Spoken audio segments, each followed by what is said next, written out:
Chapter 1. Ashes and Fire. Darkness heavy and relentless, pressed down until a single fractured whisper cut through it. Draco Renatus. Azural's eyes flickered open and pain flooded her senses. A fire coiling under her skin, consuming her bones from within. She lay sprawled in a blackened crater, the earth cracked and still smouldering from some cataclysmic force. Each breath clawed at her throat, filling her lungs with ash and smoke, burning with the sharp tang of charred earth. Her limbs were sluggish, like they belonged to someone else entirely. Trembling, she managed to push herself up, fingers digging into the scorched ground. Brief flashes of something, scales perhaps, glinted under the soot coating her skin only to vanish. Her body was a stranger, a mystery locked in pain and disorientation. She lifted her head and scanned the desolate landscape. Shadows stretched from twisted trees surrounding the crater, their blackened limbs reaching skyward like skeletal hands. On the horizon, the faint glow of distant fires bruised the dark sky. Heat waves shimmered over the cracked ground, warping her vision, pressing against her as though the entire world held its breath, waiting. A sharp ache throbbed at the base of her skull, and with it, scattered images flashed across her mind. Distorted fragments, like the pieces of a dream shattered upon waking. A face lingered, cruel and dark, the eyes filled with a malice that left her with an ache deeper than the physical pain in her bones. She knew that face. The memory pulsed just out of reach, each attempt to summon it stirring only a fierce frustration and a hollow rage. Something primitive, raw, stirred inside her, sharp as a knife. Rage coiled through her veins, a rush of heat and hunger that she couldn't explain. She could taste it, metallic on her tongue, as her hands began to burn, not with fire from without but from within, from a place buried deep in her blood. And then it burst. She screamed, the sound tearing from her throat as blue fire erupted from her fingers, scorching the earth, sending sand and rock flying. The fire roared around her, wild and uncontrollable, a fierce extension of her anger and confusion. She felt the heat crawl up her arms, along her spine, blazing through her, as if her own blood had ignited. When the flames died, exhaustion closed in like a vice. Her knees buckled, her strength draining as swiftly as the fire had flared. She braced herself on the ground, heart pounding, her limbs shaking as she looked upon the devastation her fire had left. A path of scorched earth carved into the crater. The power had come from somewhere deep, a place she couldn't name but knew instinctively. Yet even as she recognized it, a part of her feared it. Her body slumped against the ground, her breaths shallow and ragged, but the silence brought no peace. Memories stirred once more, their edges jagged and incoherent. A scene flickered in her mind, firelight flickering over a dark figure towering over her, his face a blend of shadow and fury, and one word spat like a curse: Vieuva. The name lingered, cold and invasive, an echo of something she couldn't yet piece together. Whoever he was, he had left her with nothing but pain and ash, and a fury so potent it burned as hot as her flames. A low growl escaped her throat as she pushed herself up again, defying the weakness that gnawed at her. She staggered to the edge of the crater and clutched a jagged rock for support. The world beyond stretched before her, barren and desolate. Distant mountains loomed like specters, shadows dark against the dimming light, promising nothing but danger. Her gaze hardened and she muttered, "Whoever did this, I will find you." It was a vow, whispered into the suffocating silence of her rebirth. She didn't know what she was, or why she'd been thrown into this wasteland, but the name Vieuva burned in her mind, a spark of purpose amidst the confusion. With pain simmering in her muscles and anger pulsing in her chest, Azural stepped out of the crater, away from the ruins of her former self, and into the waiting unknown. She would survive. She would find answers, and she would wield her fire to face whatever lay ahead. Chapter 2. Into the Unknown. Azural's legs trembled as she took her first steps beyond the smouldering crater, Each step was a test of will, her bare feet sinking into ash and shifting over jagged stones that bit into her skin. Every jolt of pain sent a fresh wave of heat through her, but she forced herself onward, refusing to yield. She had risen from fire and shadow, reborn into this hostile land, and she would not break so easily. The forest loomed before her, twisted and blackened like the remnants of a long-forgotten battlefield. The trees were spectral, scarred by ancient flames, their branches gnarled and broken, stretching like skeletal fingers against a bruised sky. Shadows pooled thickly between them, shifting as though something unseen lurked just beyond her sight. Even the air was heavy, thick with an old and forgotten malice that pressed against her, as if the land itself were repelling her presence. Despite her disorientation, Azural's instincts flared, guiding her steps through the ash-laden path. She knew only one thing: survival demanded she keep moving. Behind her lay nothing but memories cloaked in confusion, and ahead she couldn't say, but somewhere out there the name Vieuva burned in her thoughts like a beacon, and the silent promise of revenge fueled her steps. As she ventured deeper, her balance wavered. Her muscles were weak, her body still adjusting to its rebirth. She stumbled, nearly falling, each misstep stoking her anger. That rage simmered hotly in her chest, a sharp reminder of something just out of reach. A fragmented life, splinters of a self she could barely recall. She grit her teeth and pushed forward, letting the anger drive her, forcing her through the haze of pain. The forest grew denser, the air cooler, and soon even the faint sounds of distant crackling fires faded.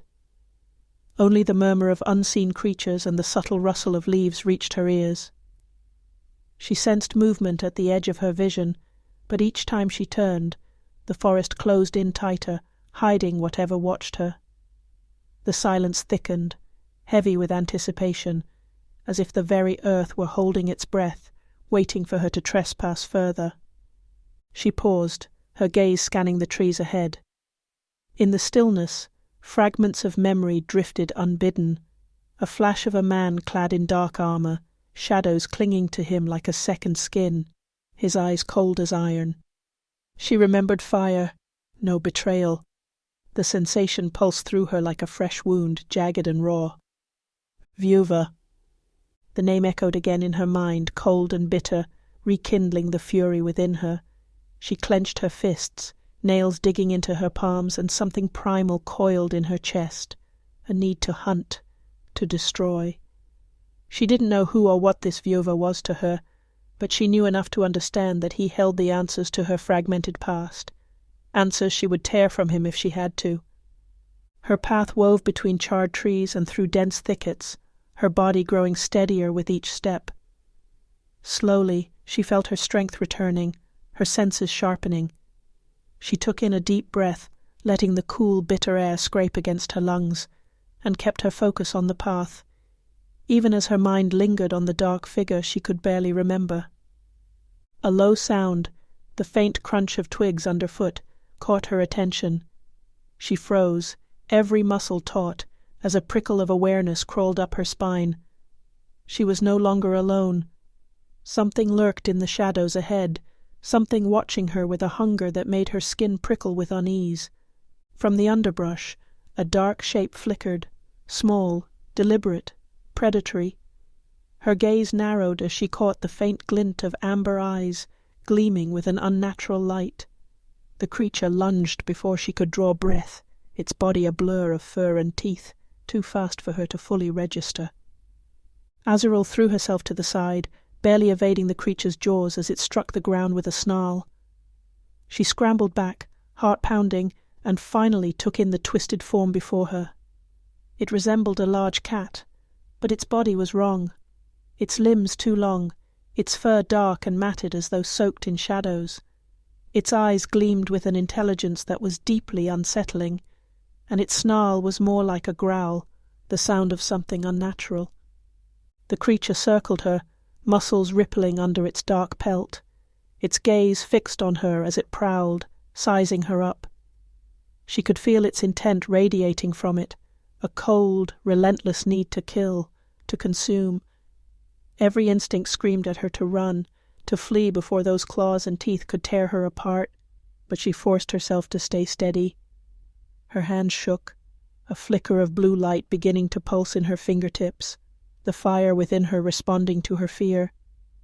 The beast's eyes narrowed, and with a snarl it sprang at her again.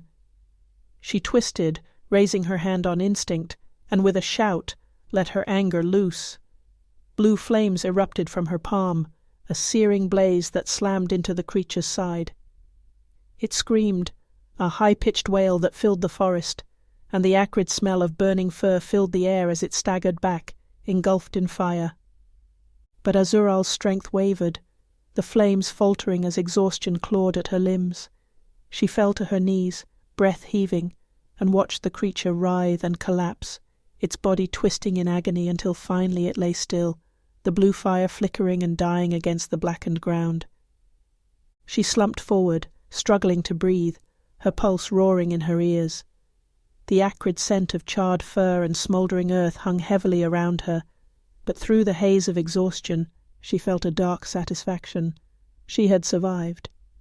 She had faced the threat, and she had answered it with fire. But the victory was fleeting. Her vision blurred, darkness tugging at the edges, and her muscles trembled as though the flames had burned through her own strength. She knelt there, every nerve raw and frayed, staring at the creature's scorched remains, the heat from its body mingling with the cold fear that lingered in her chest. In the silence, memories drifted through her mind like whispers on the wind, glimpses of wings beating against the sky, scales glinting in sunlight, a world vast and wild, unburdened by shadows. She felt the rush of flight, the boundless freedom, the thrill of soaring through the heavens, unrestrained. And then, like a candle snuffed out, the memories faded, leaving her empty.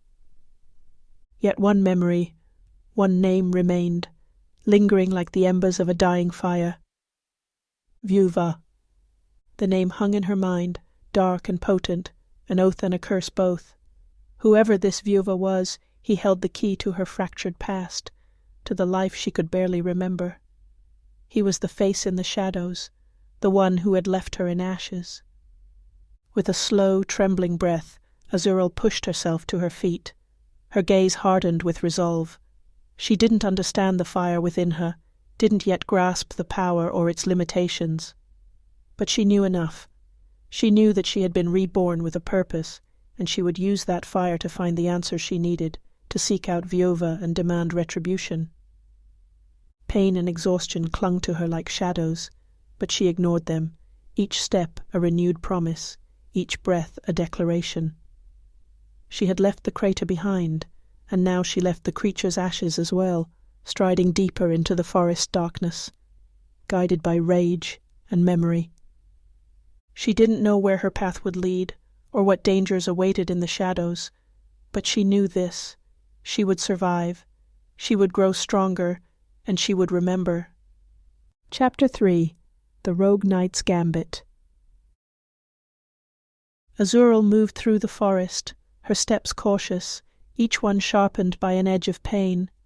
The silence was thick, pressing against her senses, and she felt the constant prickle of something unseen just beyond her sight. Her breath steadied with effort, her body still unfamiliar, but her resolve had hardened. Whatever lay ahead could not be worse than the flames from which she'd emerged.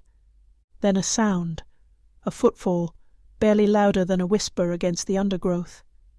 Azural stopped, every muscle taut as she pressed herself into the shadow of a tree, her heart thundering. She wasn't alone. Another step, this time closer, and a glint of steel flickered through the trees. Her instincts screamed, and she turned, flames flaring to life around her hands as she lunged. Blue fire crackled as she threw herself toward the intruder. Steel met fire, and sparks flew as her fist collided with a blade, her gaze fixed on the figure in the dim light, her breath coming fast and shallow. He moved with practiced ease, parrying her flames without fear, his stance balanced and precise. She glimpsed his face, a man, his eyes sharp and unyielding, his mouth set in a grim line. "Easy," he said, his voice calm but edged with warning. He held his blade steady, making no move to attack, though his gaze didn't leave her. "If I meant you harm, I wouldn't be speaking." Azural's flames danced around her fists, her eyes narrow and dangerous. "Then why follow me?" The man's grip tightened, but he didn't raise his sword. "I thought you might need help." "Or you thought I was weak," she spat, her flames flaring hotter, casting blue light across his armor.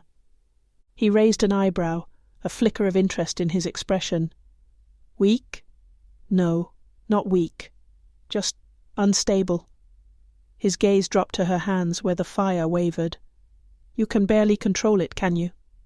Azural's jaw tightened, but her grip on her power held. She let the fire dim, though she kept her fists ready. "Who are you?" The man gave a slight bow, his eyes gleaming with something between respect and wariness. "Talvar. Once a knight, now a fugitive, an exile like you, though I suspect our crimes differ."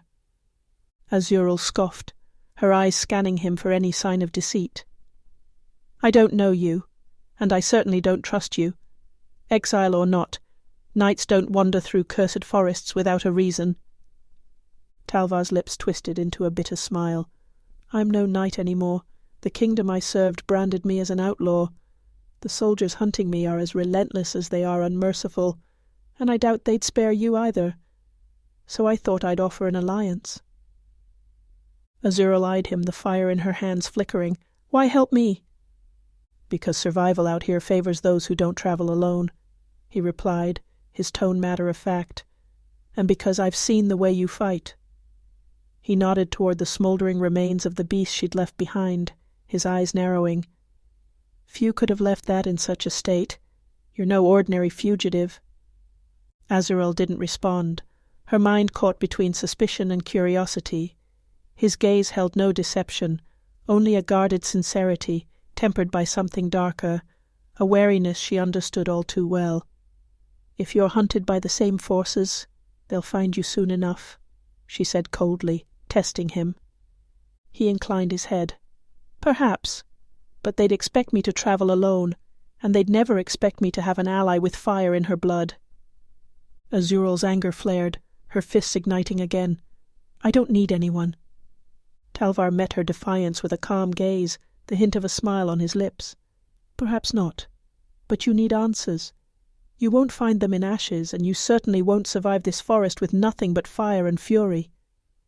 The words stung, their truth undeniable. She clenched her fists, forcing the flames to sputter out, but the anger remained. "Fine, but one betrayal, one misstep." She let the threat hang in the air, her eyes sharp. "Understood," he replied, sheathing his sword. He inclined his head slightly, acknowledging her terms. "I don't trust easily, either." They moved forward in tense silence, each step a careful truce. Talvar kept his distance, his movements precise, his gaze vigilant as he scanned the shadows around them. She watched him carefully, noting the way his eyes swept the forest, how his hand hovered near his sword. Whatever had forced him into exile had honed him into a soldier of necessity, not a knight of ideals. She could respect that. The forest thickened around them, the twisted trees knitting together like a canopy of skeletal arms. Shadows pooled between the trunks, stretching toward them with each passing moment. Talvar's expression tightened, his step slowing. "What is it?" Azural asked, her voice low. "We're not alone," he murmured. "Stay close." Before she could respond, movement rippled through the trees, figures emerging from the undergrowth with a practiced stealth that marked them as trained hunters. Their armor was dark, glinting faintly, their helmets obscuring their faces, but each bore an insignia, an emblem of a sun split by shadow. "Bounty hunters," Talvar said, his voice barely a breath. "They're after me, but they'll kill you too if they think you're my ally." Azural's fire surged instinctively, blue flames dancing along her arms. "Then let them try." Talvar drew his sword, his stance widening, his expression hardening into grim focus. "If you lose control, we're both dead before the night is through," he warned, glancing at her. Azural's eyes narrowed. Then stay out of my way." The bounty hunters moved in, their weapons glinting as they spread out to surround her and Talvar. The leader, a tall figure with a cruel sneer barely visible under his helmet, raised his sword and barked an order. The hunters charged. Azural sprang forward, her flames flaring as she met the first attacker head-on.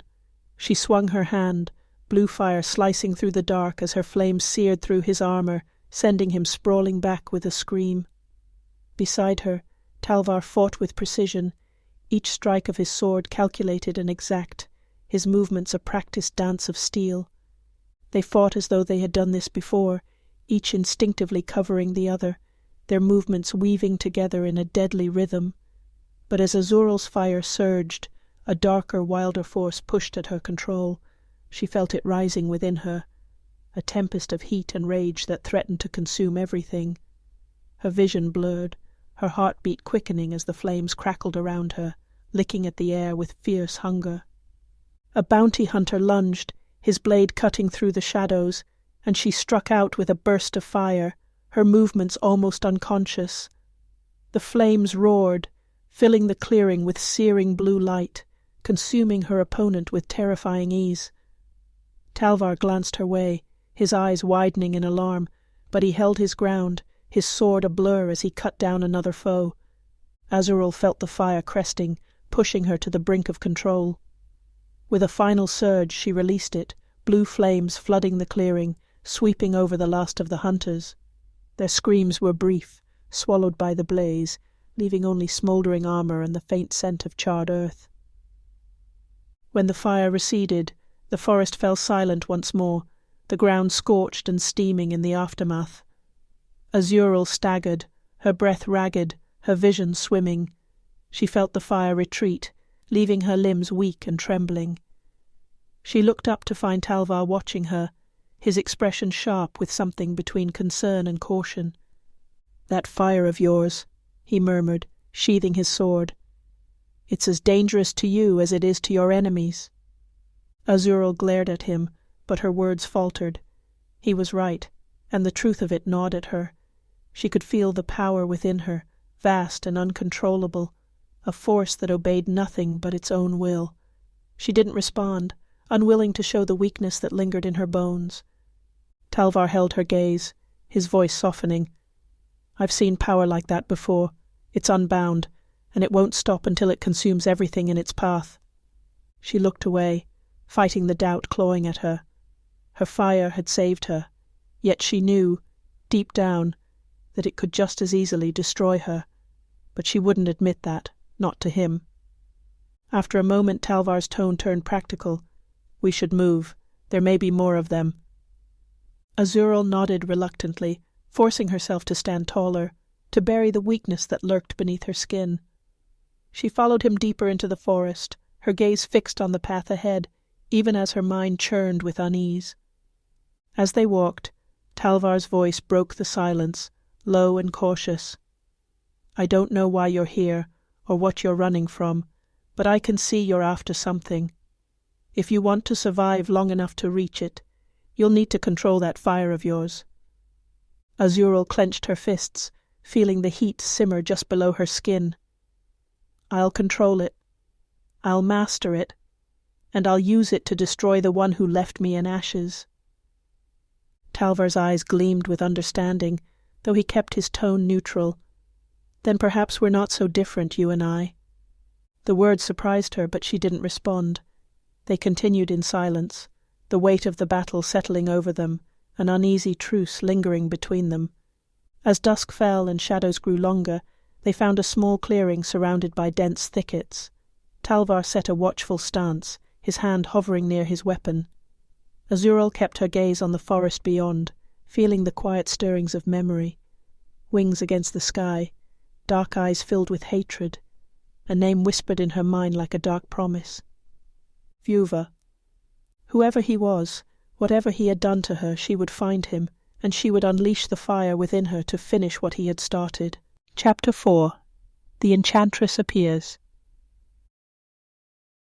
The forest grew denser as Azural and Talvar pressed deeper into its shadows. Each step felt like a trespass, as if the trees themselves were watching, their skeletal branches clawing toward each other in a canopy that blotted out the fading light. The air held a chill that sliced through even Azural's warmth, clinging to her skin with an uneasy, weighty stillness. She felt it thrumming in her bones, a pulse of magic, ancient and coiled, woven into the very roots and branches around her, as if the forest itself were alive and watching. Talvar walked just ahead, his steps careful, his hand never far from the hilt of his sword. He moved like one who had learned to expect danger in every silence, his eyes constantly scanning the shadows.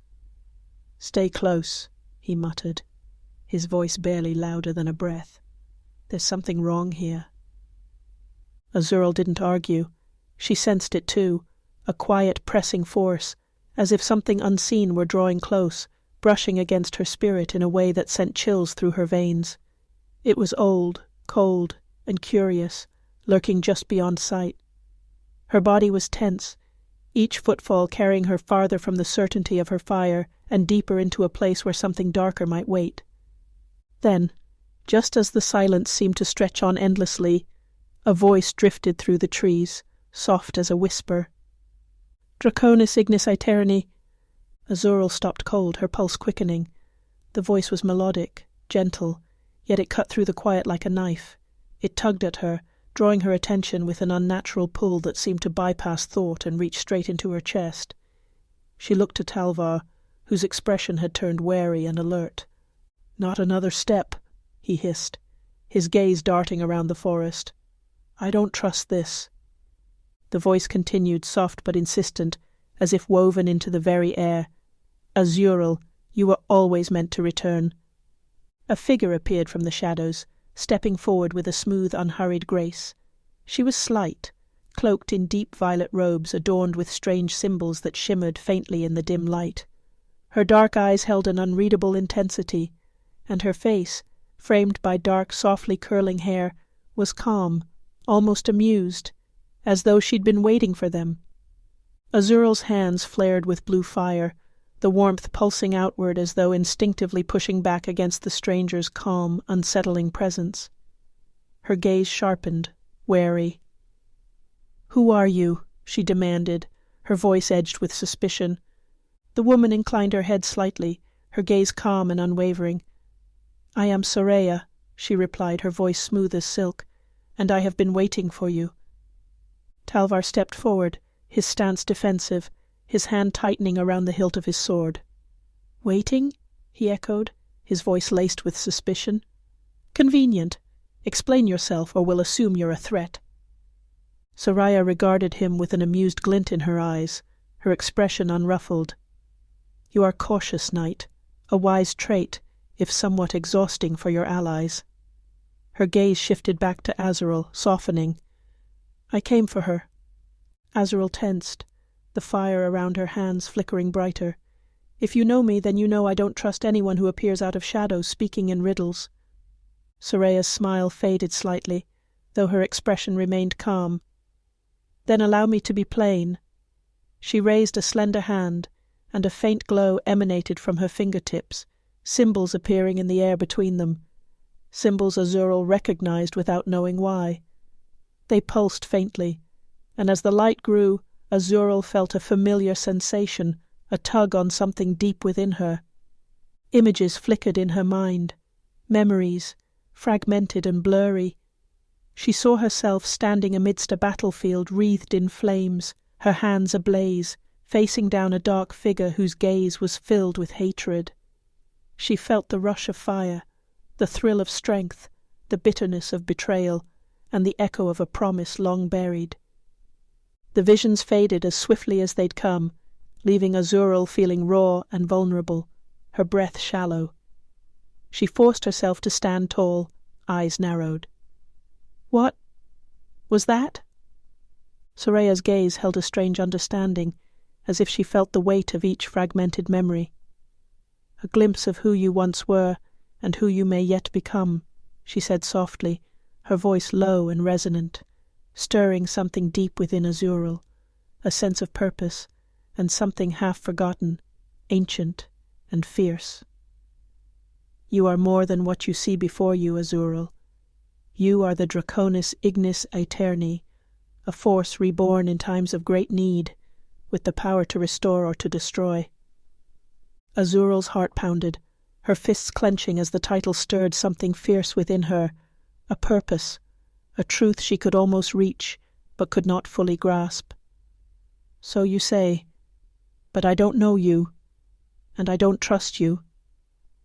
Talvar stepped forward, his skepticism clear. If you know her past, that's convenient, but what do you want from her now?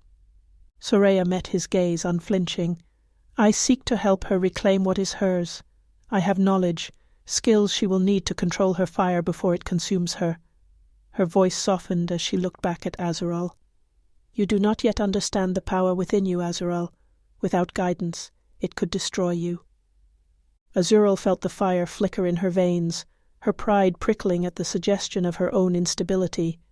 I don't need your guidance, she snapped, though she knew even as she spoke that it was only half true.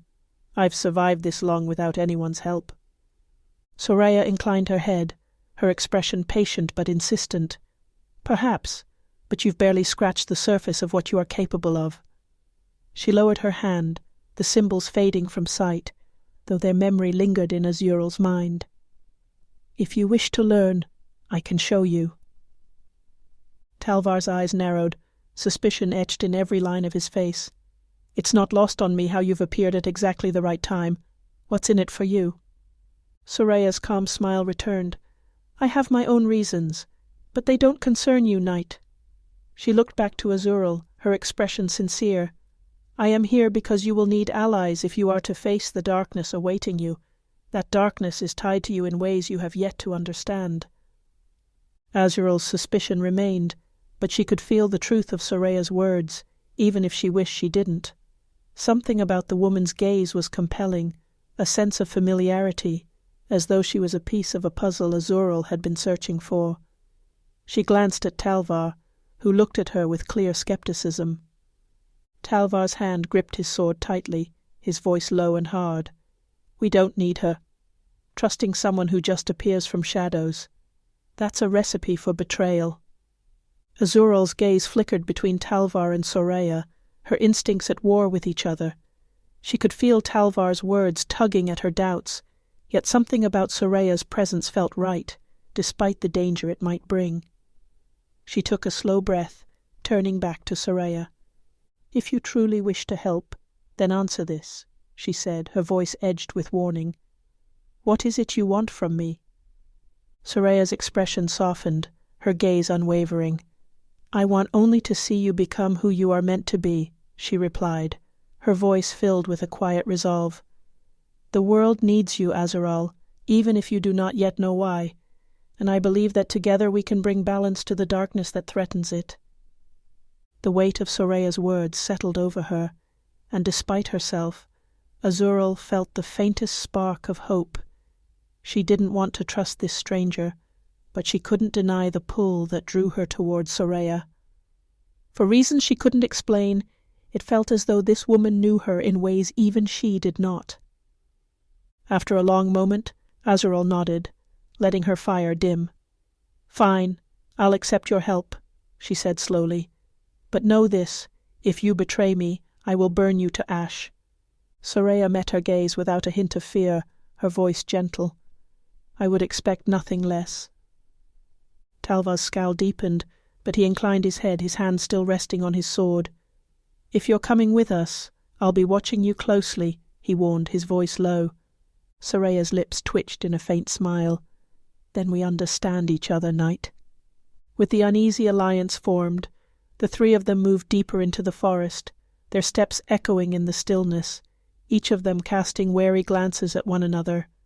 Azural could feel the tension, a fragile trust hanging by a thread, but she kept her eyes forward, ignoring the warning flares of doubt that simmered beneath her resolve. As they walked, Soraya's voice reached Azural's ear, low and gentle. There is a place not far from here, she said. A grove where ancient magic lingers, untouched and powerful. If you wish to understand your fire, to control it, that is where we must go. Azural didn't answer, but she felt her chest tighten with the possibility of finally understanding the force within her, of learning to wield it before it could consume her. She would follow Soraya, if only to discover the truth of herself, and to gain the power she needed to face the darkness waiting in her fractured memories. The three of them continued, bound by mistrust and necessity, each step taking them closer to the place that would change Azural's fate forever. Chapter 5. The Grove of Echoes. The forest opened into a clearing, the trees pulling back as if in reverence, their twisted branches giving way to something older, deeper. As Azural, Talvar, and Soraya entered the grove, the air grew dense, almost stifling, charged with a quiet intensity that sent a chill across Azural's skin. The trees here were different, massive, their silver leaves glinting faintly even in the dim light, and their roots gnarled and entwined, as though embracing secrets buried deep within the earth.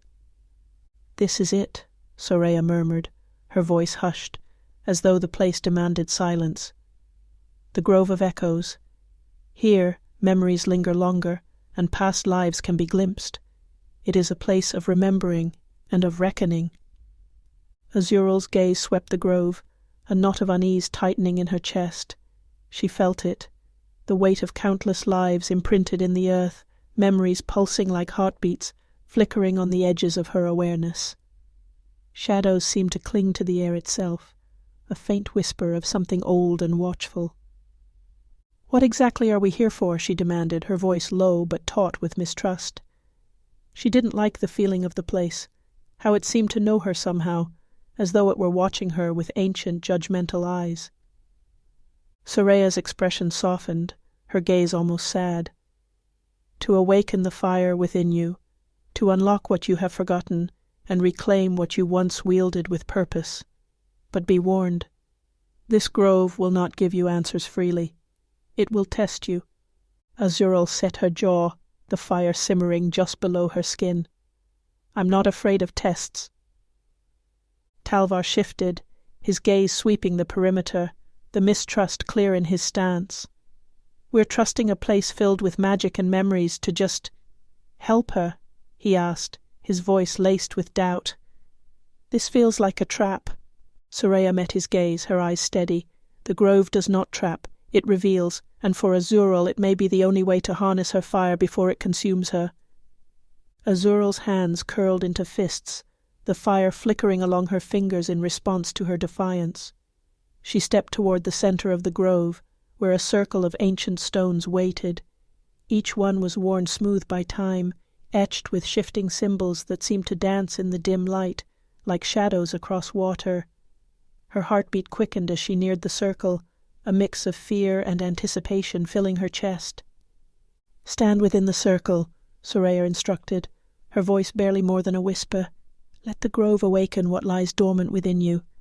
It will not be gentle, Azural, but if you are to understand your power, you must face what is hidden." Azural hesitated only a moment, glancing once at Talvar. His eyes met hers, caution shadowing his face. "I'll be here, if anything goes wrong." His voice trailed off, the promise of protection unspoken but clear. She gave a short nod, drawing strength from his steady presence, and stepped into the circle. The instant her feet touched the stone, a rush of energy surged up through her body, thrumming like a heartbeat, filling her veins with a strange electric heat. The symbols on the stones pulsed, their light brightening, casting a soft glow around her. Mist swirled up from the ground, curling around her ankles, rising slowly until it obscured everything beyond the circle. Soraya and Talvar faded from sight, leaving her alone. Azural took a steadying breath, her senses thrumming with awareness. And then she heard it, a faint whisper, rising from the depths of the grove, words she didn't recognize but that resonated deep within her. The mist thickened, wrapping around her like a shroud, and the world shifted, blurring at the edges. Suddenly she was no longer in the grove. She stood on the edge of a battlefield, the ground scorched and broken, littered with the fallen. A deep crimson sky loomed overhead, heavy with the weight of impending doom. Flames flickered in the distance, dark and ominous, casting eerie shadows over the devastation. She looked down and saw her hands, covered in blood, her own or someone else's she couldn't say. A surge of rage and grief tore through her, raw and wild, almost overwhelming. A sound, cold and mocking, echoed through the air. Azural's head snapped up, and there across the field stood a figure draped in shadow, his face partially obscured, but his eyes— she knew those eyes, dark and cruel, filled with a malice that clawed at her very soul. Vieuva. The name surfaced in her mind like a curse, filling her with a hatred so deep it felt like a wound that would never heal. He had done this to her. She could feel it in every fibre of her being. He was the reason she had been reborn in flames, her life fractured and scattered like ashes on the wind. Vieuva's voice drifted over the battlefield, mocking and venomous. You rise again, Draconis Ignis Aeterni, but fire is only ever meant to destroy, and you are bound to that fate. Azural's fists clenched, the fire within her raging, her pulse a drumbeat of fury. I am more than your curse, she spat, her voice laced with defiance. Vieuva's laugh echoed, a sound that chilled her to her core. Are you? He asked, his tone dripping with contempt. Your flames are nothing but a weapon, a tool to be wielded. You cannot control it. You will burn everything you touch. The words seared through her like a wound, piercing her resolve. She wanted to shout, to deny it, but the rage within her was already churning, pushing against her control, a firestorm waiting to break free. She could feel it, wild and untamed, a force she could not contain. It would consume her if she unleashed it, yet she felt powerless to stop it. Fight it, a voice whispered, soft and strong. It was not Vieuva's voice, but another's, one she recognized, though she could not place it. The fire does not own you. You are its master. Do not let it break you. Azural gritted her teeth, focusing on the voice, letting it anchor her as the fire surged within her, burning her from the inside. She reached for control, straining against the power, feeling it slip through her fingers like water, yet she refused to yield. Her anger became resolve, her rage sharpened to a singular purpose. She closed her eyes, feeling the fire coalesce in her hands, fierce and bright. The flames grew steady, shifting from blue to white-hot, the heat intense yet contained. She opened her eyes, the battlefield fading, leaving her standing within the grove once more, her hands ablaze with a fire that no longer felt wild but focused, a part of her. Soraya's voice broke through the silence. You have faced it then, she said, her gaze unwavering. You have glimpsed the fire within, and its strength. Now you must learn to harness it. Azural's breaths were heavy, her pulse still racing. She extinguished the flames, feeling the weight of what she had seen, the dark certainty that Vieuva's words had held. Yet there was also something else, a strength, a power that had not been there before. She met Soraya's gaze, the fire within her steady, her voice low but resolute. Vieuva, he has to be stopped. I don't know who he truly is or what he wants, but he is a threat to me, and perhaps to more than just me. Soraya inclined her head, her expression thoughtful. Vieuva is powerful, a master of shadows and illusions, a force of corruption. He seeks dominion over all, and he will stop at nothing to achieve it. You are a threat to him, Azural. Your fire, your rebirth, it stands in opposition to everything he is. Talvar stepped closer, his eyes still filled with doubt, but also a glint of respect. Then it seems we have a common purpose. If Vieuva is as dangerous as you say, we'll need more than just fire to stop him. Allies, tactics, something to keep us from being snuffed out. Soraya's expression darkened. He is not without his followers. Even now they seek you, tracking your flames. We must move quickly if we are to evade them and prepare for the fight ahead. Azural's gaze hardened, a new resolve settling over her.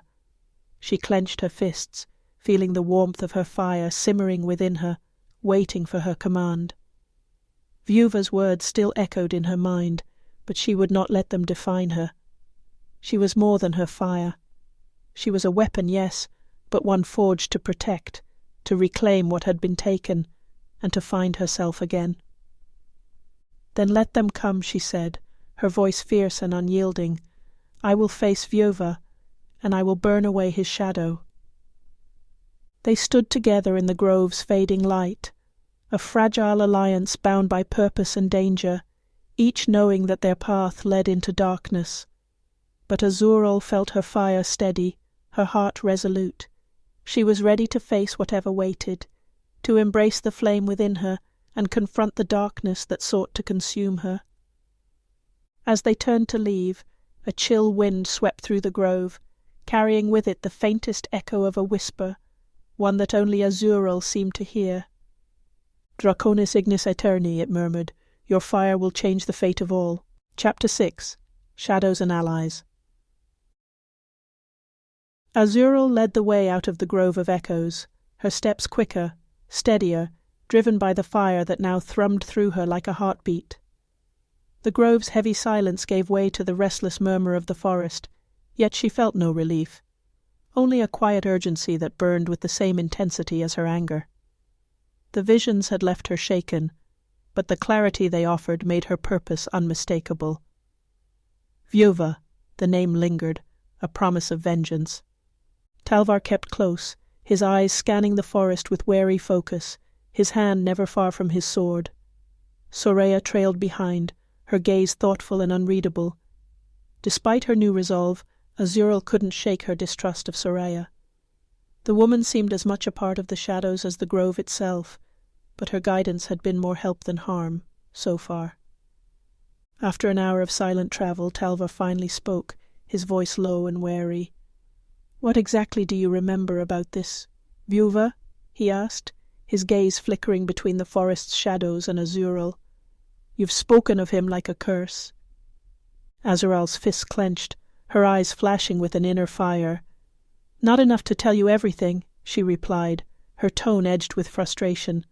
"I remember his face, a face that promised only death. He's the reason I am. Whatever this is." She glanced at her hands, feeling the heat simmering just below her skin, as much a part of her as her breath. "He is power and shadow, a master of something dark, and he made sure I would remember him. I know he seeks control over the flames within me, even if it means destroying me." Talvar nodded slowly, his face grim. "So this isn't just personal. He's a threat beyond you." "It's very personal," Azural replied, her voice laced with a fury that surprised even her. "He robbed me of something, left me in ashes, made me something broken." She shook her head, the anger hardening her resolve. "But I will reclaim what I lost. I'll find him, and I'll burn away every shadow he hides behind." Soraya's gaze shifted, an unreadable expression flickering across her face. "If you wish to destroy him, you'll need more than fire, Azural. He has woven himself into the very fabric of this land's darkness, and he is not without his allies. His power is cunning, subtle, like poison. You must be prepared for that, or he will use your own fire against you." Azural's lips pressed into a hard line, but she nodded. "Then tell me what I need to know to fight him. I didn't come back to be anyone's pawn." Soraya's expression softened, her voice quiet. "You're right to be wary, and you're right to seek him out. But know this, Vieuva is patient. He waits in shadow, letting others do his bidding until the time is right. We'll find him eventually, but you'll have to understand your own power first. And for that, we'll need allies." Talvar raised an eyebrow, his gaze skeptical. "You're saying this Vieuva has followers, and you want us to do the same? I doubt the average mercenary or rogue knight will stand against dark magic willingly." Soraya's gaze was steady. "Not everyone is willing to follow a creature of flame or a knight disgraced. But there are those who seek vengeance, or justice, or simply survival. Those people can be powerful allies if we can find them. Vieuva's corruption spreads wide. There are many who would oppose him if they knew the truth." Azural's jaw clenched. She didn't want to depend on others. She wanted to march straight to the heart of Vieuva's dark domain and burn it to ash. But Soraya's words weighed heavily on her. They were, perhaps, the caution she needed. As they walked, the forest shifted subtly around them, the shadows thickening, the air growing colder. Talvar stopped suddenly, his hand rising to signal silence. Azural felt it too, something foreign, a presence slipping between the trees, as if the forest itself were holding its breath. "Stay alert," Talvar whispered, his eyes fixed on the darkness beyond them. "We're not alone."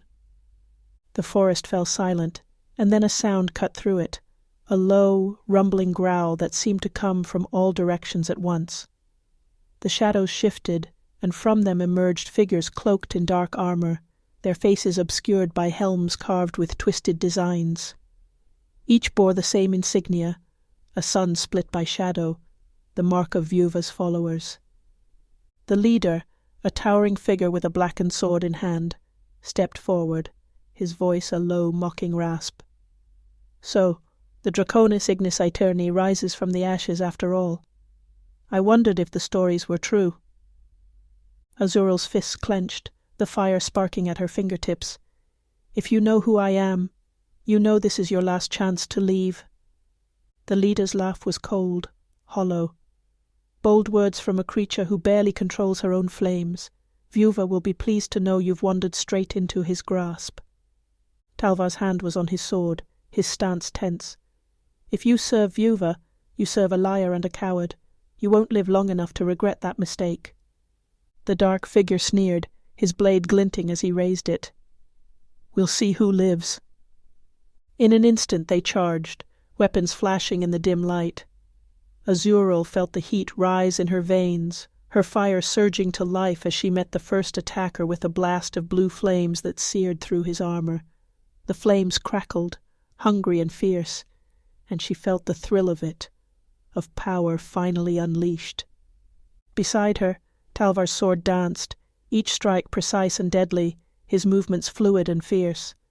He fought with an intensity she hadn't yet seen, his focus unwavering. For a moment, Azural glimpsed the knight he had once been, his strikes purposeful and exact, cutting down enemies with an almost graceful savagery. But there were more of Vieuva's followers than she had expected. They poured from the shadows, relentless, their dark armor glinting as they closed in around her. Azural struck out again, flames scorching the earth, consuming 2 more attackers in searing light. Yet she felt the strain of each strike, the fire pulling on her strength, pushing her to the edge of control. The leader advanced, his eyes gleaming with dark amusement as he deflected her flames with ease. "Your power is nothing more than a parlor trick," he taunted, his voice mocking. "Vieuva will consume you like he did before, fire and all." The word struck her like a blow, sending a shock of cold dread through her. Her fire faltered, and the leader lunged, his sword arcing toward her with deadly precision. Azural stumbled back, bracing herself, but before he could strike, Talvar's sword flashed, intercepting the blow. The leader hissed, his sneer twisting into a snarl as he pushed against Talvar's blade, their weapons locked.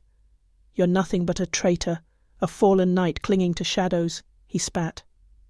Talvar's gaze was steely, his voice low. "Better a fallen knight than a servant to a coward." With a swift movement, he twisted his blade, sending the leader reeling back. Azural gathered herself, feeling the fire coil within her, her vision sharpening as anger surged through her. She was no one's pawn, no one's puppet to be consumed. She let the fire rise, feeding on her fury. And with a shout, she unleashed a torrent of blue flames that engulfed the leader, his scream swallowed by the roar of fire. The other followers hesitated, their confidence faltering. Azural seized the moment, flames licking at her hands as she advanced. "Tell your master that his shadows won't save him," she said, her voice low and fierce. "Tell him I am coming for him." With one last glance, the remaining followers retreated, their shadows slipping back into the darkness. Azural watched them go, her pulse racing, the fire within her still surging like a storm she had barely contained. She forced herself to let it go, feeling the heat fade from her hands, her breath ragged. Talvar sheathed his sword, his face grim. "Vieuva knows you're coming now. We won't be able to travel unnoticed any longer." Soraya stepped forward, her gaze unreadable. "You've sent a message, Azural, but be wary. Vieuva thrives in fear and thrives on it. He will twist that message against you if given the chance." Azural met her gaze, her resolve unbroken. "Then let him come," she replied, her voice a fierce whisper. "I'm done hiding. If he seeks to trap me, he'll find himself facing the fire he tried to control." Talvar glanced at her, his eyes filled with something close to respect. "You fight well, Azural, but Soraya is right. Vieuva is not like these lackeys he sends after you. He will wait, and he will watch for weakness." Azural clenched her fists, her jaw tightening. She could feel it. The weight of Vieuva's shadow creeping ever closer, the memories of her vision still fresh in her mind, but she would not falter. Not now. Soraya touched her shoulder gently, her gaze filled with a quiet resolve. "There are others who will stand against Vieuva, Azural. Seek them, and you may find strength in their numbers. We will not win this fight alone." Azural took a deep breath, her fire simmering with a fierce, unyielding purpose. "Then we find them," she said, her voice strong, unshaken. "And together we will face whatever shadows Vieuva sends. I will not fall again, not until his darkness is nothing but ash." The three of them stood in the clearing, their alliance unsteady yet bound by purpose. The shadows of Vieuva's reach loomed ahead, but Azural's fire burned brighter than ever, tempered by her resolve. They would face what came, and they would rise against it. As they turned to leave, a gust of cold wind swept through the trees, carrying with it a whisper that only Azural seemed to hear, a voice, faint and mocking, that sent a chill through her veins. "You are still mine, Draconis Ignis Aeterni," the whisper promised, dark and haunting, "and I will see you fall." Chapter 7. Allies in Ashes. Azural pushed through the forest, her steps unyielding, each stride driving her forward, as the memory of Vieuva's whisper echoed in her mind. His voice haunted her, clinging to her resolve like a dark shadow. She clenched her fists, feeling the familiar heat flicker beneath her skin, a reminder of her purpose. She would not let him control her again. She was no longer his to wield or destroy, but his message was clear. He was watching, waiting, and she had to act before he struck.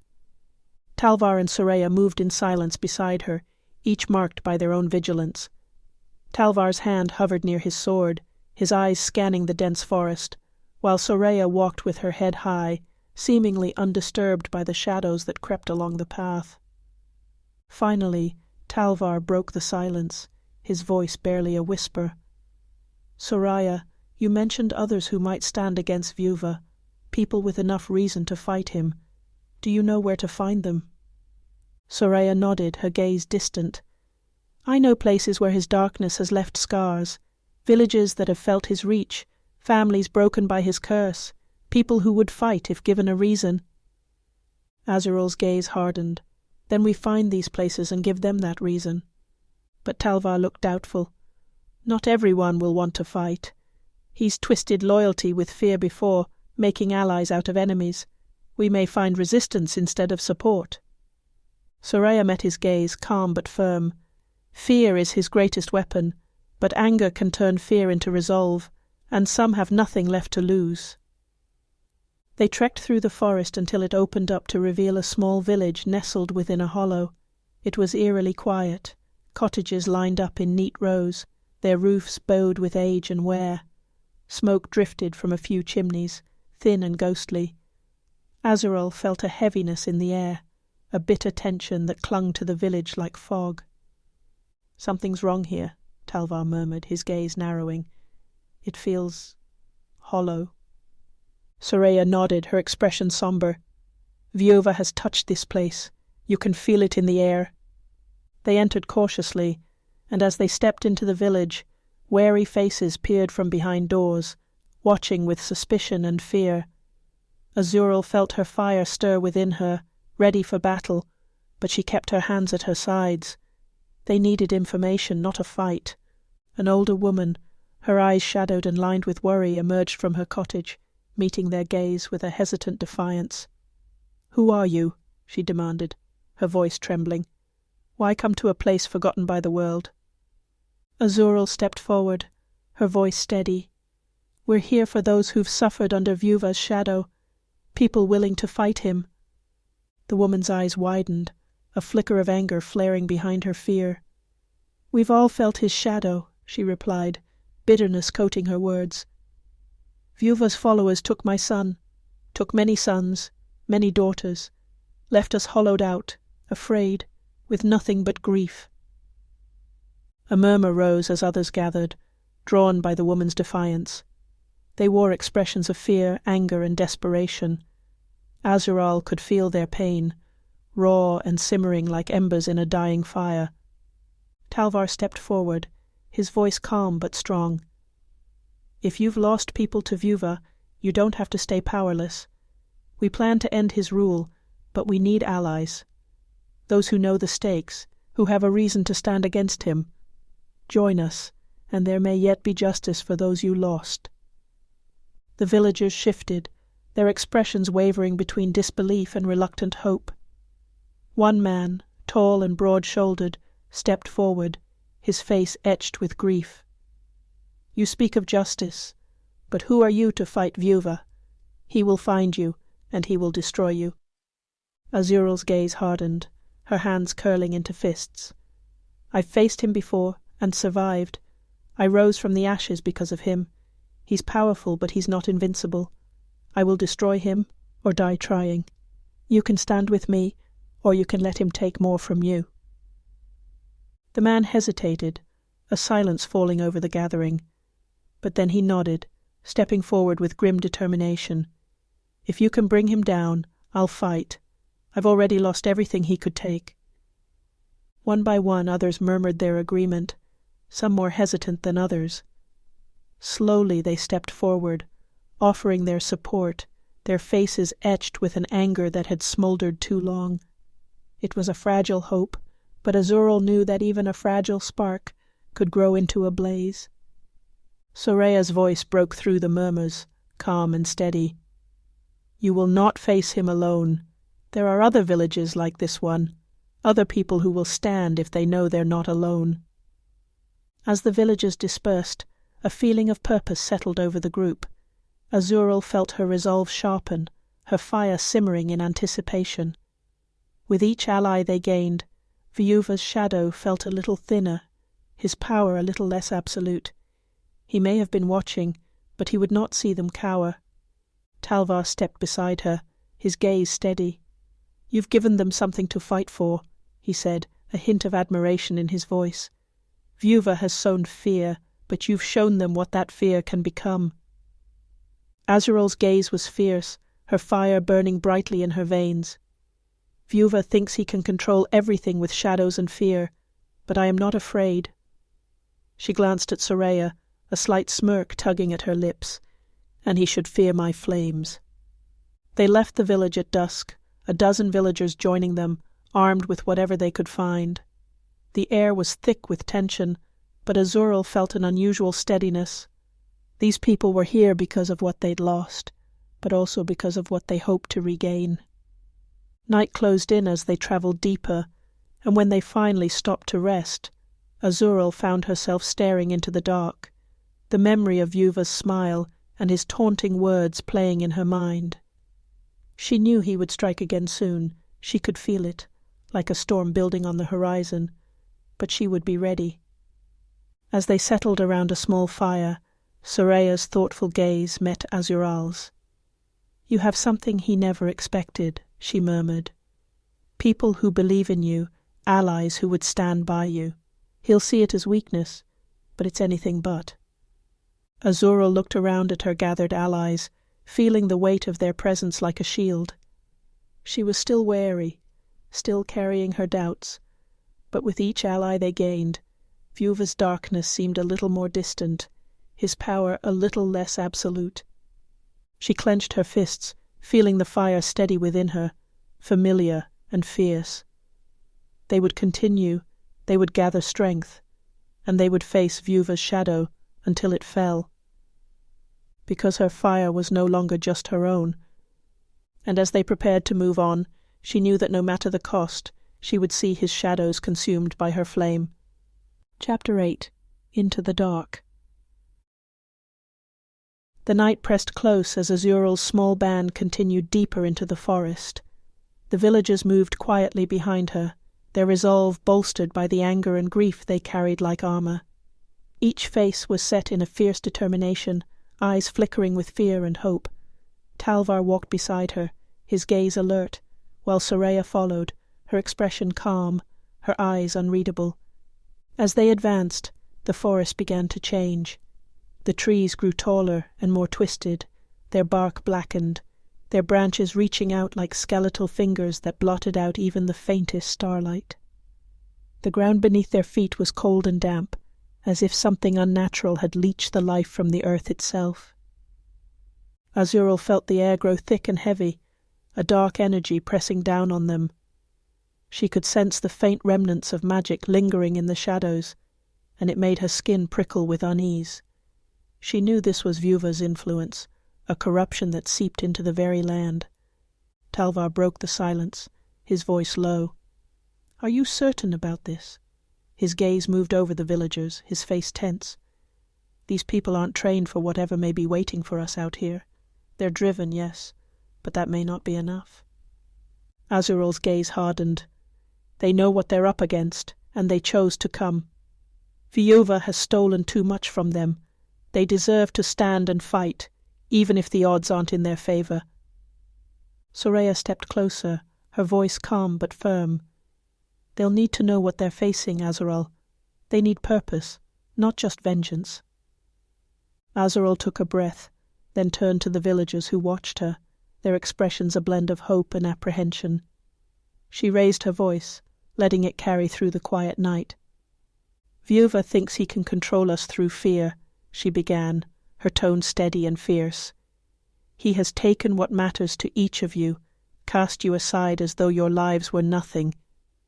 He thrives on shadows, on hiding in the dark, and he expects you to cower.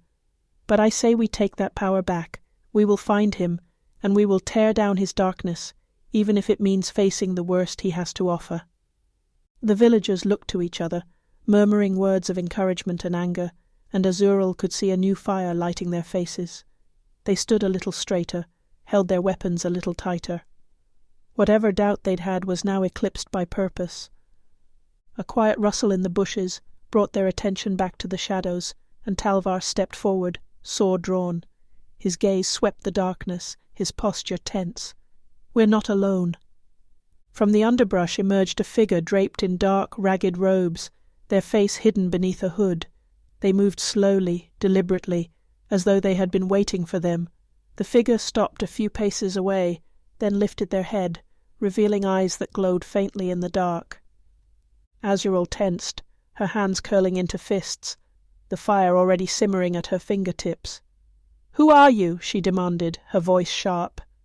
The figure's gaze settled on her, their eyes cold and appraising. "A messenger," the figure replied, their voice low and hollow, like a whisper carried by the wind. "I bring a warning from my master, Vieuva." Azural's jaw clenched, her anger flaring at the sound of his name.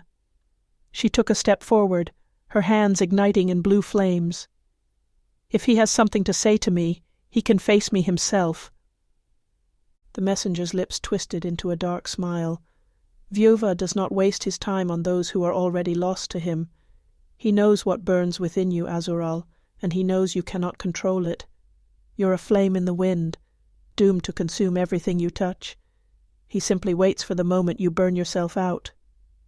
The words struck a nerve, and Azural felt the fire within her flare, rising to a near uncontrollable heat.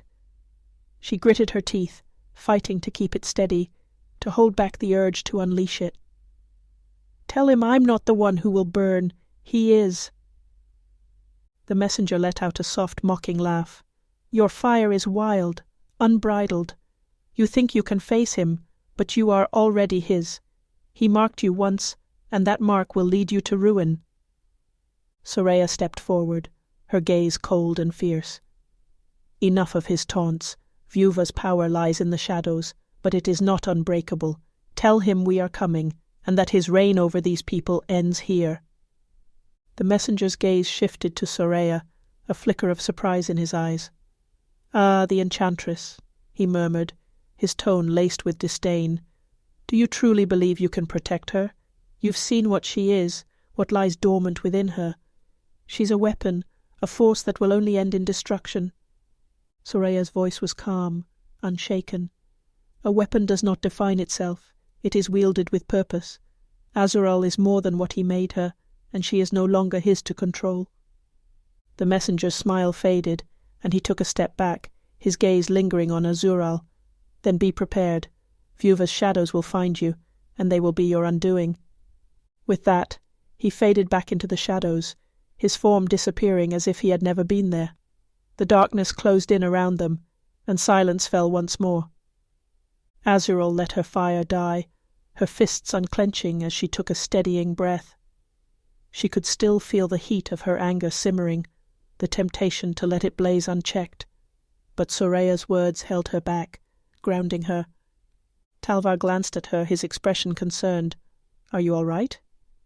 Azural met his gaze, her resolve hardening. "I'm fine," she said, though her voice was tight. "Vieuva thinks he can use my power against me, but he doesn't know me. I won't be controlled by his shadows." Soraya stepped closer, her hand resting lightly on Azural's shoulder. "Remember what we spoke of, Azural. He seeks to turn your fire inward, to make it a weapon against yourself. But your power is yours to wield. It is not his, and it never was." Azural took a deep breath, nodding as she steadied herself. She looked around at the villagers, at their tense faces and determined stances. She could see the fear in their eyes, but also the courage that kept them standing beside her. "Let's keep moving," she said, her voice firm. "We don't stop until we reach the heart of his corruption." They pressed on through the forest, the darkness growing thicker, the cold seeping into their bones. Every step felt like a descent into something ancient, something malevolent, as though they were treading upon the heart of Vieuva's shadow. Yet Azural felt her fire burning brighter, defying the chill that sought to extinguish it. After hours of walking, they reached a clearing where an old stone temple stood, half buried in earth and shadow, its stonework scarred and weathered. Strange markings were etched into the stone, twisting and curling like tendrils of smoke. Azural felt a shiver crawl up her spine. This place reeked of Vieuva's influence. Soraya's face darkened as she examined the temple. "This is a place of old magic, twisted and bound to serve a darker purpose. Vieuva likely draws strength from it, using it as a gateway for his corruption to spread." Azural stepped forward, the fire flickering to life at her hands. "Then we destroy it." Talvar gave a short nod, his eyes fixed on the temple. "We must be careful. Destroying this place will likely alert him, and whatever power he's drawn here won't go quietly." Azural looked at the villagers, each one tense but determined, their faces set in resolve. "You don't have to go in with us," she said, her voice softer. "You've come far enough. We can handle this." The tall man who had first spoken up stepped forward, his face grim. "We're with you, Azural. Vieuva has taken too much from us. This is our fight, too." Azural's heart swelled with a fierce pride, and she nodded, her fire blazing brighter. "Then let's make sure he knows it." They moved toward the temple, weapons at the ready, eyes scanning the shadows. Azural led the way, her flames casting a harsh blue light across the ancient stone. As they entered, the air grew colder, thick with a dark energy that prickled at her skin. They wound through the temple's corridors, the walls lined with carvings that seemed to writhe in the flickering light. Shadows moved, almost sentient, slithering just beyond her vision. And then, as they reached the heart of the temple, they saw it. A stone altar bathed in dark, pulsating light, surrounded by symbols that radiated power. Soraya stepped forward, examining the symbols. These markings are a form of binding magic. This is how Vieuva extends his reach. If we can break them, his power here will falter. Azural nodded, her gaze hardening as she raised her hands. She summoned her fire, letting it grow, letting it consume her doubt and fear. The flames flickered, casting shadows across the walls, and she focused all of her anger, her fury into a single point. With a shout, she unleashed her fire upon the altar, blue flames engulfing the dark symbols. The magic reacted instantly, writhing, twisting as though it were alive, fighting against her flames. The altar trembled, the shadows rippling as the fire bore down, scorching away the corruption.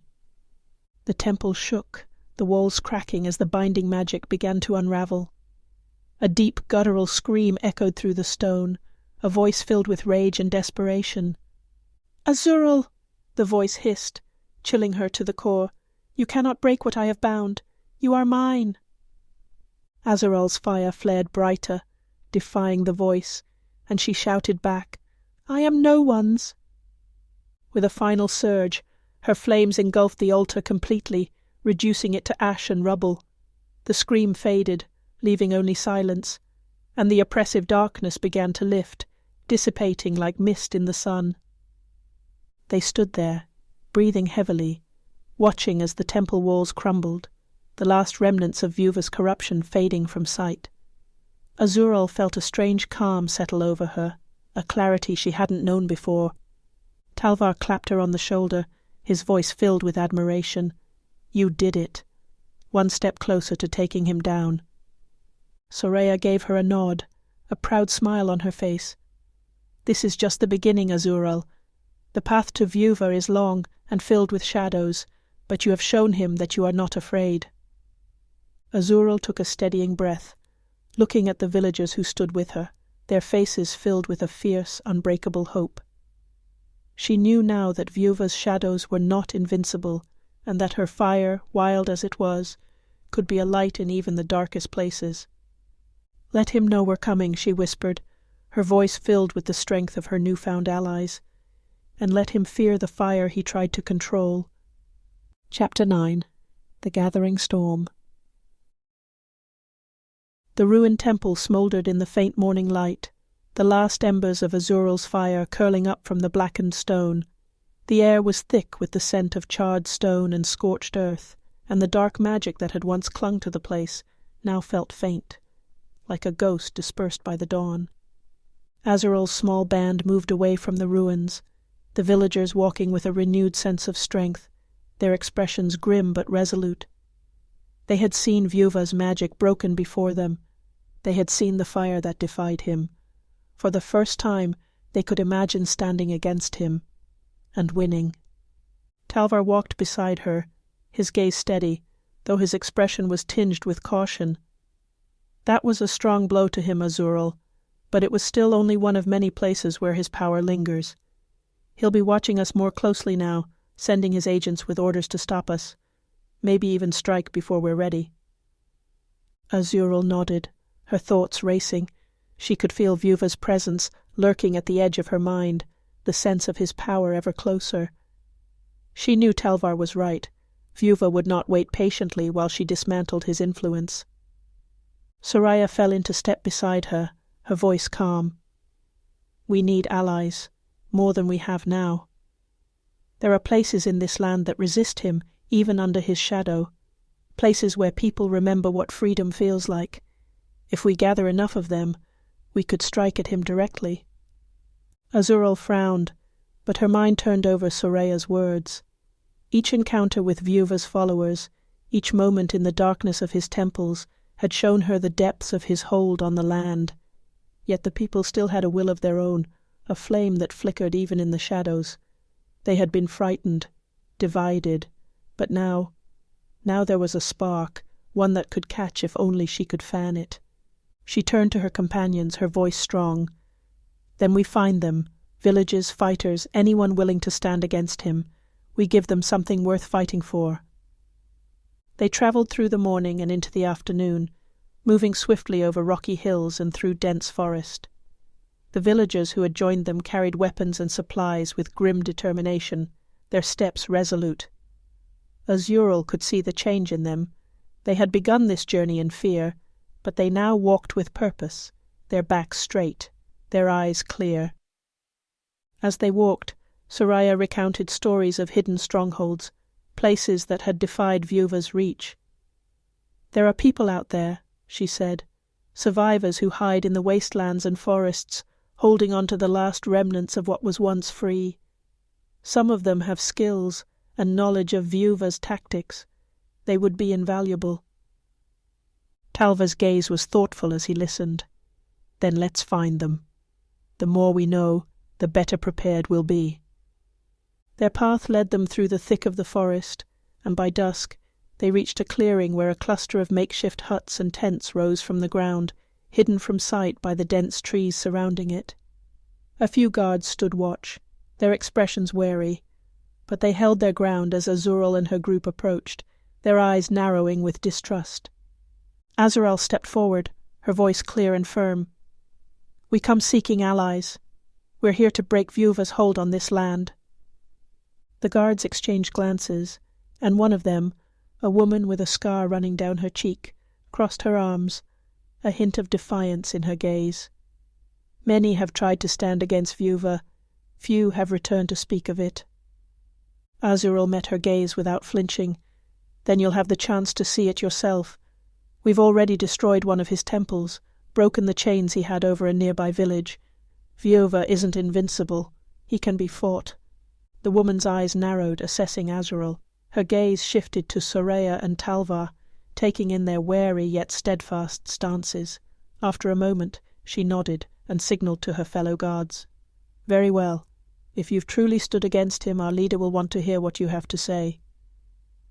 They were led through the camp, passing groups of people huddled around fires, their faces shadowed with worry and weariness. But as they caught sight of Azural and her small band, whispers rippled through the crowd, murmurs of hope and disbelief. In the largest tent sat a man with a hardened face, his posture rigid, every line of his body marked by years of war and survival. He watched them approach, his gaze sharp, untrusting. The guard spoke quietly in his ear, and his expression shifted, a flicker of interest breaking through the tension. "So you're the one stirring up trouble in Vieuva's shadows," he said, his voice low and rough. "You've got the look of fighters, but tell me, why should we risk our lives for a stranger's cause?" Azural's eyes met his with a fierce intensity. "Because it isn't just my cause. This land belongs to you, your people. Vieuva's shadows have poisoned it, but it can be reclaimed. We can break his hold, village by village, temple by temple. But I need those willing to stand beside me, to turn that fear into something that could destroy him." The leader's gaze lingered on her, his expression unreadable. Finally, he nodded slowly. "If you speak true, and if you truly have the power to fight him, then you may have our support. But be warned, Vieuva's forces know these lands well. They are ruthless, and they will come for you with everything they have." Azural clenched her fists, feeling the fire pulse within her. "Let them. I have something they don't. I have fire that won't bow to shadows." The leader's gaze softened, a glimmer of respect flickering in his eyes. "Very well. We will stand with you. Our people have been waiting for a spark. Maybe you're the one to set it ablaze." Word spread quickly through the camp, and as night fell, Azural and her companions gathered around the largest fire. The villagers and fighters who had joined them from the first village mingled with the new allies, exchanging stories, sharing the weight of their experiences. Talvar spoke with a small group of scouts, learning of the surrounding terrain, while Soraya quietly discussed Vieuva's known tactics with a circle of seasoned fighters. Azural stood a little apart from the others, watching the fire flicker in the dark, her mind turning over everything that lay ahead. She felt the eyes of the people on her, their hopes and fears pressing down like a weight she couldn't shake. She had lit a fire within them, yes, but now they looked to her to lead it, to keep it burning, to see it through to the end. The flickering flames reminded her of her own power, the fierce yet unpredictable force within her. She had yet to fully understand it, to fully control it, and that uncertainty gnawed at her.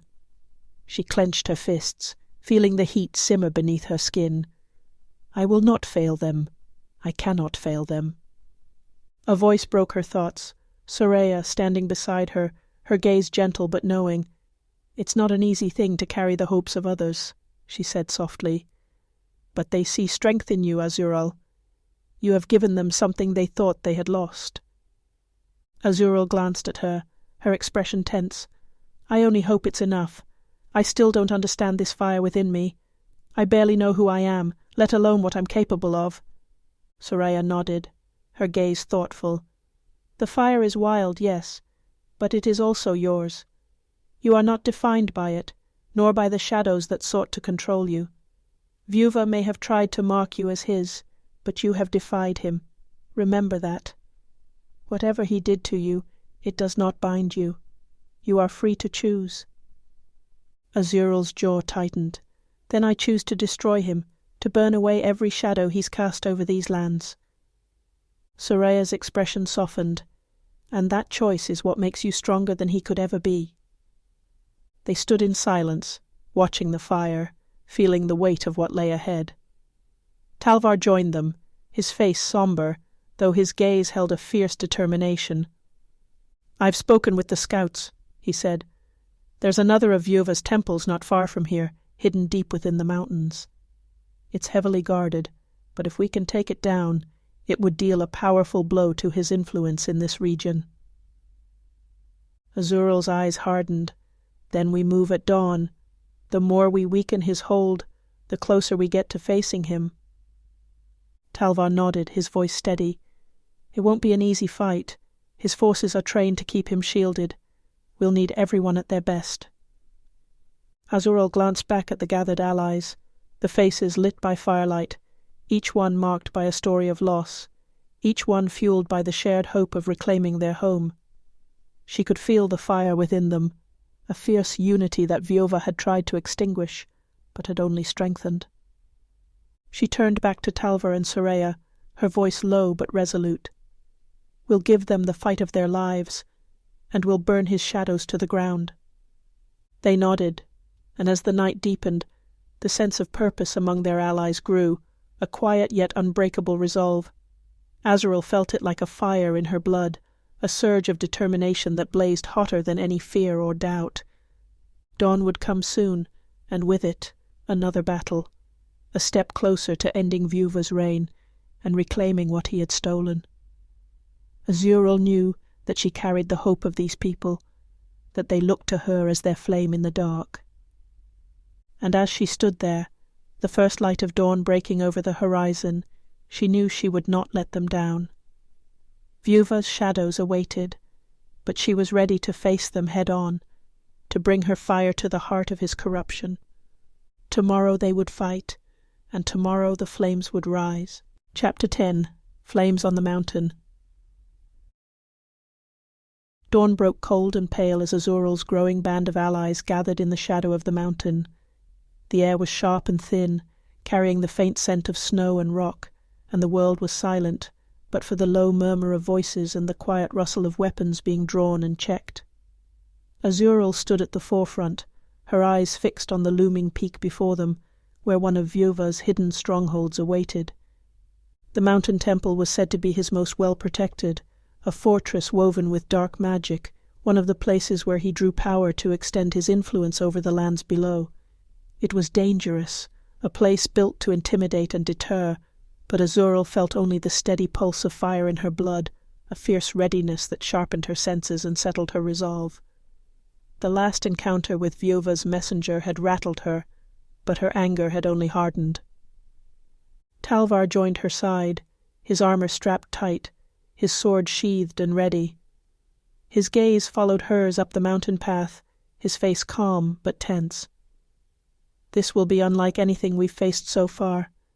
Vieuva will have guards in place, creatures or traps to deter intruders. We need to be prepared for anything. Azural nodded, her jaw set. We've broken his hold before, We'll do it again." Soraya moved up beside them, her expression thoughtful. "The magic here will be thick, tangled with Vieuva's power.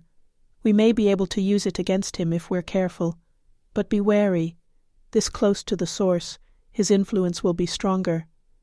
He'll sense us the moment we enter, and he won't hesitate to defend his power."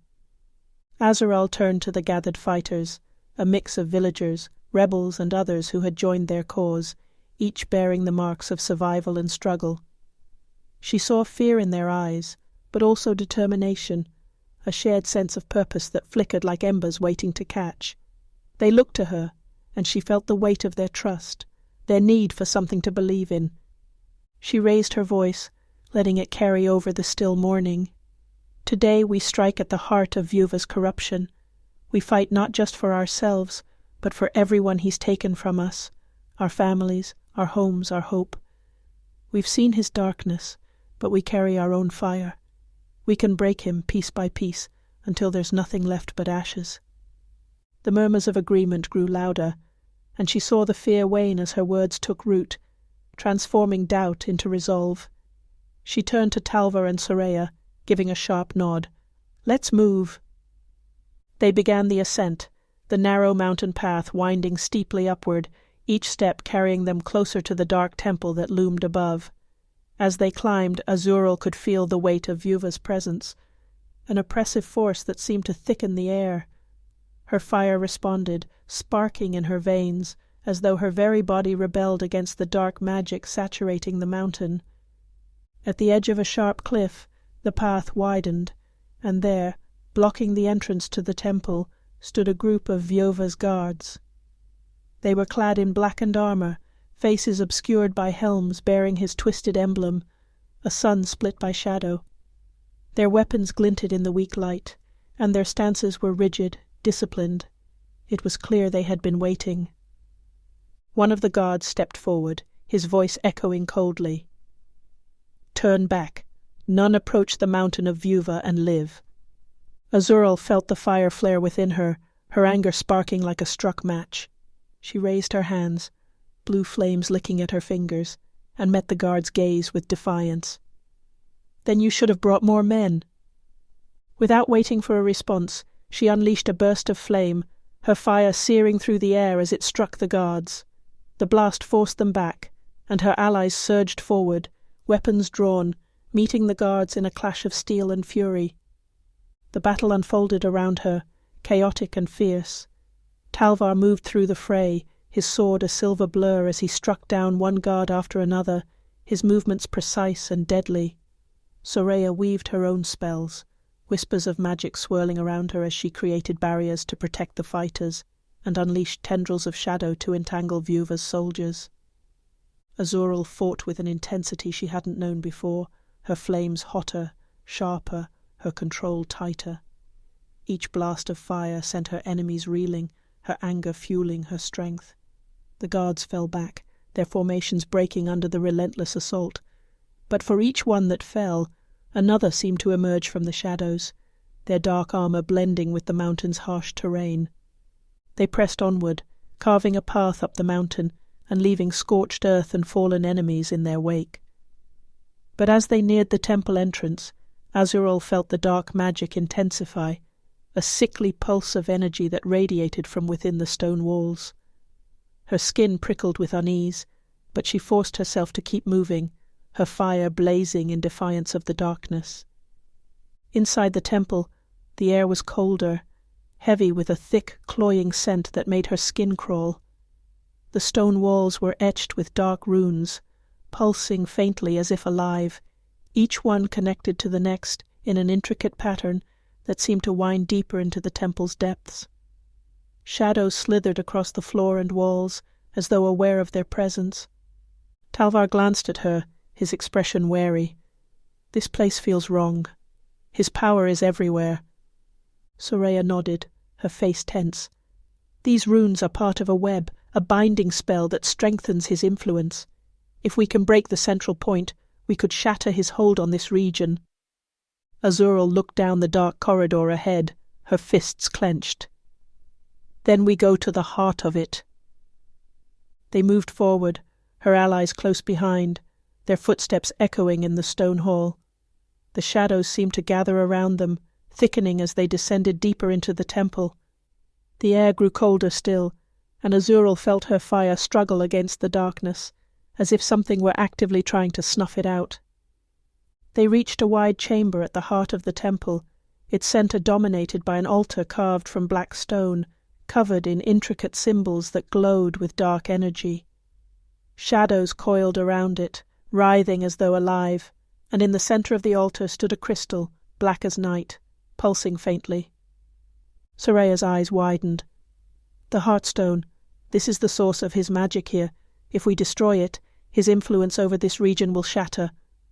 But as she spoke, the shadows gathered, swirling into a single form, a towering figure cloaked in darkness, his face obscured, but his eyes burning with a familiar malice.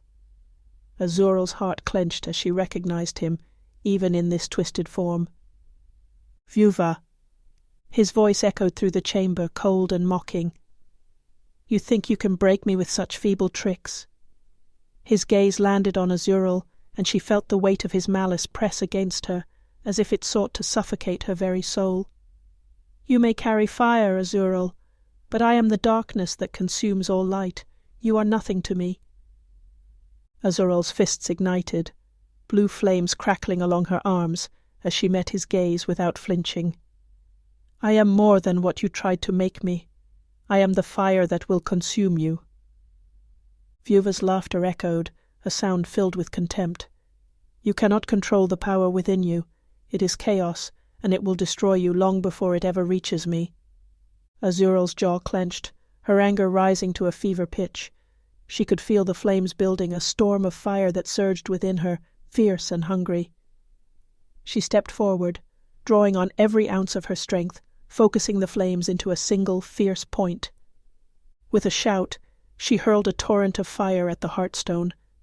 The flames struck the crystal, searing into it, and the dark energy around it flared, twisting and writhing as though in agony. Vieuva's form wavered, his eyes narrowing in fury as the power he had woven into the temple began to unravel. No! His voice was a roar of fury and fear, echoing through the chamber as the crystal began to crack, splintering beneath the force of Azural's fire. Talvar and Soraya joined her, their combined magic and strength bearing down on the Heartstone, the air thick with the raw energy of their assault. The crystal shattered with a final deafening crack, sending shards of dark energy exploding outward. Vieuva's form flickered, his presence dissipating with a scream that reverberated through the chamber. The darkness lifted, the oppressive weight of his magic fading as the last of the shadows burned away. Azural stood in the centre of the chamber, breathing heavily, her flame still simmering at her hands, but her expression was one of triumph. Talvar rested a hand on her shoulder, his voice filled with quiet admiration. You did it, Azural. His hold over this place is broken. Soraya nodded, a faint smile on her lips. This is a victory, Azural, one he did not expect. You've weakened him, made him vulnerable, but he will come for you now, more relentless than ever. Azural looked at the shattered Heartstone, her resolve hardening. Let him come. I am done hiding from his shadows. If he seeks to break me, he will find himself burned by the fire he tried to control. They left the temple together, descending the mountain as the morning light began to break over the land, a new dawn rising on a land that had begun to shed Vieuva's shadow. And as they walked, Azural knew that this was only the beginning. The final battle was yet to come, but she would be ready, for she was the fire, and she would not be extinguished. The morning after the destruction of the mountain temple dawned bright, the air crisp and alive with the scent of fresh pine and damp earth. Azural's band moved quietly, leaving the smouldering ruin behind them, though the weight of their victory lingered in each step. She could feel it, a subtle yet undeniable shift in the essence of the land itself. Vieuva's grip here had weakened, his shadow seeming thinner, more fragile, yet still lurking at the edges of her awareness. Each step forward was a reminder that he would not abandon his hunt. his darkness would gather, waiting to strike. They gathered in a secluded glen not far from the temple, the morning light filtering through the trees in faint broken beams. A tension hung in the air, a mix of triumph and apprehension. Azural paced at the edge of the clearing, her fists clenched, blue flames pulsing under her skin as she tried to shake the sense of coming retaliation. Vieuva would answer their strike with a force greater than any they had yet seen. She could feel it, a dark cloud of malice that stirred just beyond sight. Talvar approached, his gaze steady, respect evident in his eyes. "You did well, Azural," he said quietly. "Few could have faced him like that and emerged unscathed. You've shown everyone that Vieuva isn't invincible. That's something they'll remember." Azural met his gaze, her jaw set, tension visible in her posture. "He may not be invincible, but he's far from finished. We've struck him, yes, but now he knows our strength. He'll be more dangerous than ever." Soraya joined them, her expression thoughtful, almost somber. "Azural's right. Vieuva will not rest. His darkness is like a poison. It spreads, infects, turning the land itself against us. Breaking his hold here was only the beginning. He'll focus all his energy on us now, seeking to crush this rebellion before it can truly rise." Azural's gaze swept across her gathered allies, wearied from the night's battle, but with a fierce glint in each eye. "Then we gather more strength. We need allies, others who hate him, who have reason to fight. Villages like the one we saved, survivors hiding in the forests, anyone who has lost something to his darkness." Soraya nodded thoughtfully. "I know of a few places where we could find such people. There are strongholds hidden in the northern reaches, places where warriors still resist, even if their numbers are small, but travelling there will be dangerous. Vieuva will send his agents after us." Talvar's face darkened, a grim understanding settling in his gaze. "He'll try to divide us, strike when we're at our weakest. We have to be vigilant." Azural looked over her group, her resolve hardening as she saw the same spark within them. Though tired and battle-worn, they each carried a fierceness, a determination that mirrored her own. They believed in her, she realized, and she would fan that spark into a fire that even Vieuva's darkness could not snuff out. "We'll split up," Azural decided, her voice ringing with authority. "Soraya, take some of our fastest scouts to the northern strongholds. Find those who are willing to fight, and tell them what we've done here. Talvar, lead a group south to spread word of Vieuva's broken stronghold. Let people know he's not untouchable." Talvar nodded. "And you?" Azural clenched her fists, feeling her inner fire surge. "I'll go east to the river settlements. I've heard stories of resistance there, people who have fought off Vieuva's men before. I'll find them and bring them back. When we're all gathered, we'll strike at his strongest fortress." Soraya's eyes held a flicker of concern. "If we divide ourselves, we'll be more vulnerable. Vieuva may sense the separation and attack." Azural met Soraya's gaze, her expression unyielding. "He'll attack whether we're together or apart. If we're divided, we move faster, find more people willing to stand against him. We can't wait for him to choose the moment of our fight. We have to force his hand." Talvar inclined his head, his respect for her clear. "We follow your lead." The rest of the morning was spent in preparation. Fighters exchanged supplies, sharpened their weapons, and gathered provisions for their journeys. Azural moved among them, offering words of encouragement, watching as their fears gave way to purpose. By the time she took her own supplies, she was met with nods of trust and a feeling of unity that filled her with fierce determination. Her path took her east, along an old river trail, winding through dense forests and rolling hills. The smell of damp earth rose with each step, and the shadows beneath the trees seemed to watch her, pressing close, heavy and expectant. She felt Vieuva's presence here, his malice lingering like a sour taint in the air, as though the very trees and soil had been touched by his influence. But her fire pulsed with defiance, burning hotter as she pushed forward. By dusk, she reached the first of the river settlements, a small village nestled against the banks, its cottages sturdy yet worn, its people moving cautiously, casting wary glances at every shadow. The land here bore the scars of Vieuva's power, crops sparse, soil hardened and resistant, as though rejecting the light itself. Azural stepped into the village square, her presence drawing curious yet suspicious eyes. Raising her voice, she let it carry over the murmurs.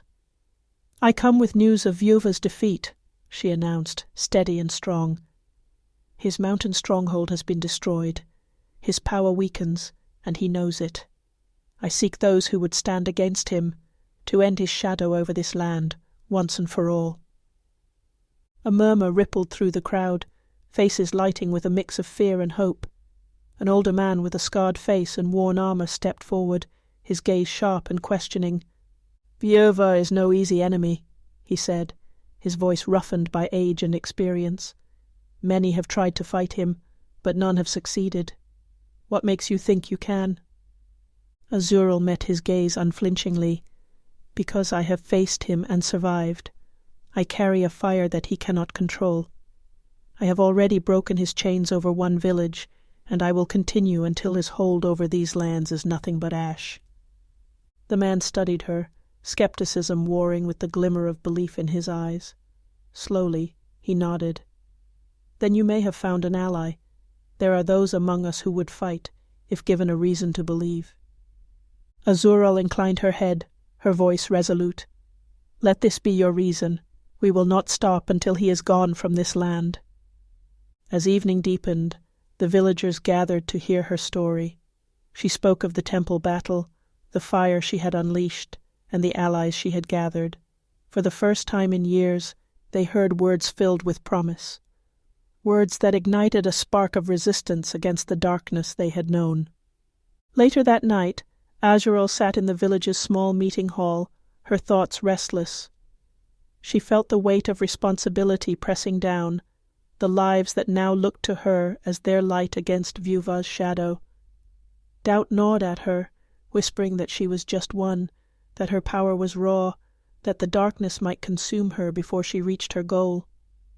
But as she stared into the small fire crackling in the center of the room, a fierce resolve stirred within her. She had ignited a flame within these people, a fire that would spread until it could no longer be contained. A quiet knock sounded at the door, and she looked up to see the older man standing there, his face lit by the firelight, his gaze thoughtful. "I've gathered those willing to fight," he said.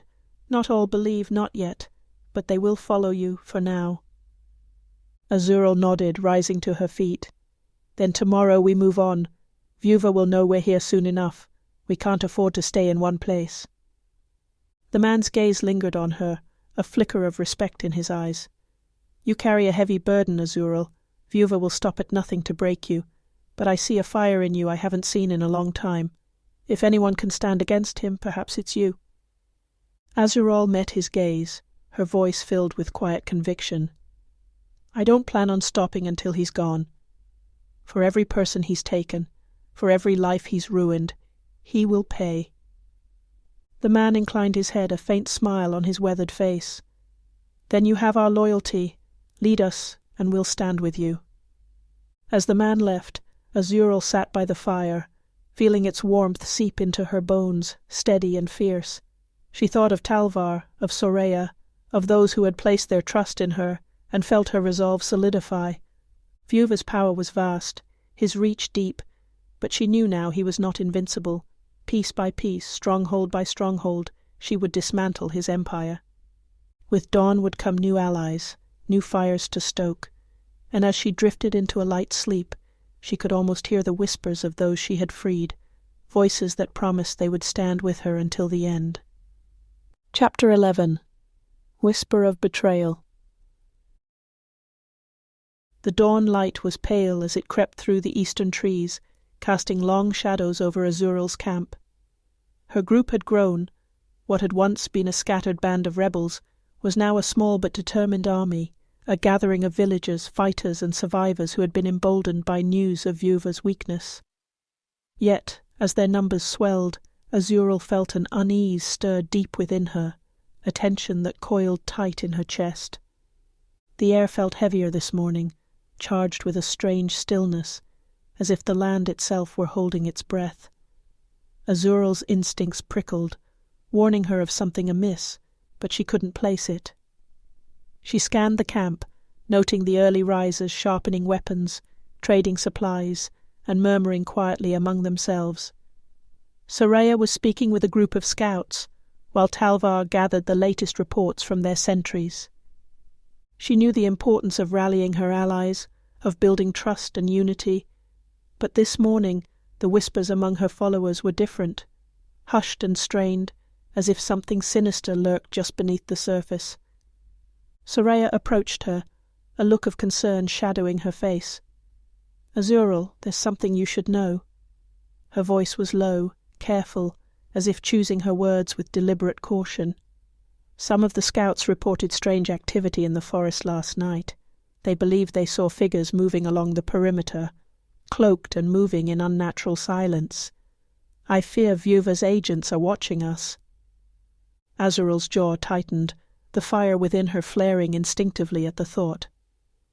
"He's been aware of our movements for some time, Soraya, but if he's sending spies this close, he may be preparing to strike." Soraya nodded, her gaze intense. "Or he's testing us, watching for weakness. He knows we're gaining strength, and he'll want to crush us before we become a true threat. We must be careful, Azural. Vieuva is cunning, and he will seek any opportunity to divide us from within." As Soraya spoke, Talvar joined them, his expression grim. "There's something else," he said, glancing warily over his shoulder. "I've been hearing rumors, whispers among the camp.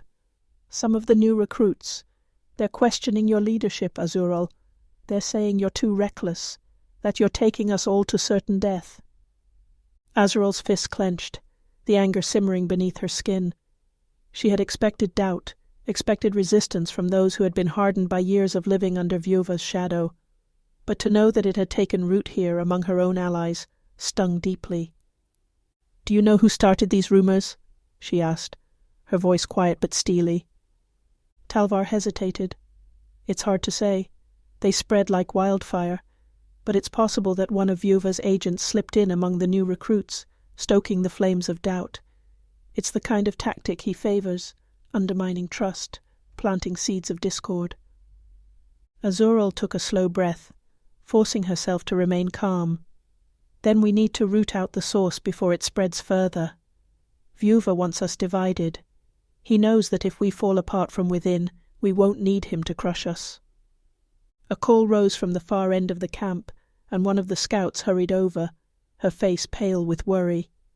"Azural, you need to come with me. There's something you need to see." Azural exchanged a wary glance with Soraya and Talvar, then followed the scout who led them through the camp to the eastern edge where a small crowd had gathered, murmuring in tense voices. As the group parted, Azural's heart clenched at the sight before her. On the ground, bound and gagged, lay a cloaked figure. His clothes were torn, his face bruised and bloodied, though he bore the unmistakable insignia of Vieuva's followers, the sun split by shadow. The man glared up at her, defiant even in his captivity. One of the fighters stepped forward, a grim expression on his face.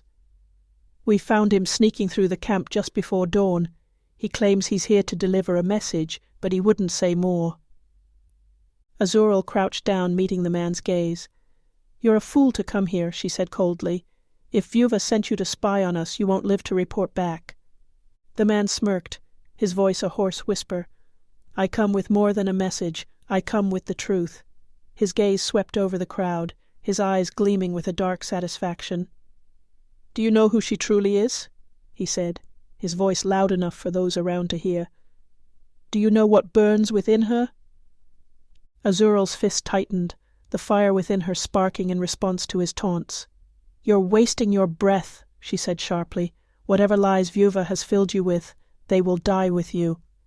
But the man laughed, a low, mocking sound. "You think you're the savior, don't you? The one who will end his reign, who will bring light to this land." He spat blood onto the ground. "But you are his greatest weapon, Azural. He has marked you. You carry his flame, his corruption, even if you refuse to see it. You may think you're free, but he already owns you." A murmur rippled through the gathered fighters, faces turning toward Azural with a mix of doubt and fear. The man's words were poison, meant to turn her allies against her, to sow distrust in the very heart of her cause. She could feel the weight of their stares, the whisper of their doubts taking root. Soraya stepped forward, her voice sharp. "Enough. This man is here to undermine us, to plant seeds of fear. He speaks nothing but lies." But the man's gaze remained on Azural, his eyes gleaming with a twisted satisfaction. "You know it's true," he said, his voice low and insidious. "You feel it in your blood, don't you? The fire he gave you, the power that burns within. You can't control it, and when it consumes you, it will consume them all." Azural's heart pounded, the anger and fear twisting within her. She felt the fire flare in response, an instinctive reaction to the threat, to the doubt pressing in from all sides.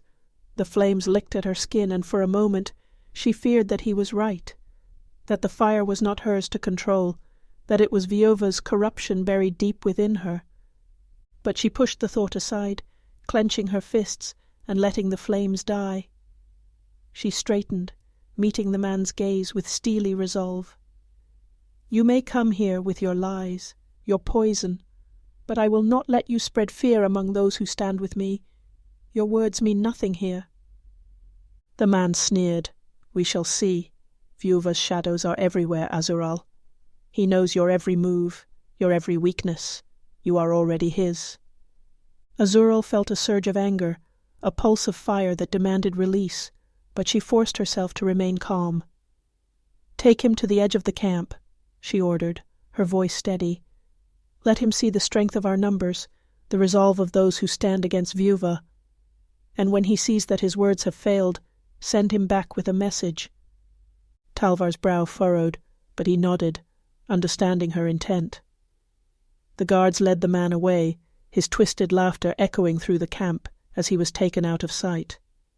Azural watched him go, her heart heavy with the weight of his words. Even as she pushed the doubt away, his accusations lingered in her mind, unsettling and insidious.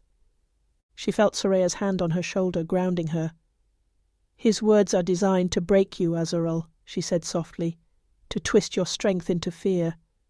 Do not let him sow that poison within you." Azural took a deep breath, nodding as she steadied herself. "I know, but he's right about one thing. Vieuva knows us better than we know him. If we're going to win, we need to understand his tactics, his weaknesses." Talvar joined them, his gaze filled with a quiet resolve. "Then let's strike first. We have scouts, allies we've yet to call upon. If we can gather more information, we can plan a strike that will weaken him even further."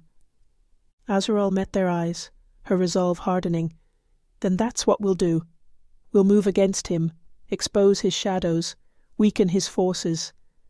We will not be intimidated, and we will not stop until he is gone from this land." They spent the remainder of the morning preparing, gathering supplies and rallying the fighters. The tension from the encounter lingered, but Azural saw the fear in her allies' eyes replaced by determination, a fierce defiance that burned brighter than before. Whatever shadows Vieuva cast, they would face them together, unbroken. By midday they set out, their numbers swelling as word spread among the surrounding villages of Vieuva's growing vulnerability. Allies joined their ranks, hunters from the forests, warriors from hidden strongholds, villagers whose families had suffered under his shadow. Their force was small but determined, a coalition of people united by loss, by anger, and by a shared hope for freedom. As they travelled, Azural kept her focus on the path ahead, her gaze fixed on the distant mountains where Vieuva's final strongholds awaited. She knew the road would be fraught with danger, that his agents would be watching, waiting to strike at the first sign of weakness. But she also knew that she could not let fear guide her. In the quiet of the journey, she found herself walking beside Talvar, who cast her a sideways glance. "You handled that spy well," he said, his tone respectful. "Vieuva's words are sharp. but you prove to everyone that your fire isn't one to be controlled." Azural looked ahead, her voice quiet but firm. "I've seen what his shadows can do.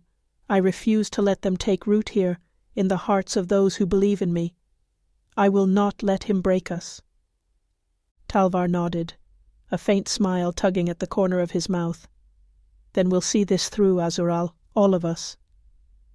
As night fell, their band made camp in a dense forest, the trees towering above them, casting long shadows over their gathering. Azural watched as her allies settled, their spirits high despite the day's tension, their faces lit by the glow of small fires. She felt their trust, their hope, and she knew that the road ahead, however dark, was one she would not walk alone. And as she stared into the flames, she felt the fire within her settle, strong and steady, a fierce resolve that Vieuva's shadows could not reach. The time would come soon. She would face Vieuva, not as his weapon, but as the fire that would bring an end to his reign. And when the moment came, she would ensure that his darkness was reduced to nothing but ashes. Chapter 12. The Rising Flames. The forest lay quiet under the shroud of night, as Azural's camp prepared for what felt like an inevitable clash. The ground was damp from an earlier rain, the earth beneath them cool, and the mist hung low around the trees, lending an eerie atmosphere to their preparations. Fires were kept low, casting dim, flickering light over her allies' determined faces. Azural walked the perimeter, feeling the weight of what was to come settle over her like a mantle she could no longer shake. They had assembled fighters from villages, strongholds, and hidden rebel camps, each person carrying their own stories of loss, their own vendettas against Vieuva's dark rule. The last few days had brought them new allies and reinforcements, but also a grim understanding of the enemy's vast power. Azural had felt his presence haunting their steps, like a shadow cast just beyond the edge of sight. Vieuva knew they were coming, and he would be prepared.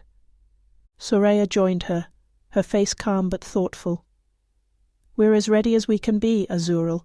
The scouts report that Vieuva's main forces are gathered at his fortress in the Ashen Pass. It's a place steeped in dark magic, heavily fortified, but it's his last stronghold, the heart of his power." Azural nodded, her gaze fixed on the dark outline of the distant mountains where the fortress lay hidden. "If we take it, we cut the root of his control. His magic, his reach, all of it starts there. But we'll need to strike hard and fast before he can draw on the full force of his magic." Talvar joined them, his expression serious. "I spoke with the scouts as well. Vieuva has layered traps and wards around the fortress. We can't risk charging blindly into them. We'll need to disable them, ideally without alerting his guards to our presence." Azural's jaw clenched. She knew Talvar was right, but the sense of urgency gnawed at her. They were so close to finally confronting Vieuva, to severing the grip he held over this land, and each passing hour felt like a gift to his defense. "Then we strike at dawn," she decided, her voice firm. "Our forces will approach from the east and west, creating a two-front assault. Soraya, you lead the spellcasters and scouts on the eastern flank. Talvar, you'll take the fighters on the western approach. I'll lead the main force to the gates." Soraya's eyes flickered with concern. "If we split our forces, we may weaken our strength. Vieuva's followers won't hesitate to exploit any vulnerabilities they see." Azural nodded, but her gaze was unyielding. "I know. But if we're to surprise him, we'll need to strike from multiple directions. Vieuva's power depends on his control, his ability to anticipate and respond. If we come from every angle, we may disrupt his magic long enough to reach him." Talvar's gaze softened with respect, and he gave her a slight nod. "We trust your plan, Azural. We'll make sure it succeeds." As the night deepened, her allies prepared quietly, each gathering weapons, whispering reassurances, steadying their resolve for the battle ahead. Azural watched them, feeling the weight of their hope settle onto her shoulders. She had brought them here, had united them against a common darkness, and now it was her responsibility to see it through. But as dawn began to edge over the horizon, A shadow passed through the camp, a subtle chill that sent a prickle down her spine. Azural turned, her gaze scanning the trees, and for a moment she saw a figure, dark, cloaked, watching her from the edge of the forest. She tensed, reaching for the fire within her, but in the next instant the figure melted into the shadows, vanishing as if it had never been there. "Azural," Soraya's voice was soft, her expression concerned as she approached. "Is something wrong?" Azural shook her head, though the unease lingered. "Just a feeling. I thought I saw someone watching us. Another one of Vieuva's agents, perhaps." Soraya's face hardened. "If they're spying on us, they'll know our plans. Vieuva will be ready." Azural met her gaze, the fire sparking in her veins. "Let him be ready. We're done hiding." With the first light of dawn they moved out, each group following the path laid out in Azural's plan. The eastern flank, led by Soraya, moved swiftly through the trees, their magic casting faint glimmers of light as they manoeuvred around Vieuva's wards, disabling them as they advanced. Talvar's group on the western side crept carefully along the rocky ledges, their path shadowed and hidden from the view of the guards above. Azural led the main force, her steps quiet yet sure, the fire within her simmering with a sense of finality. This was it, the moment they had all been fighting for, the chance to break Vieuva's reign of fear. She could feel his presence growing stronger as they neared the fortress, the dark energy swirling like a storm over the ashen pass. It filled her with both dread and resolve. She had come too far to turn back now. They reached the gates, massive and carved from black stone, guarded by figures in dark armour. These were no ordinary guards. They radiated dark energy, their eyes glowing faintly beneath their helms. Azural raised a hand, signalling her allies to wait, and took a slow, steadying breath, feeling the fire within her surge to life. With a shout, she unleashed a torrent of blue flame, her fire striking the gates with a fierce intensity.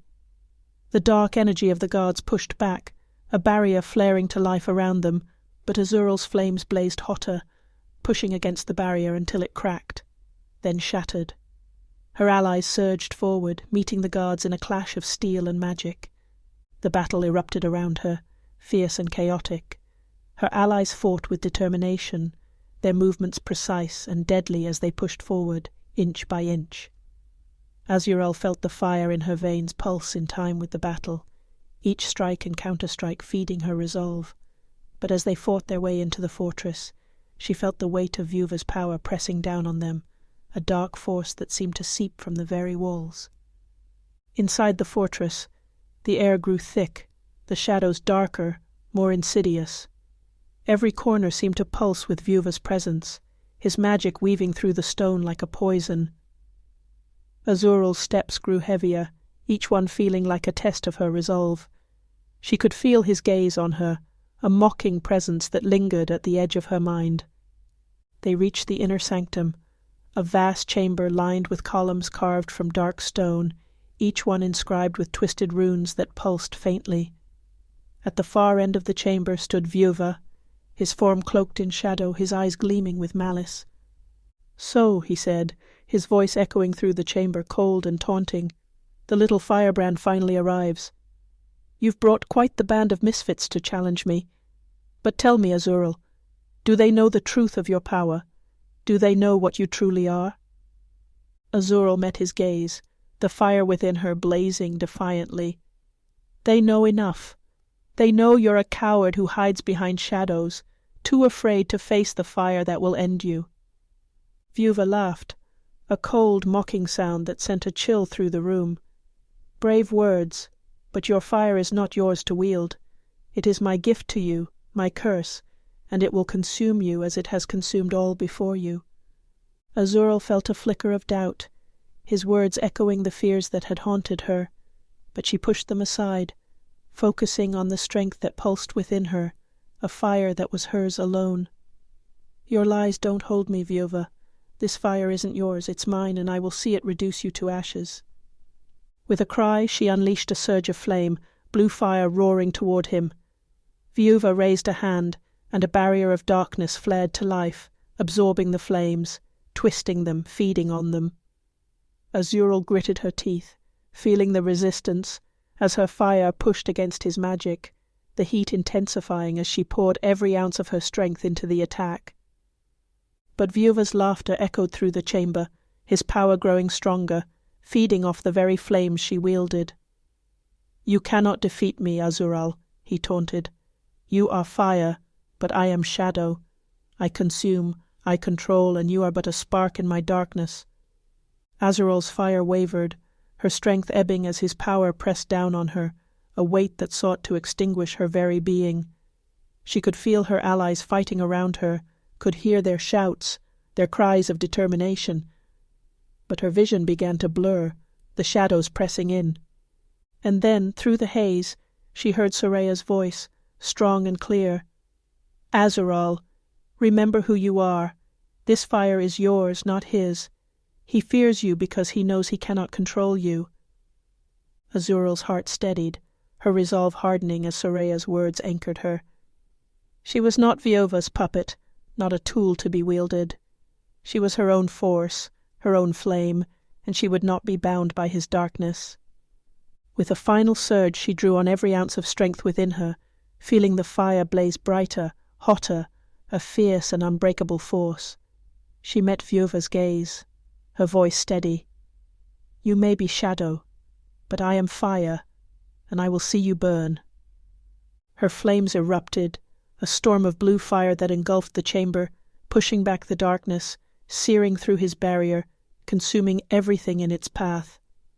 Vieuva's scream echoed, a sound of fury and fear as the flames tore through him, unravelling his magic, reducing his form to ash. When the fire finally subsided, the chamber lay silent, the air heavy with the scent of smoke and scorched stone. Azural stood at the centre, her breathing heavy, her body exhausted but victorious. Around her, her allies rose, their faces lit with awe and relief. Talvar approached, a faint smile on his face. "It's over. You did it, Azural. Vieuva is no more." Soraya joined them, her gaze warm. "You broke his hold, Azural. His darkness no longer lingers here." Azural looked around, feeling the weight of their victory settle over her. She had faced Vieuva, had broken free from his shadows, and in doing so had reclaimed her power, her fire. As they made their way out of the fortress, Azural knew that the road ahead would still be long, that there would be challenges yet to come. But she also knew that she had forged something stronger than any darkness, a fire that would burn bright, a legacy of hope and defiance. For she was Azural, the fire reborn, and she would see this land free of shadows, no matter the cost. Chapter 13. Legacy of Ashes. The dawn after Vieuva's fall broke cold and clear, casting a pale light over the ruins of his fortress. Azural's band of fighters, rebels, and survivors gathered in the empty courtyard, the air thick with the scent of scorched stone and the lingering traces of Vieuva's dark magic. She stood before them, feeling the weight of what they had achieved settle heavily over her. It was a victory, but it was also only the beginning of something larger, a legacy that she was just beginning to grasp. The fortress felt emptier than she had anticipated, its dark halls hollow without the shadows that had once lurked within. The remnants of Vieuva's presence clung faintly to the walls, but it was no longer a living force, only a memory. Her allies moved carefully through the corridors, their faces etched with weariness but also a quiet pride. They had done what many had thought impossible. They had broken the spine of Vieuva's power, struck a blow that would echo across the land. Soraya joined her at the edge of the courtyard, her gaze sweeping over their allies, who spoke in low tones, trading stories of the battle, sharing moments of relief. "They believe in you, Azural," she said softly. "You've given them something Vieuva took away, a reason to hope, to rebuild." Azural nodded, her gaze thoughtful. "But the darkness isn't gone. There are remnants of Vieuva's influence, followers scattered across the land. They may not have his power, but they'll be desperate, hungry to regain what they've lost." Talvar approached, his expression grave. She's right. Vieuva may be gone, but his shadows still linger. There are people who will resist this change, who will cling to the power he promised them. They won't let go without a fight. Azural felt the fire within her stir, a quiet, steady warmth that reassured her even as the weight of responsibility pressed down. Then we do what we must. We root out his remnants, rebuild what he destroyed, give people a reason to stand without fear. The three of them stood in silence, watching as their allies regrouped, their numbers smaller than before, but their spirits unbroken. Many had been lost in the final battle. The cost of victory was one that would linger with them. But the survivors carried a new resolve, a quiet, fierce strength that had been forged through the fires of battle. Later, as the day wore on, Azural gathered the leaders of the resistance in the great hall of the fortress, the broken remains of Vieuva's throne looming behind them. The hall was sombre, its dark stone walls a reminder of the power that had once reigned there. But today it felt different, empty of darkness, filled instead with a sense of purpose. Azural looked over her allies, her gaze steady.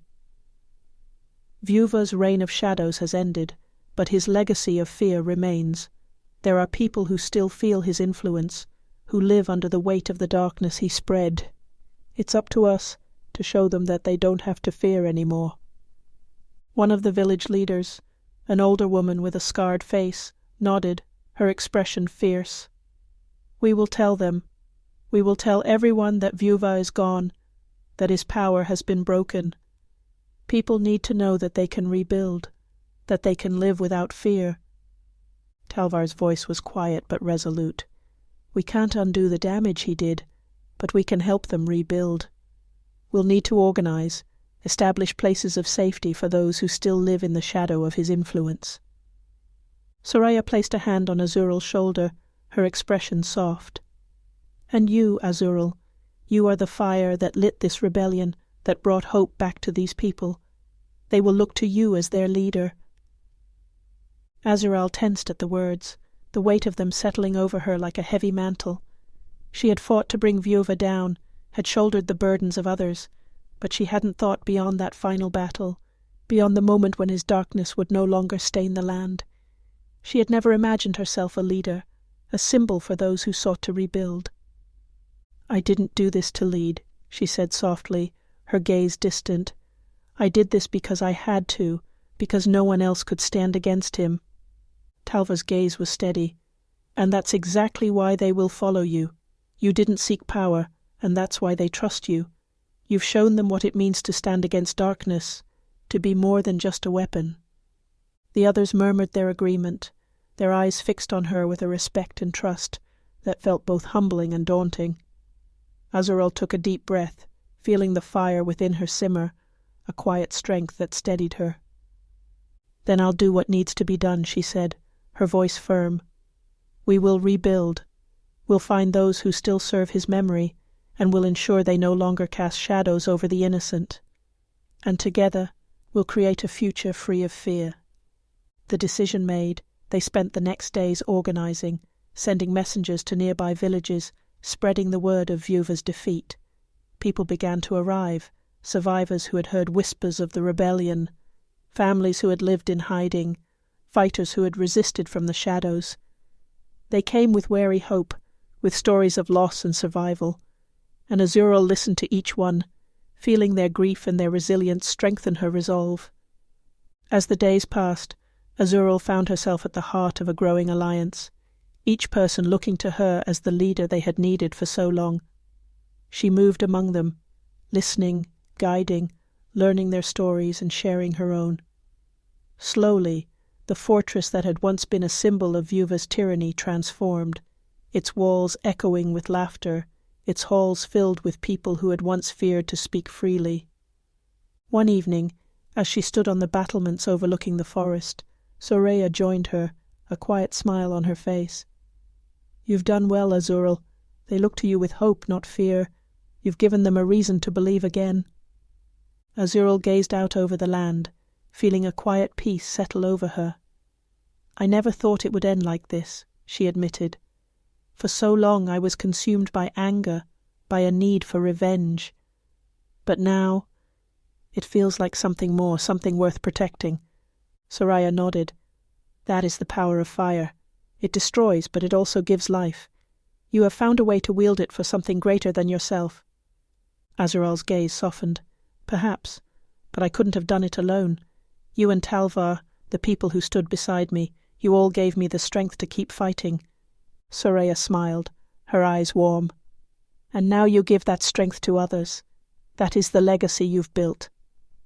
Azural took a deep breath, feeling the weight of her journey, the trials and battles that had led her here, to this moment. She thought of Vieuva's words, his taunts about her fire, his claim that she was nothing more than a weapon. But she had proven him wrong. She had taken control of her power, had transformed it into a force of hope and defiance, and in doing so, she had freed not only herself, but an entire land. As the sun dipped below the horizon, casting the sky in shades of gold and violet, Azural felt a quiet certainty settle over her. Her path was no longer one of revenge, but of rebuilding, of healing. She would lead these people not as a weapon, but as a protector, a guardian of the flame that had brought them out of darkness. The night deepened, the stars casting a silver light over the land, and Azural knew that her journey was far from over. But she was ready, her fire steady, her resolve unbreakable. She was no longer a creature of vengeance, no longer a shadow-bound weapon. She was Azural, the fire reborn, and she would see this land not just survive, but thrive. For she had become more than she ever thought possible, a light that would guide them all through the darkness, a legacy of hope built from the ashes. Chapter 14. Ashes and Renewal. The fortress had transformed, no longer a place of dread and shadows, but a gathering ground for a new beginning.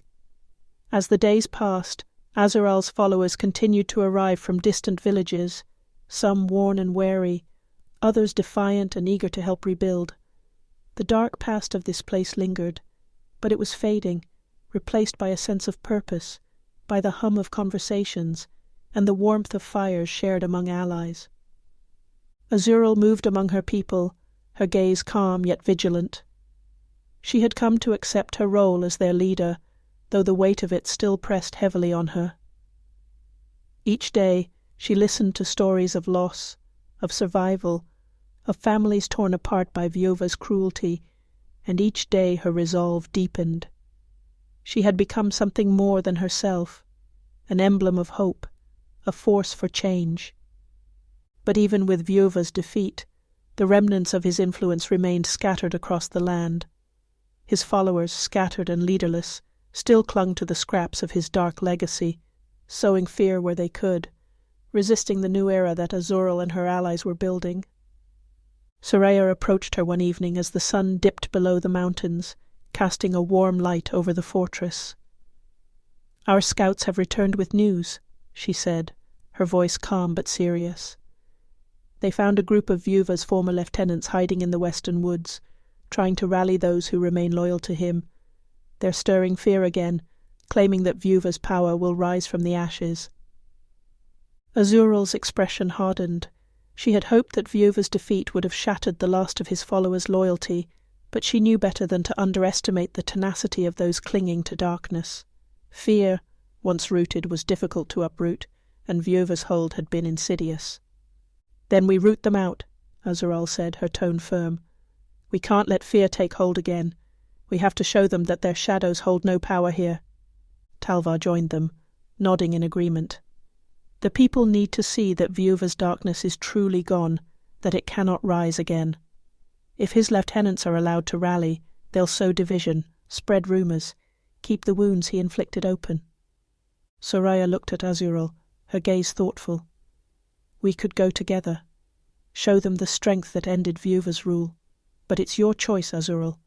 Your people look to you now, and this will set a precedent for how we deal with those who would bring back the shadows." Azural took a steadying breath, feeling the fire within her, tempered and controlled, ready for whatever lay ahead. She knew that leading meant more than making decisions in the heat of battle. It meant showing her people what they stood for, creating a legacy of strength and unity. She nodded, her resolve firm. "We leave tomorrow," she said, her gaze fixed on the horizon. "If Vieuva's followers seek to spread fear, we'll answer it with fire.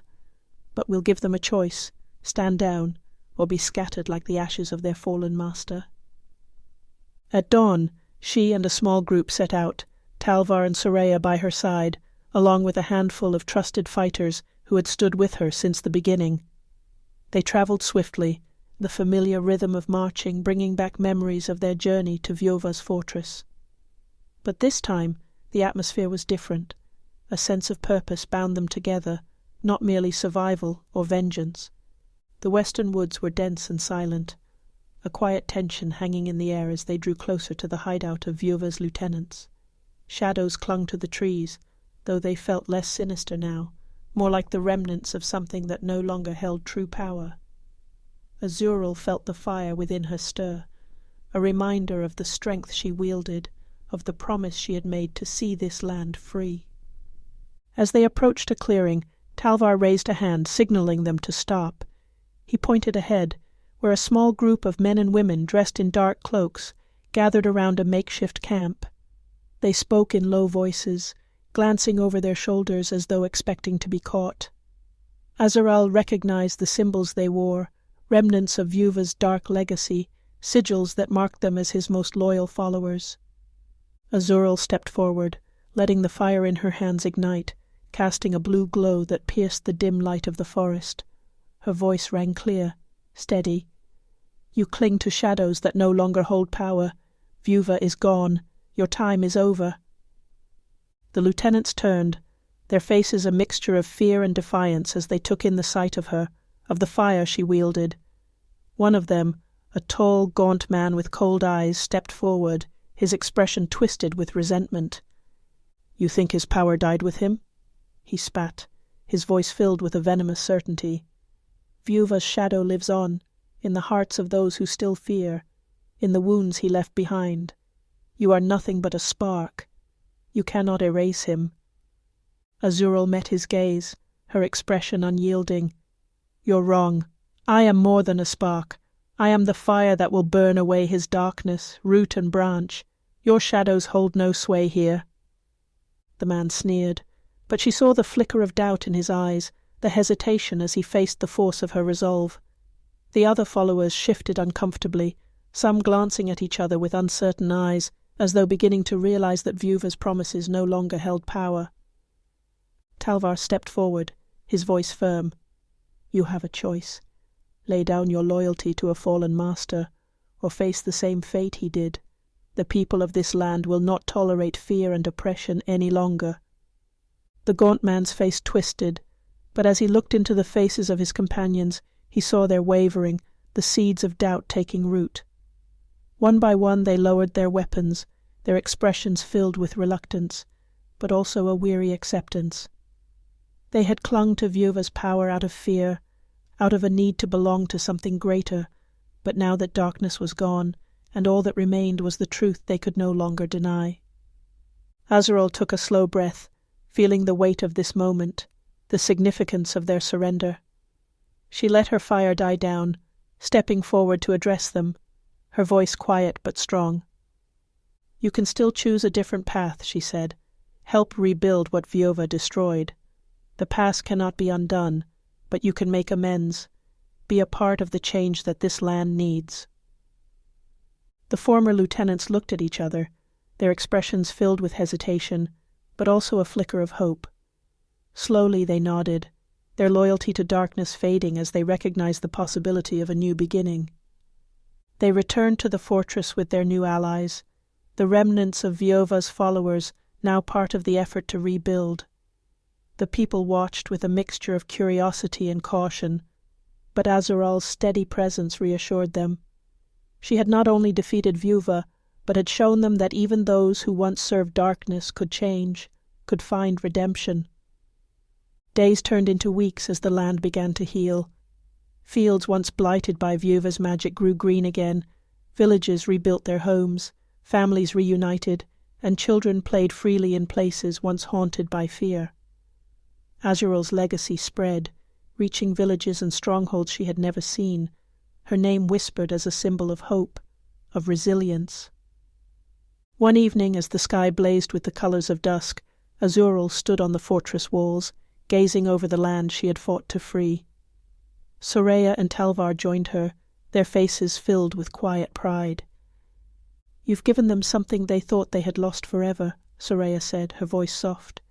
"A chance to hope, to believe in something greater than themselves." Talvar nodded, his expression thoughtful. "This land has changed because of you, Azural. Your fire, your strength. It's woven into the very fabric of this place now. You are more than just a leader. You're part of this land's rebirth." Azural looked out over the landscape, her heart filled with a quiet peace, a sense of fulfillment she hadn't known before. She had started this journey as a weapon, a force driven by anger and vengeance, but now she was something more. She was a guardian, a protector of the flame that had brought them out of darkness. "I couldn't have done it alone," she said, her voice steady. "Each of you, every person who fought, who believed, we made this possible together." As the sun dipped below the horizon, casting the land in the soft glow of twilight, Azural knew that her journey was far from over. But it was no longer a path of anger and revenge. She would continue to protect this land, to lead its people, to be the flame that lit the way through the shadows. For she was Azural, the fire reborn, the light that would guard against darkness, and the promise that this land would never again bow to fear. And as the stars began to emerge in the night sky, she knew that her legacy would burn bright, a beacon of hope for generations to come. Chapter 15. Shadows of Unrest. The fortress had become a symbol of hope, but even with the land beginning to heal, there were murmurs of unrest echoing in the shadows. In the days following Vieuva's fall, Azural had witnessed the people rally around her and her allies. Communities that had lived in hiding now emerged, sharing stories, bringing gifts, and pledging loyalty to the cause of rebuilding a land free of darkness. Yet as more survivors arrived, so did new challenges. Azural noticed it in the subtle shifts in the camp, a hesitation in the greetings, a wary look in the eyes of some of her followers. With so many backgrounds, stories, and scars, conflicts began to surface.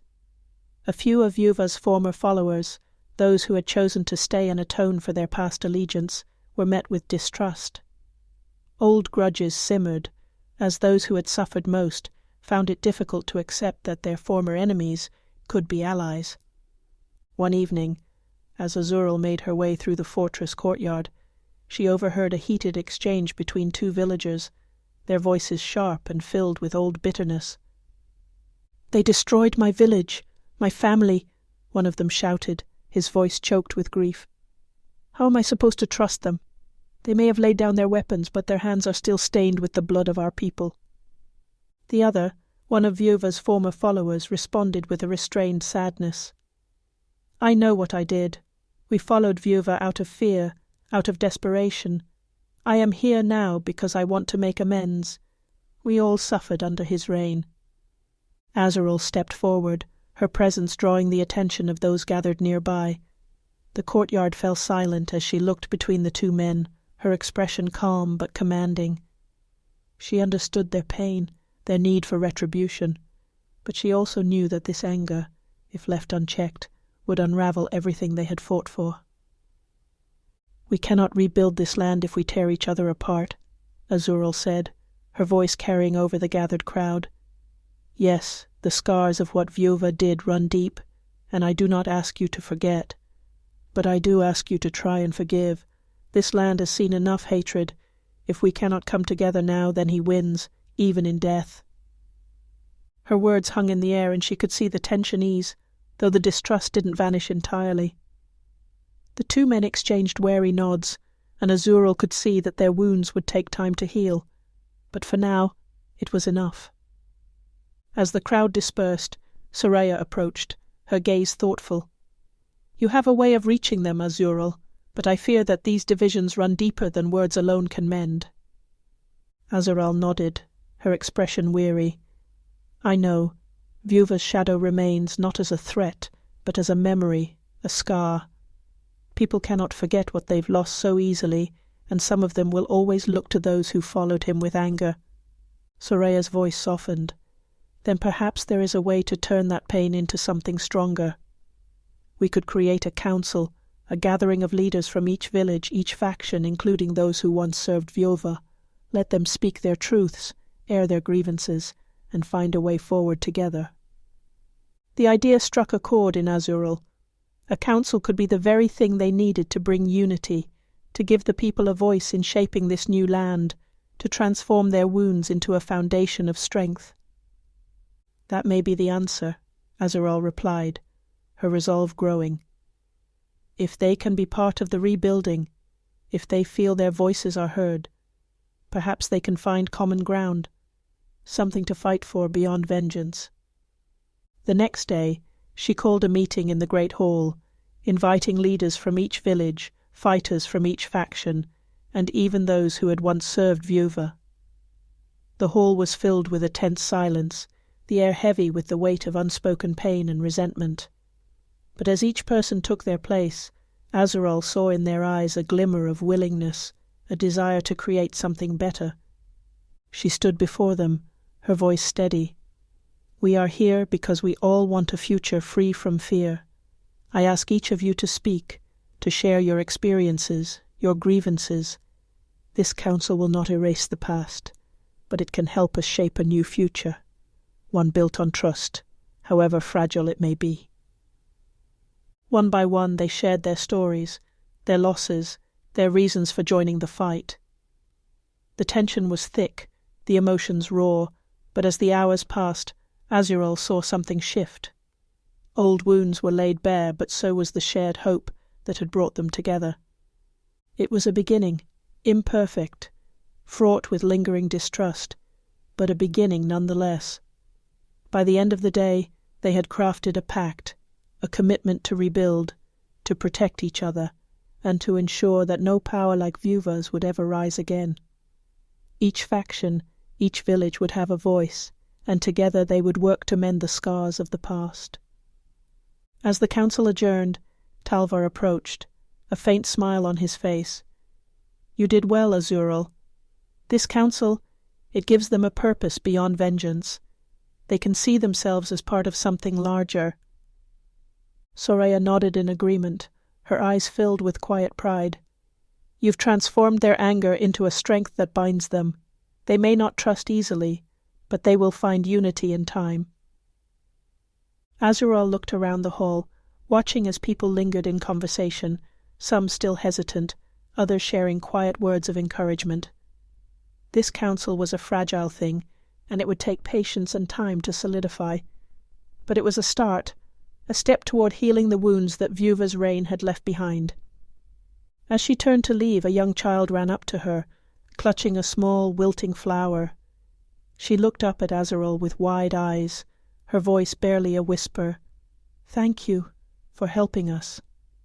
Azural knelt, taking the flower and meeting the child's gaze with a gentle smile. "We're all helping each other. Together we'll make this land a place where you can grow up free of fear." The child's face lit up, and Azural felt a warmth bloom within her, a quiet affirmation that they were on the right path.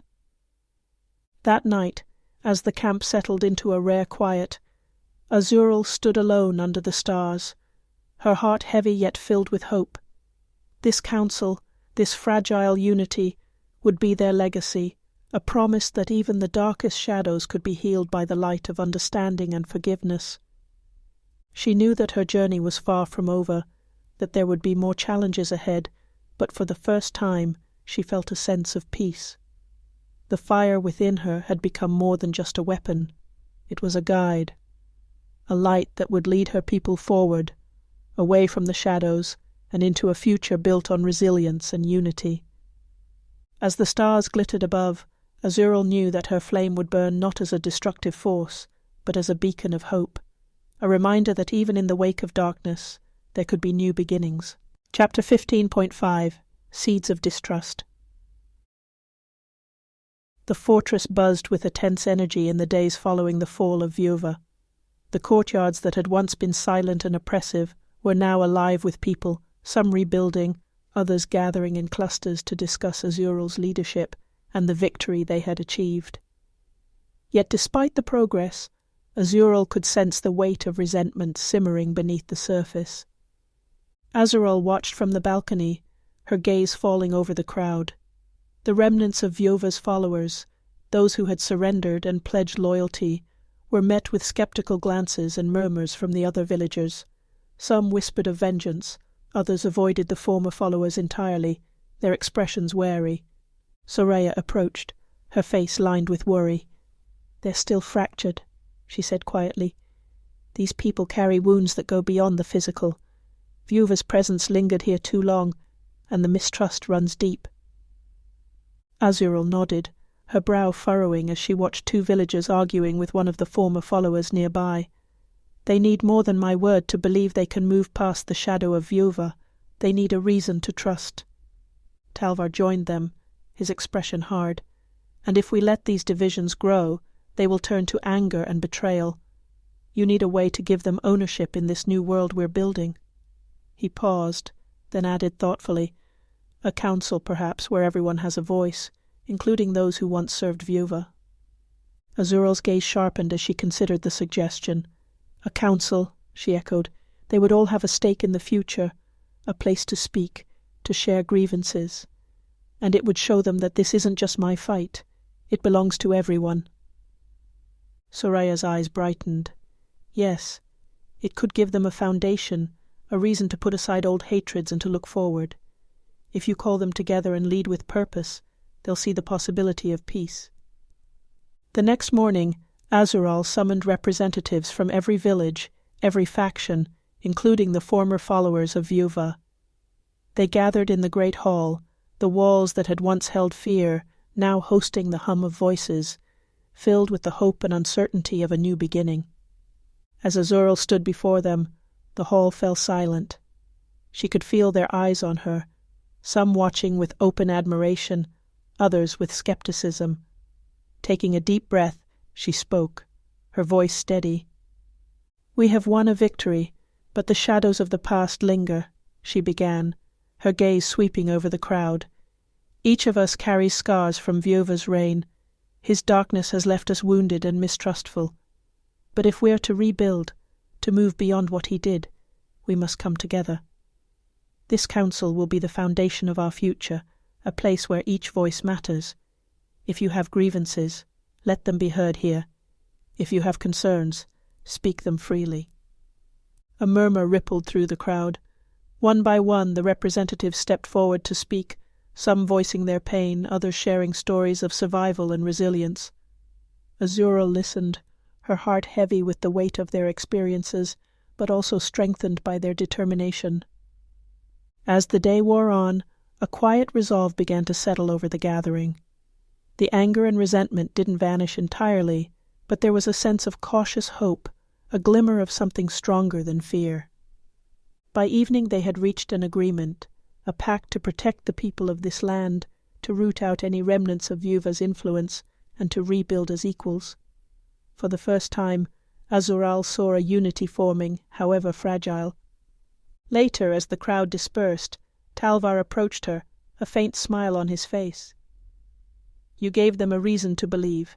It won't be easy, but you've set them on the right path." Soraya nodded, her gaze warm. "They see you not only as the one who freed them from Vieuva, but as someone who's building something they can be a part of. That's a power no shadow can break." Azural looked out over the fortress, her heart filled with a quiet satisfaction. The journey to healing was only beginning, and she knew there would be more trials ahead. But as the first stars began to dot the night sky, she felt the fire within her burn steady and sure. For the first time, she truly felt the weight of her role, not just as a warrior, but as a protector, a leader. And as she looked over the land, she knew that whatever darkness might come, she would face it not alone, but with the people she had come to see as family. Chapter 16. Chains of the Past. The dawn was cold and tense, the forest still shrouded in a thick mist that clung to the ground like an unspoken threat. Azural's camp, normally alive with activity by this hour, was disturbingly quiet, as though the earth itself were holding its breath. Talvar stood at the camp's edge, his eyes scanning the shifting shadows, his senses on high alert. A faint sound, a bird perhaps, broke the silence, and he turned, muscles taut, only to be met with stillness. But something about this quiet was wrong, too complete, as though every creature in the forest had fled. Before he could react, a shadow flitted at the edge of his vision, then another. Talvar's heart pounded as he tightened his grip on his sword, his voice a low murmur. "We have company." His warning came too late. Shadows closed in from every side, figures cloaked in darkness, their movements swift, soundless. They swept into the camp, scattering his allies into chaos.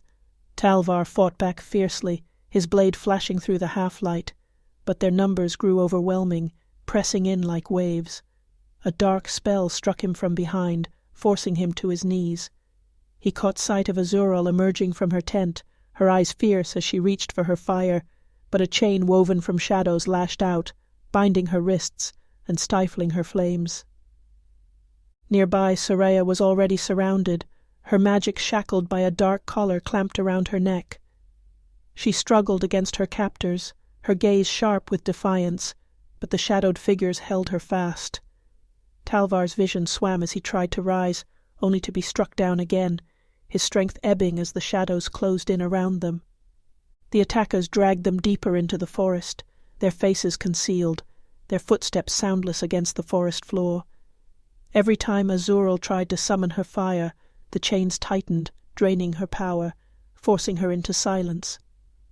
They were marched through the dense woods until, at last, a dark fortress loomed ahead, its black stone walls towering against the pale dawn, radiating a cold, oppressive energy that pressed down on her like a weight.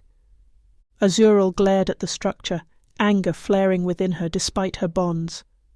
The fortress was steeped in darkness, a tangible malevolence that hung in the air, making each breath feel thick, stifling. They were led through winding halls and down into the depths, where a dim chamber awaited, cold and foreboding. Shackles bound their wrists and ankles, and magical wards, etched into the stone, glowed faintly, seeping power from them as if the walls themselves fed on their strength.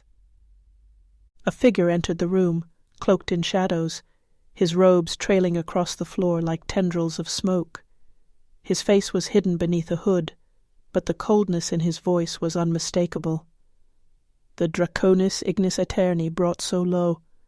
Azural met his gaze with defiance, her jaw clenched as she recognized Malachar, one of Vieuva's lieutenants and a master of dark magic. His eyes gleamed with satisfaction as he looked over each of them, lingering on Azural. "You think you can end us?" Malachar's voice was smooth, almost mocking. "You are nothing but a spark, a remnant of an age long past. Your fire cannot consume us, not here, not under my dominion." Azural's gaze didn't waver. "I've defeated worse than you." Malachar chuckled, a low, sinister sound that echoed through the chamber. With a slow, deliberate gesture, he extended a hand, dark energy spiraling from his fingertips. Azural's skin prickled with a familiar, unwelcome cold, as the energy snaked around her, lacing through her mind, prying into her memories, her very soul. She gasped as Malachar's magic twisted her memories, forcing her to relive her darkest moments, visions of those she'd failed, images of her dragon form unleashing devastation, her fire consuming everything around her. The vision shifted, showing Soraya and Talvar lost to the flames, their faces twisted in fear as her power consumed them. Each image struck her like a blow, her mind reeling as she fought to separate illusion from memory. "You are not a savior," Malachar's voice whispered, cold and relentless, weaving into her thoughts like poison. "You are a curse. All you touch turns to ash. Your strength is nothing but destruction." Azural's teeth clenched as she tried to resist, but the onslaught was relentless, grinding her strength down, feeding her doubts. She saw herself alone, her fire raging beyond control, the world around her reduced to ashes. Despair crept in, the weight of Malakar's magic pressing down like an iron vice around her heart, whispering that she was nothing but a harbinger of ruin. Then faintly she heard a voice, a whisper cutting through the darkness, steady and strong. "Azural, don't listen to him, you are stronger than this." It was Soraya, her voice reaching through the layers of dark magic, a steady, unwavering anchor. Azural clung to it, drawing strength from her friend's defiance. She closed her eyes, focusing on the fire within her, letting it rise, not as a weapon but as a light, a reminder of all she had fought for, the lives she had vowed to protect. Malakar's smile faltered as he sensed her resistance. "Defiant to the end, are you?" he sneered. "Very well. Let us see how long you can last." Azural's resolve hardened, her gaze meeting Malakar's with a fierce, unyielding flame in her eyes. "You will not break me." The chains binding her wrists and ankles began to crack, the fire within her building, fighting against the darkness. Malakar's smirk faded as he took a step back, sensing the growing power within her, her flames flickering to life despite his enchantments. The struggle intensified, Azural's fire clashing with Malakar's dark energy. She could feel his magic pressing down on her, trying to smother her flames, but she pushed back, drawing on every ounce of her strength, her very being. Talvar and Soraya watched from their own bonds, their faces tense but hopeful as they saw the defiance blazing in her eyes, a light that refused to be extinguished. Malakar, unsettled by her strength, took a step back, frustration twisting his face. "This isn't over, Draconis Ignis Aeterni," he spat, his voice laced with venom. "I will break you yet." With a sweep of his hand he motioned to the guards. "Prepare the ritual," he ordered, his tone cold and unyielding. "We will see if her fire can withstand the darkness that awaits." As Malakar left the chamber, the door slammed shut, plunging them into silence.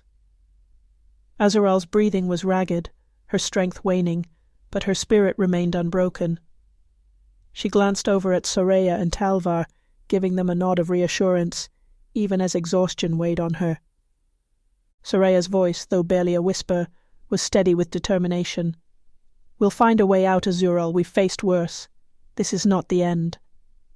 Azural closed her eyes, letting her head rest against the cold stone behind her, feeling the pulse of her fire still burning within, steady and defiant. She knew the battle was far from over, that Malakar's plans would test her strength and resolve beyond anything she had faced. But she also knew she was not alone, that the fire within her would continue to burn, no matter how many shadows sought to snuff it out. And as she drifted into a restless sleep, her last thought was a vow. She would fight, she would endure, and she would see this through, no matter the cost. Chapter 17. Bonds of Fire and Shadow.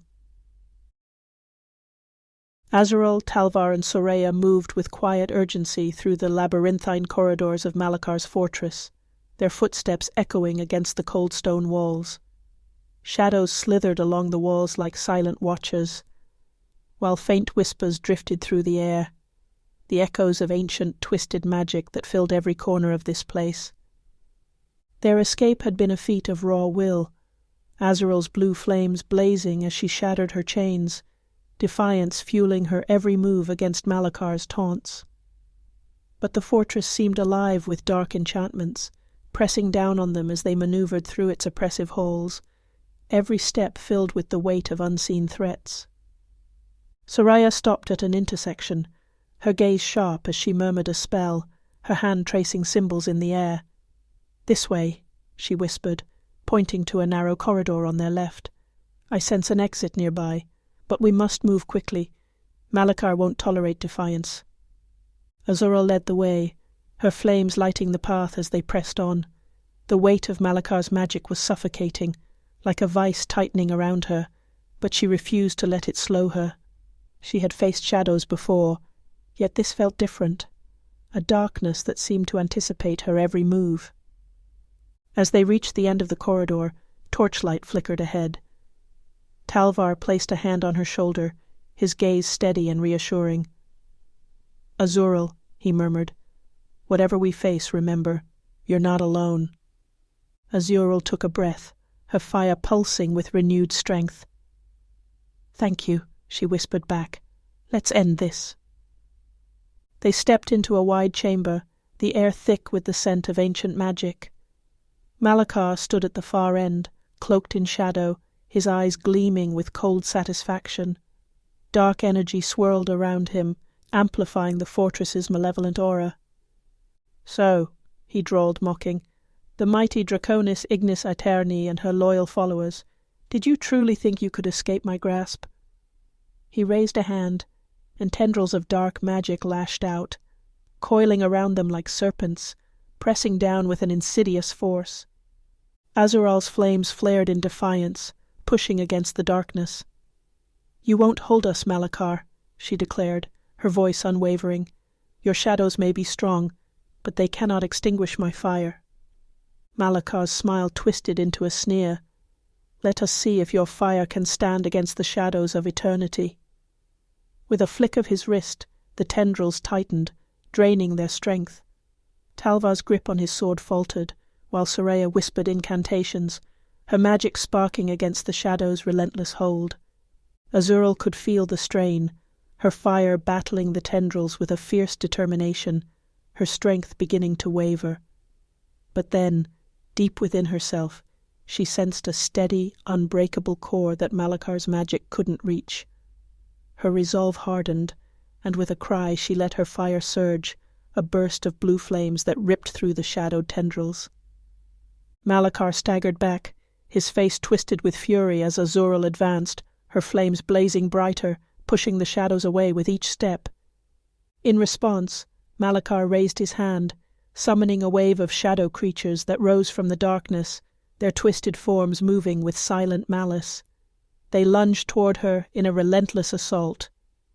Talvar moved beside her, his blade flashing in clean arcs as he cut through the creatures, each swing precise and unyielding. Soraya joined them, weaving a protective barrier with her magic, her spells bursting with light that sent the shadowed figures reeling back. They fought as one, their combined strength forcing back Malachar's dark onslaught.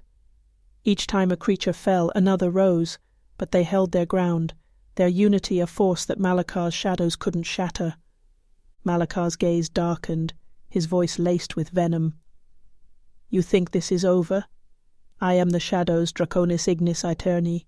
You cannot defeat me."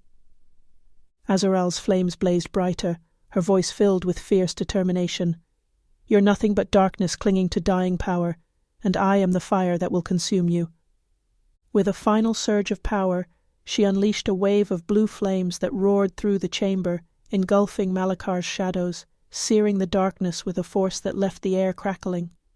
The creatures disintegrated into wisps of smoke, and Malachar staggered, his form flickering with a mixture of fury and fear. He took a step back, his voice low and venomous. "This is not the end, Azural," he spat. "You may have won this battle, but the darkness will rise again, and when it does, you will face it alone." With that he vanished, dissolving into the shadows, leaving only the faint echo of his threat lingering in the empty chamber. As the last of the shadows faded, Azural lowered her hands, her flames dimming as the weight of the battle settled over her. She turned to Talvar and Soraya, their faces etched with exhaustion but filled with quiet relief. Talvar rested a hand on her shoulder, his gaze steady. "You did it," he said quietly. "You faced him, and you won." Soraya nodded, a faint smile touching her lips. "The shadows are gone, for now, but he won't stop. We'll need to be ready for whatever comes next." Azural took a deep breath, feeling the strength of their bond, the allies who had stood with her through the darkness. Malachar's words were a threat, a reminder of the battles yet to come, but she knew she was not alone. Together they would face whatever shadows lay ahead. For now, they had won. And as they left the fortress, dawn breaking on the horizon, Azural felt a renewed strength, a fire that would burn brighter than any shadow, a legacy of hope forged in the heart of the darkness. Chapter 18, The Fractured Light. Azural, Talvar, and Soraya moved cautiously through the woods, each of their steps muffled by the thick carpet of leaves. After their harrowing escape from Malakar's fortress, a quiet tension hung between them, one compounded by exhaustion and the knowledge that Malakar's influence reached farther than they'd realized. They stopped in a small clearing, surrounded by the dense cover of ancient oaks and an eerie silence. Talvar checked the perimeter, his gaze intense, scanning the trees for any sign of shadowed movement. Satisfied, he returned to where Azural sat, leaning against a fallen log. Soraya muttered a low incantation, her fingers tracing symbols in the air as a shimmering ward materialized around them, a faint glow signaling the protective barrier. "This should keep us safe until dawn," she said, her voice weary. Azural nodded in silent gratitude, but her eyes remained fixed on the forest, as though searching for something unseen. The three sat in silence, each lost in their thoughts.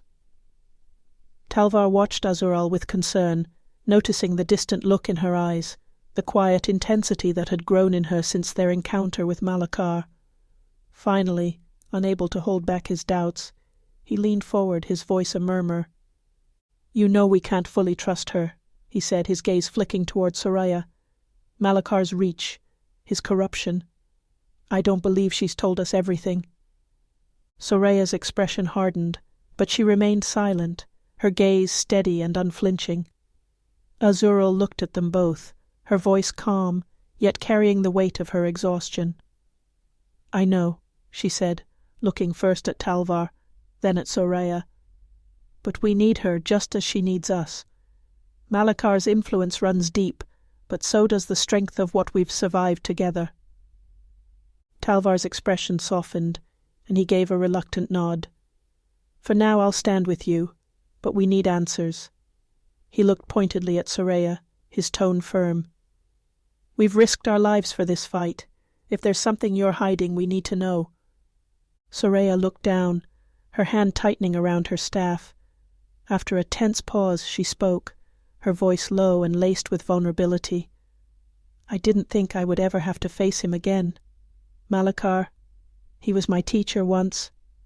She paused, her eyes filled with regret. "Everything I know about magic, he taught me. I thought I could leave that part of my past behind, but he never truly let me go." Azural's expression softened as Soraya's words settled over them, adding new depth to the fear and guilt in her eyes. "Then we face him together," Azural said, her voice quiet but resolute. "We cannot let him control us, any of us. Whatever he holds over you, we will find a way to break it." Soraya looked up, gratitude flickering across her face, though her eyes were still shadowed with doubt. Talvar, though still wary, seemed to relax, his gaze shifting from one ally to the next, a newfound resolve in his eyes. They were all bound together, whether by fate, choice, or the desperate need to rid the world of Malakar's influence.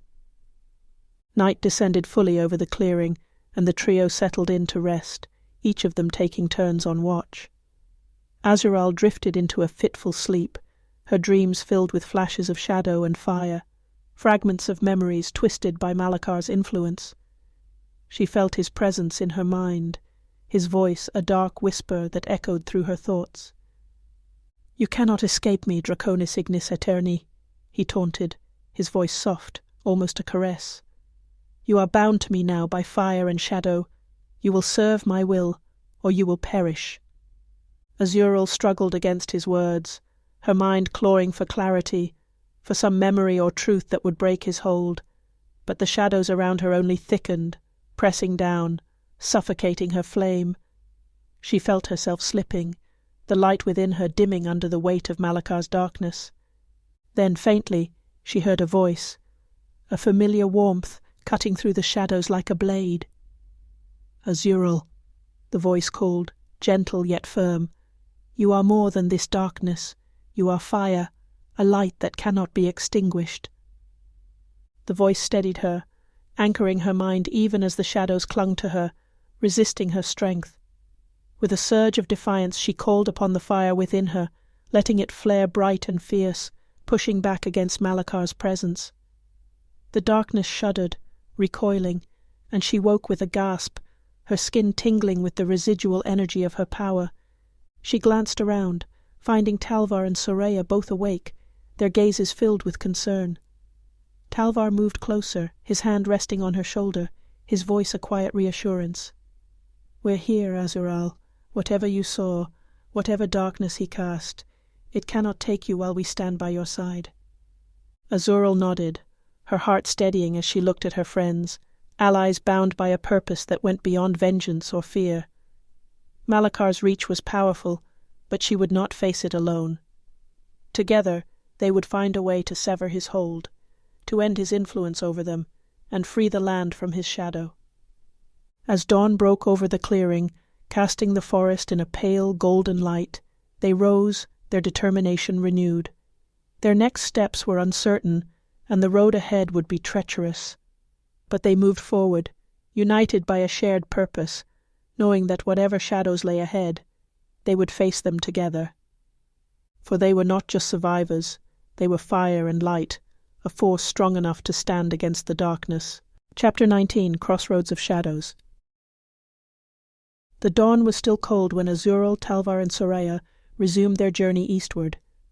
The weight of their escape from Malakar's fortress lingered, each step heavy with tension and weariness.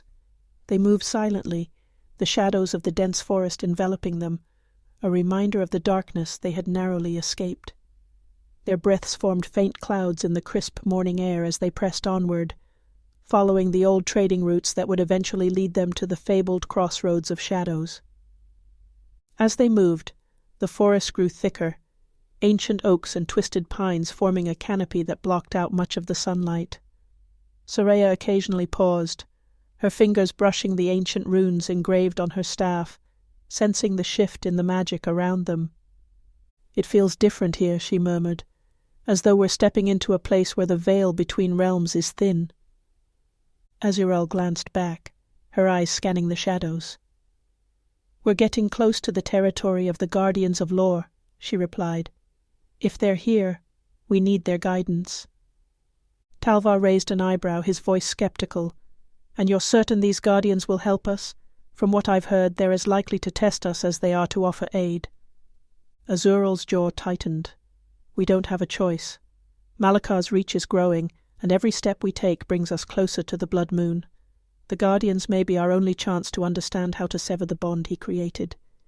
They continued in silence, the forest seeming to close in around them, the air thick with the weight of magic. Then as they approached a fork in the path, the landscape began to shift. Azural blinked as the ground seemed to sway beneath her feet. Paths twisted and reformed, sudden ravines appeared, and a dense mist began to roll in, obscuring their way forward. "They're testing us," Soraya said, her voice calm but firm. "The Guardians want to see if we're worthy." Azural let her fire ignite, the blue flames casting a soft glow through the mist. She stepped forward, her expression resolute. "We don't have time for games." She focused her energy, her flames illuminating the narrow path ahead, pushing back the illusions. Talvar and Soraya followed close behind, each of them tense but unwavering. At last they reached a clearing, where ancient statues of mythical beings surrounded a stone altar. The air felt heavy, weighted with the presence of something ancient and powerful. As they stepped forward, shadowed figures emerged from the mist, each one cloaked and hooded, their robes marked with intricate symbols. The Guardians of Lore had appeared, their forms both real and spectral, as if they existed on the edge of reality. One figure stepped forward, a staff in hand, its tip glowing with a soft, otherworldly light. His voice was deep, resonant, and filled with an authority that sent a chill down Azural's spine. "Draconis Ignis Aeterni," he intoned, addressing her formally. "You seek our aid, yet the path you walk is shrouded in darkness." Azural met his gaze, her eyes unyielding. "Malakar has forged a bond between us, a bond that corrupts my power. I need to sever it before he uses it to control me." The Guardian's gaze shifted to Soraya, his tone wary. "And you, Soraya of the Shadows, have already walked this path. You should know that power bound by darkness cannot be broken by force alone." Soraya's face tightened, her eyes haunted. "I know," she murmured, "but this is different. Azural's power is one of rebirth, of creation and destruction in balance. If anyone can resist Malakar, it's her." The Guardian's expression remained unreadable, his gaze sweeping over them, weighing their words, their intentions. At last he raised his staff, and the ground beneath them began to pulse with energy. To sever a bond forged in shadow requires sacrifice, the breaking of that which holds power over you. Are you willing to confront the darkness within yourself, Draconis Ignis Aeterni? Azural took a deep breath, her heart pounding, but she did not hesitate. "Yes, whatever it takes, I will do it." The Guardian inclined his head, the faintest trace of respect in his gaze. "Then we shall see if your resolve is enough." With a wave of his staff, the mist thickened around them, and the clearing vanished. Azural felt herself pulled into a realm of shadows, an endless expanse where darkness pressed in on all sides. The ground beneath her felt both solid and insubstantial, like standing on the edge of a dream. She could sense Talvar and Soraya nearby, but the shadows kept them apart, each of them facing their own inner battles. The air grew colder, the darkness thickening as a familiar mocking voice echoed around her. "Draconis Ignis Aeterni," Malakar's voice sneered, dripping with contempt. "Did you truly believe you could escape me?" Azural's fists clenched, her fire igniting in response, the blue flames casting a small circle of light around her. Malakar's form emerged from the shadows, his face twisted into a cruel smile. "You are nothing but a vessel," he taunted, his voice a dark whisper. "A weapon waiting to be wielded. And I will wield you, Draconis Ignis Aeterni. You cannot escape me." Azural's gaze hardened, her flames blazing brighter as she pushed back against his presence. "I am not yours, Malakar, and I will never be." Malakar's laughter echoed through the darkness, cold and mocking. Such conviction! But conviction alone is nothing. You cannot fight the shadows without succumbing to them. Azural felt the weight of his words pressing down on her, doubt seeping into her mind like a poison. But then she remembered Talvar's words, Soraya's unwavering support, the strength of those who had stood by her. Her fire flickered, then grew stronger, fueled by the memory of her allies, by the light they had given her. "You are wrong, Malakar," she said, her voice steady. "My power is not bound by your darkness. It is mine, and I will not let you take it from me." Her flame surged, a blaze of blue light that cut through the shadows, forcing Malakar to retreat, his form flickering like a dying ember. His voice echoed, filled with fury and fear. "This isn't over, Draconis Ignis Aeterni. I will have your power, one way or another." As his presence faded, the shadows began to dissipate, the mist lifting to reveal the clearing once more. Azural felt the weight of the encounter settle over her, the toll of the confrontation leaving her exhausted, but unbroken. Talvar and Soraya appeared beside her, their faces etched with relief and pride. The lead guardian stepped forward, his gaze solemn. "You have faced your darkness and emerged with your spirit intact. The bond Malakar forged may still linger, but it has weakened. With time and strength, you may yet sever it completely." Azural nodded, gratitude and resolve filling her. "Thank you," she said, her voice quiet but firm. "I won't let his shadow define me." The guardian inclined his head, his voice soft but filled with authority. "Then go forth, Draconis Ignis Aeterni. Remember that the light within you is yours alone. Guard it well." As they turned to leave the clearing, Azural felt a sense of calm settle over her, a quiet defiance that burned brighter than ever. The path ahead was still treacherous, and Malakar's threat loomed, but she knew she would face it not as a weapon, but as a force of her own making. For she was Azural, the fire reborn, and she would see her journey through, no matter the shadows that lay in her way. Chapter 20.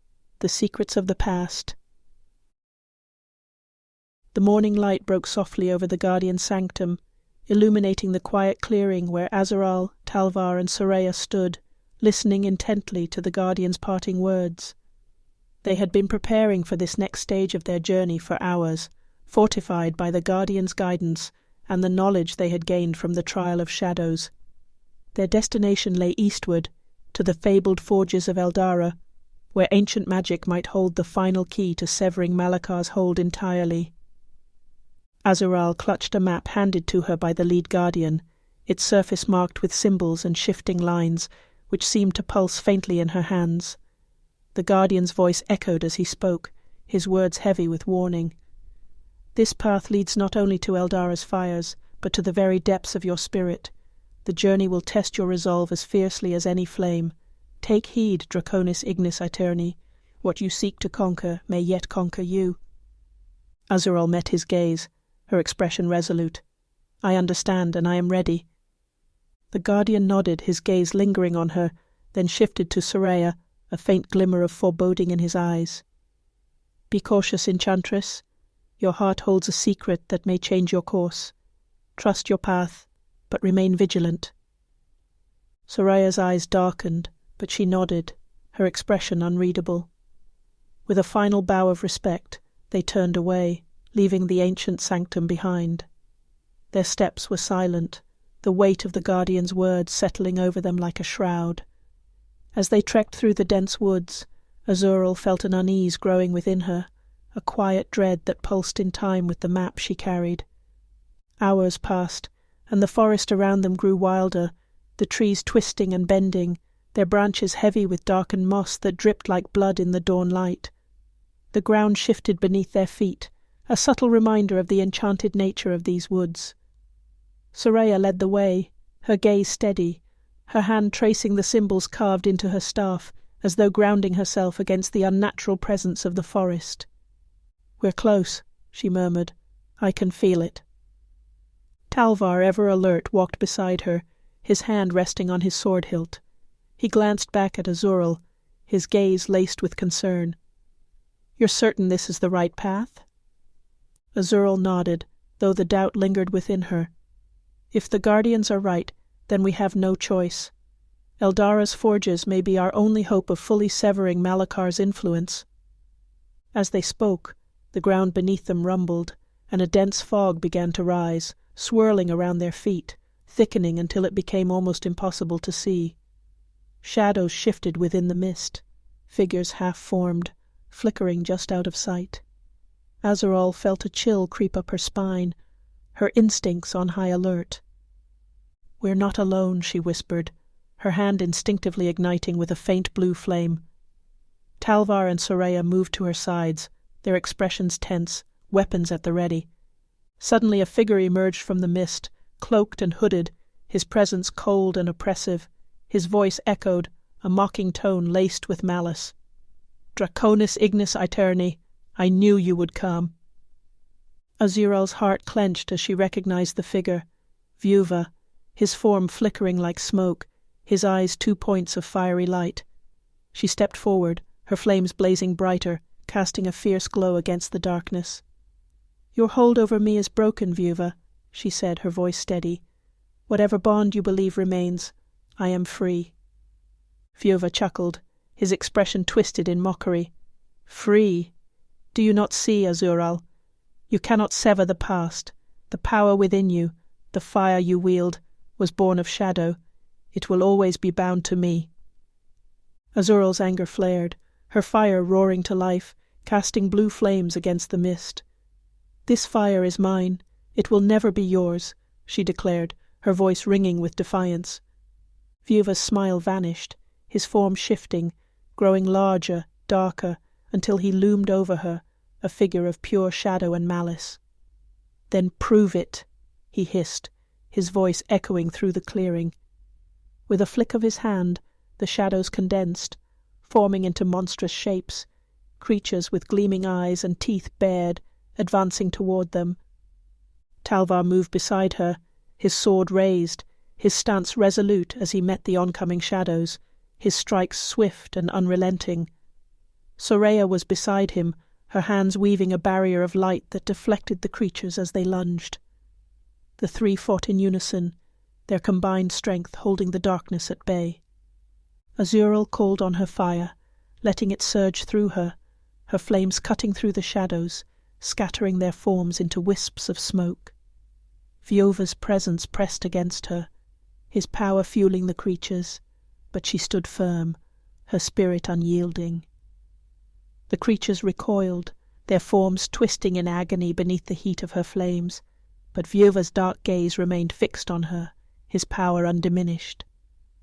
Then from the edge of the clearing another figure appeared, a woman, her face hidden beneath a hood, her eyes glowing with an unnatural light.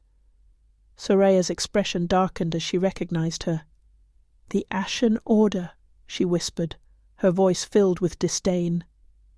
Azural narrowed her gaze, her fire intensifying as the woman stepped forward, her voice smooth and commanding. "You cannot escape us, Draconis Ignis Aeterni. Surrender now, and we may spare those who stand beside you." Azural felt a surge of anger rise within her flames blazing brighter as she took a step forward. "Tell Vieuva that I am no one's to claim," she replied, her voice steady. "If he wants to face me, he can come himself." The woman laughed, a cold, mocking sound. "Vieuva's reach is everywhere, even where he does not walk. You cannot escape his shadow."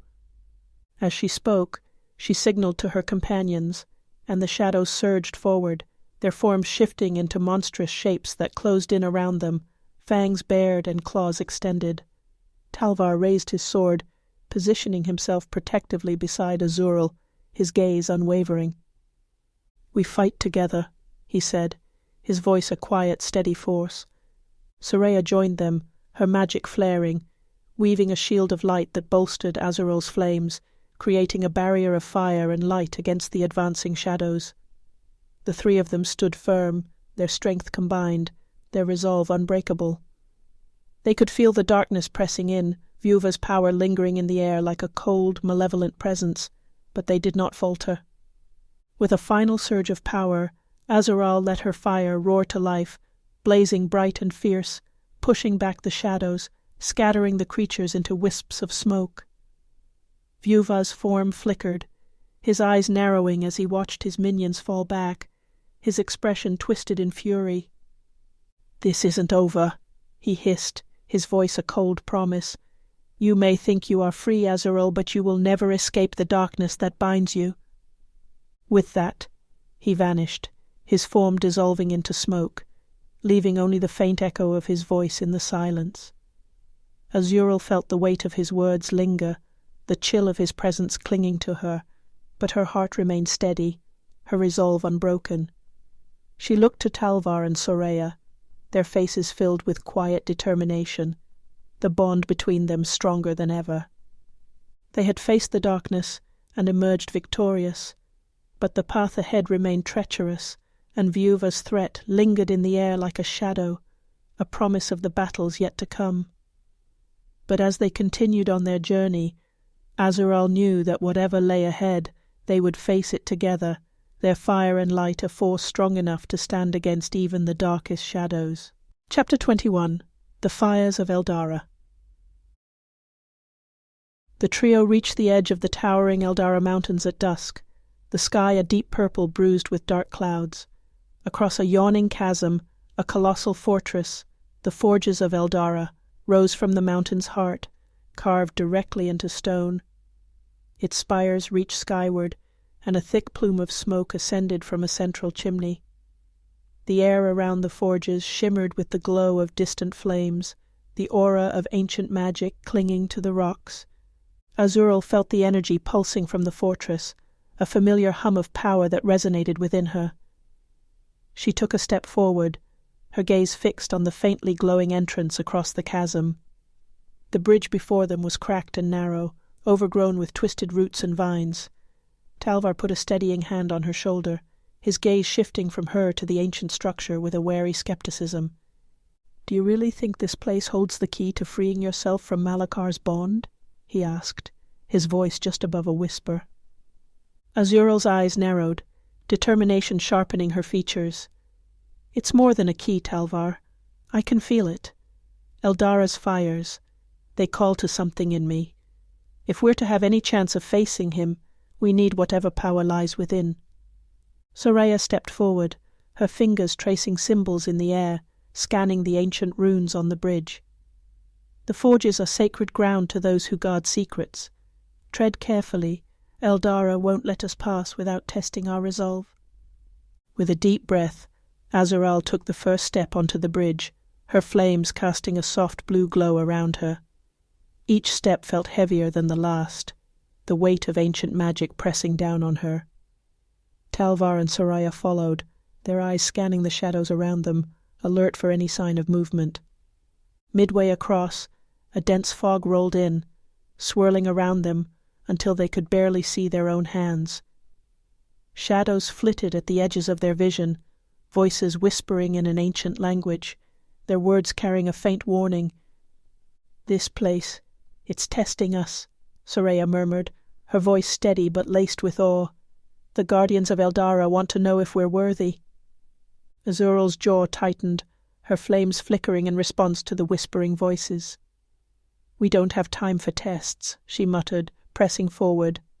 Then, as they neared the bridge's end, a figure emerged from the mist, cloaked in shadow, its eyes glowing with a fierce, otherworldly light. Talvar raised his sword instinctively, his stance defensive. The figure's voice was like stone grinding against stone. "You seek the fires of Eldara, yet carry shadows within your hearts. To pass you must confront that which binds you." The figure raised a hand, and suddenly the ground beneath them rumbled. Dark tendrils of shadow emerged, twisting and coiling around them, pulling at their memories, dredging up their deepest fears. Azural staggered, her vision blurring as flashes of her past appeared, visions of a life shrouded in fire, moments of helplessness and rage as she watched everything around her burn. She could feel Malakar's presence looming, his voice a whisper in her mind, taunting her, reminding her of the darkness within. "You cannot escape me, Draconis Ignis Aeterni," his voice echoed, cold and mocking. "Your fire is nothing but a shadow of my power. You will always be bound to me." Azural clenched her fists, her flames flaring as she fought against the images. "I am not yours, Malakar," she whispered, her voice a fierce defiance. Next to her, Talvar was grappling with his own memories, a battlefield strewn with the bodies of his fallen comrades, the weight of his failures pressing down on him like a crushing force. He saw the faces of those he had betrayed, and those who had betrayed him, each one a reminder of the price he had paid for his loyalty. Soraya, her face pale, was lost in memories of her time under Malakar's tutelage, the whispers of forbidden magic, the promises of power that had once lured her into his web. She could feel his gaze on her, cold and calculating, a reminder of the choices that had led her here. But as the shadows tightened around them, a quiet strength stirred within each of them. Talvar took a steadying breath, his hand reaching for Azural's shoulder. "We've come too far to be stopped now," he murmured, his voice a calm resolve. "Together we face this." Soraya raised her hands, her magic flaring as she whispered an incantation, weaving a protective ward around them. "These are only shadows of what we once were," she said, her voice steady. "We are stronger than our pasts." Azural let out a breath, her flames blazing brighter as she focused on the fire within her, pushing back against Malakar's presence. The shadows recoiled, the whispers fading as the trio's combined strength shattered the illusions. The figure watched, silent and unmoving, then inclined its head in acknowledgement. "You have proven yourselves. The fires of Eldara will receive you." The fog lifted, and the ancient doors to the forges swung open, revealing a cavern filled with the soft glow of molten rock. Azural stepped forward, her heart pounding as she felt the power of the forges resonate within her, like a flame long denied its true fuel. As they entered, the air grew heavy with heat and magic, the walls lined with ancient runes that pulsed in time with her heartbeat. In the center of the chamber, a great brazier held a blue flame, burning with a fierce, steady light. Azural approached the flame, feeling its warmth wash over her, filling her with a sense of purpose and belonging. She reached out, her hand hovering just above the flame, and felt a surge of power unlike anything she had ever known. Soraya's voice broke the silence. The prophecy speaks of the Draconis Ignis Aeterni, the fire that will restore balance. This is your power, Azural. Claim it. Azural closed her eyes, letting the flame flow into her, feeling its warmth spread through her veins, filling every part of her being. She could feel the bond with Malakar weakening, his hold over her slipping as the power of Eldara's fire merged with her own. But as the flames reached their peak, a cold voice echoed through the chamber, a familiar mocking tone that sent a chill down her spine. "Do you truly believe you can escape me, Azural?" Malakar's form appeared in the shadows, his presence a dark stain against the purity of the fire. His eyes gleamed with malice as he watched her, his voice filled with a dark promise. "You may wield the fire, but it will never be enough to defeat me." Azural's eyes blazed with defiance, her flames flaring as she faced him. "This power is mine, Malakar, and with it I will end you." Malakar's smile twisted, his form flickering as he extended a hand, dark energy swirling around him. "Then show me, Draconis Ignis Aeterni. Show me the power of your fire." With a roar, Azural unleashed her flames, sending a torrent of blue fire surging toward him. Malakar's shadow twisted, absorbing the impact, but Azural could feel the strength of Eldara's fire within her, pushing back against his darkness, burning with a fierce, unyielding light. The ground trembled, the chamber filled with the clash of light and shadow as they fought, their powers colliding in a fierce blaze that shook the very foundations of the forges. Talvar and Soraya stood at her side, their strength bolstering her, their resolve unwavering. Malakar's form wavered, his power weakening under the onslaught of Azural's flames. His gaze locked onto hers, his expression a mix of fury and fear. "This isn't over," he hissed, his form beginning to dissolve into shadow. "You may have the fire, but the shadows will always find you." As his presence faded, Azural lowered her hands, her flames dimming but her resolve unbroken. She turned to her friends, a quiet strength in her gaze. They had faced Malakar's darkness and emerged victorious, but she knew the battle was far from over. Together they left the forges, the weight of the fire now fully hers to wield. The journey ahead was uncertain, and the shadows still loomed, but Azural knew that whatever lay ahead, she would face it with the fire of Eldara at her side, a light that would burn away even the darkest of shadows. Chapter 22. Shadows of the Past. The silence in the forge was thick and stifling, a quiet aftermath to the power Azural had unleashed in her trial. Flickers of blue flame clung to her skin, fading slowly as she steadied herself, Talvar and Soraya standing close by. The weight of the trial, of the challenge she had faced in Eldara, lingered heavily over her, yet a strange peace settled within her heart. Talvar placed a reassuring hand on her shoulder, his voice low. "The fire is yours now, Azural, bound to you alone." Azural nodded, her voice barely above a whisper. "The darkness watches, but so do we." Soraya lingered near the brazier, her gaze fixed on the faintly glowing runes. Her expression held a flicker of something Azural couldn't quite place, part awe, part trepidation. At last, Soraya turned to them, her voice firm. "The forge has given us its strength, but if we're to face Malakar and the darkness that lies ahead, we need to keep moving. Eldara was only the beginning." They moved to the forge's massive gates, which groaned shut behind them, sealing in the trials they had endured.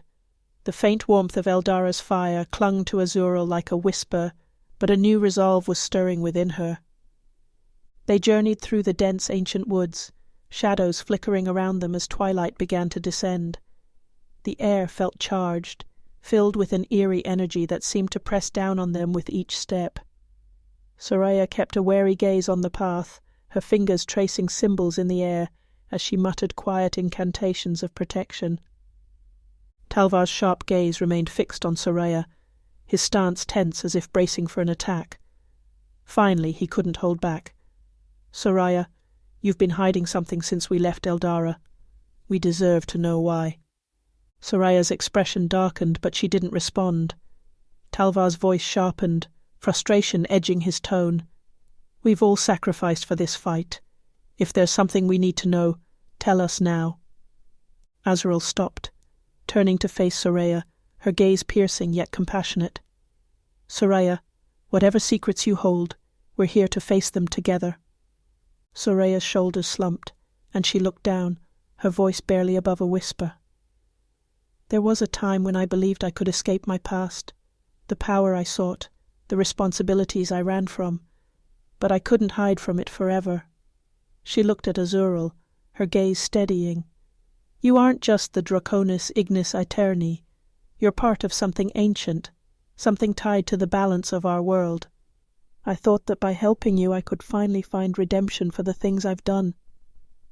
Talvar's expression softened, and he placed a reassuring hand on her shoulder. "Whatever lies in your past, you're with us now." Azural's gaze met Soraya's, a quiet understanding passing between them. "Thank you, Soraya," she said softly. "Your path has brought you here, and that's what matters now." They continued in silence, the weight of Soraya's revelation lingering in the air. The forest grew darker as night fell, and a thick mist began to roll in, swirling around their feet and cloaking the trees.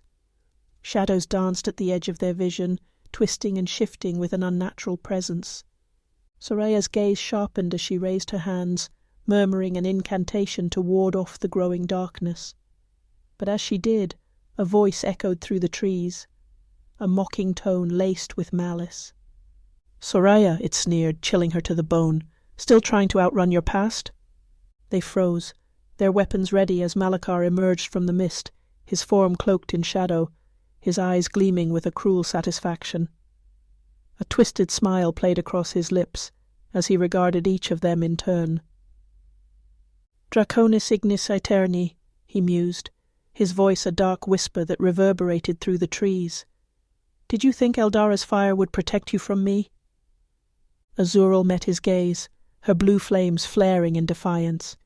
"You cannot break what you no longer hold, Malachar."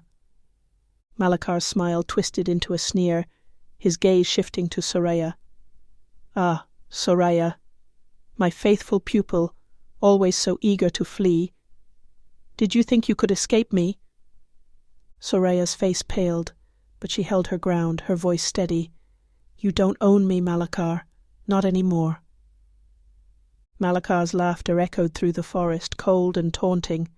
"You think you're free? You're all bound to me by the choices you've made, and none of you will leave these woods alive." Dark figures appeared from the mist, shadowed forms moving with silent precision, their weapons drawn, their gazes empty and unfeeling. Talvar tightened his grip on his sword, his eyes narrowing as he stepped in front of Azural and Soraya. "Stay behind me," he murmured, his stance unyielding, but Azural stepped forward, her flames blazing brighter, filling the forest with an eerie blue light. "This ends here, Malachar." With a flick of his wrist, Malachar sent his followers forward, their movements swift and deadly. Talvar charged forward, meeting them head-on, his sword flashing in the dim light as he cut through the advancing shadows. Soraya moved beside him, her magic weaving through the air, creating barriers to shield them from the onslaught. Azural faced Malachar, her flames burning fiercely, her gaze unyielding. She raised her hands, her fire erupting in a torrent of blue flame, surging toward him. Malachar's expression darkened, and with a snarl, he raised a hand, summoning a wave of dark energy to meet her attack. The clash of light and shadow filled the air, shaking the very ground beneath them. Malachar's power was fierce, but Azural could feel the strength of Eldara's fire within her, guiding her, fueling her with an intensity that pushed back against the darkness. As their powers collided, Malachar sneered, his voice a venomous whisper. "This isn't over, Azural. You may have the fire, but you cannot escape the shadow." Azural's gaze was fierce, her flames blazing brighter as she stepped forward, her voice steady and filled with defiance. "The shadow ends with you, Malachar. You are nothing but a remnant of darkness clinging to a dying power." With a roar, she unleashed a final surge of flame, her fire crashing against Malakar's defenses with a force that shook the forest. The dark figures around them faltered, their forms dissolving into wisps of smoke as Azural's flames consumed them. Malakar staggered back, his expression twisted with fury as he glared at her, his form beginning to waver. "This is not the end, Draconis Ignis Aeterni," he spat, his voice echoing through the trees. "I will return and I will claim what is mine." With a final furious glare, Malakar dissolved into the mist, leaving only the faint echo of his laughter lingering in the air. As the last of the shadows faded, Azural lowered her hands, her flames dimming as exhaustion settled over her. Talvar approached, his gaze filled with respect and relief. "You did it," he murmured, his voice steady. "You faced him, and you won." Soraya nodded, her gaze warm, a faint smile on her face. "The shadows are gone for now, but he'll be back. We need to be ready." Azural took a deep breath, her heart steadying as she looked at her friends, allies bound by purpose and resilience. The journey was far from over, and she knew that Malakar's threat would return, but for now they had won a hard-fought victory. Together they turned away from the dark woods, their path illuminated by the faint glow of Eldara's fire within Azural. The shadows would come again, but they would be ready to face them, united, strong, and unbreakable. Chapter 23. Echoes of Forgotten Voices. The journey to the ancient library was steeped in silence, each of them lost in their thoughts, the weight of recent trials and unknown dangers pressing down like a thick fog. Azural, Talvar, and Soraya moved cautiously through the forest, winding their way toward the ruins of an ancient city said to hold forgotten knowledge, a place of secrets, where whispers from the past lingered in shadows. As they reached the city's remains, the sun began to dip below the horizon, casting an eerie amber glow over crumbling stone walls and fallen columns. In the fading light, Azural could make out the outlines of statues, broken and half-buried, their faces etched with defiance, even in their ruin. A faint pulsing energy hung in the air, as though this place still held fragments of a once powerful magic. She could feel its resonance deep within her, stirring a memory she couldn't quite grasp. They made their way down a worn stone staircase that led to the library, hidden beneath the ruins. At the bottom stood a massive door, its surface etched with symbols that glowed faintly, casting an otherworldly light in the dimness. Soraya stepped forward, her fingers tracing the runes with an intensity Azural rarely saw in her. "These markings are ancient wards," Soraya murmured, her voice filled with a reverence that belied her usual cool demeanor. "They're designed to protect what lies within. But if I can undo them—" She whispered an incantation, her voice soft and rhythmic. The runes pulsed like the heartbeat of the library itself, and with a final word, the seals released, a wave of energy washing over them. The heavy doors creaked open, revealing the vast, shadowed chamber beyond. The air inside was thick, laden with the scent of dust and aged parchment, as though the weight of centuries lingered in every corner. Towering shelves lined the room, filled with tomes and scrolls that seemed untouched by time. Azural's blue flames cast long shadows across the marble floor, and each step echoed in the stillness, broken only by the faint crackle of fire and the soft rustling of ancient pages. They each drifted to different corners of the room, drawn by an invisible pull. Talvar moved through the shelves, his fingers brushing over the spines of ancient books, while Azural picked up a scroll, its edges frayed, the ink faded yet somehow vibrant, as if the words themselves carried a power that defied age. Soraya approached a pedestal at the far end of the room, where an ornate book rested, its cover emblazoned with a dragon encircled by flames. "This is it," Soraya whispered, her voice filled with both awe and urgency. "A record of the Draconis Ignis Aeterni, of you, Azural."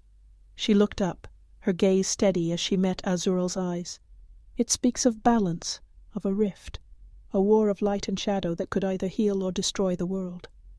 Azural felt a chill sweep over her, the weight of the prophecy settling heavily on her shoulders. "Then this battle? It's more than just vengeance," she murmured. "It's about restoring balance, about bringing back something that was lost." As her words echoed through the chamber, a tremor shook the ground beneath them, and dust cascaded from the shelves. The entire room seemed to react, as if her realization had awakened a long-dormant force. Near the entrance, 2 towering statues began to stir, their stone eyes flickering to life with a cold, unnatural glow. With a deep, grinding sound, they took deliberate steps forward, ancient energy crackling through their forms. Talvar's hand went to his sword, his stance tense. "What are these things?" he muttered, his voice tight with unease. "They are guardians," Soraya replied, her tone grave. "Spirits bound to protect this place, testing those who seek its secrets." The statue's unyielding gaze locked onto Azural, their cold eyes issuing a silent challenge. She felt her fire flicker within her, a spark of defiance rising as she faced them. "I won't let stone stand in my way," she declared, her voice steady and fierce. She raised her hand, blue flames igniting and casting a vivid light across the room as she stepped forward. One of the statues raised a massive stone sword, its weight palpable as it swung down with a heavy arc. Azural was ready, her flames flaring to form a barrier, meeting the sword's edge with a force that sent a shockwave through the room. She gritted her teeth, her arms trembling as she forced the fire to hold steady against the statue's relentless strength. Talvar took a step forward, his sword drawn, but Soraya placed a hand on his arm, her expression resolute. "This is her trial," she murmured. "If we interfere, more guardians will rise." Reluctantly, Talvar held his position, his gaze fixed on Azural as she faced the ancient sentinels alone. The guardians pressed forward, their stone forms grinding against the marble as they advanced. Azural's fire crackled, its heat fierce, but she could feel the strain beginning to pull at her, each second of resistance sapping her strength. Her muscles trembled, her heartbeat loud in her ears, but beneath the weariness, a fierce resolve burned. This was her fire, her power, and she would not let these ancient remnants deem her unworthy. With a surge of determination, she took a step forward, her flames burning brighter, hotter, until they surrounded her in a blazing storm. She could feel the fire flowing through her veins, wild yet under her command, a force that answered her will alone. The first guardian faltered, its grip loosening under the intensity of her flames. Seizing the moment, Azural unleashed a powerful blast of blue fire, engulfing the stone figure. The guardian let out a deep, echoing groan before crumbling into a heap of smouldering rubble. The second guardian hesitated, its form wavering, as if questioning its own purpose. Azural's gaze was unyielding, her flames dancing around her as she took another step forward. The guardian's eyes dimmed, and with a final deliberate nod, it lowered its weapon, acknowledging her victory before retreating into stillness. As silence fell over the room, Talvar and Soraya approached, their expressions a mix of awe and pride. Talvar placed a hand on her shoulder, his voice steady. "You've proven yourself, Azural, and we're with you, whatever comes next." Soraya's eyes held a quiet admiration, her voice soft, yet resolute. "The prophecy is yours to fulfill, but you won't face it alone. Together we will meet whatever shadows lie ahead." Azural took a deep, steadying breath, feeling the strength of their unity settle within her. They had come seeking answers, and while they had found fragments of a forgotten prophecy, the path ahead was still shrouded in mystery. Yet with her friends beside her, the fire within her burned clearer, stronger. As they left the library, she felt the weight of destiny pressing closer, an intricate weave of flame and shadow awaiting her claim.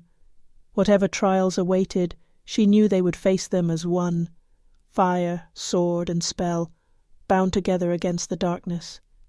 And with each step, the prophecy grew nearer, a promise etched in forgotten voices, waiting to be fulfilled. Chapter 24. Into the Eastern Wastes. The winds grew colder as they descended from the forge, the dense forest stretching out before them like a vast, ancient maze. Azural, Talvar, and Soraya pressed on, their faces set with purpose, the weight of their journey pulling them toward the eastern wastes. A place shrouded in mystery and darkness, where Vieuva's influence was rumoured to linger still. With each step, the forest around them seemed to darken, the path twisting beneath thick canopies that blocked out the sun. Azural felt the fire within her stir, a steady warmth that grounded her against the eerie chill in the air.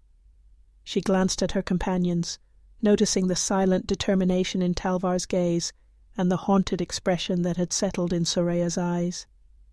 Their journey led them to the edge of a small village nestled at the forest's edge, where they stopped to gather provisions. The people of the village regarded them with a mixture of awe and fear, their eyes lingering on Azural's faintly glowing aura and Talvar's ever-watchful stance. As they moved through the marketplace, a hunched old woman approached Soraya, her voice a hoarse whisper. "The eastern wastes are cursed," she warned, her bony fingers clutching Soraya's sleeve. "Many have entered, but none have returned unchanged. Be wary, child. Shadows dwell there that feed on even the strongest of spirits." Soraya stiffened, her gaze meeting Azural's across the crowd. Azural nodded, understanding the unspoken resolve in her companion's eyes. This was a journey they would have to face, no matter the warnings. As they crossed the border into the eastern wastes, the landscape around them transformed.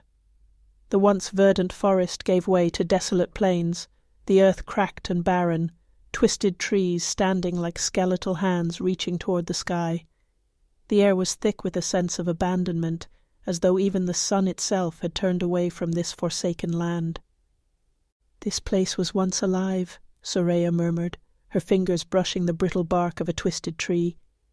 "But Vieuva's magic twisted it, left it hollow. The power here, it runs deep." Azural felt the fire within her pulse, a defiant warmth pushing back against the oppressive weight of the wastes. She tightened her grip on her staff, the blue flames flaring briefly, casting an eerie light that cut through the mist. "Then we'll use that power to end him." They continued in silence, the bleak landscape stretching endlessly before them. Shadows seemed to shift at the edges of their vision, moving like ghosts just beyond reach. Talvar's hand never strayed far from his sword, his gaze alert as he scanned the horizon. Suddenly the ground beneath them trembled, a low rumble that grew louder with each passing second. Dark figures began to rise from the cracked earth, their forms shadowy and formless, eyes glowing with a sickly light. Talvar drew his sword, his stance defensive as the figures advanced. "Stay close," he said, his voice a steady anchor against the encroaching darkness. Azural felt her flames ignite, the fire wrapping around her like a protective shroud. She faced the figures, her voice calm but resolute.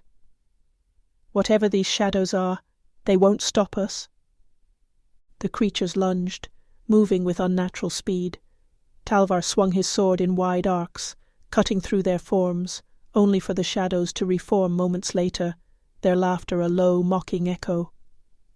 Soraya stepped forward, her hands raised as she summoned a barrier of light, her magic intertwining with Azural's fire, creating a radiant wall that pushed the creatures back. "They feed on fear," Soraya murmured, her voice steady. "Stand firm. They can only harm us if we let them." Azural nodded, feeling the strength of her companions beside her. Together they advanced, their combined power forcing the shadows to retreat, their forms dissipating into the mist. The ground fell silent once more, the air thick with the scent of burned earth. They continued their journey, each step bringing them closer to the heart of the eastern wastes. The terrain grew more treacherous, the path winding through narrow ravines and jagged cliffs. The oppressive weight of Vieuva's influence hung over them, an invisible force that pressed down on their spirits.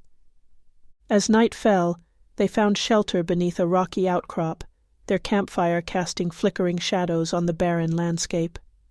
Azural sat by the fire, her gaze distant as she watched the flames dance, her thoughts heavy with the weight of the prophecy that had brought her here.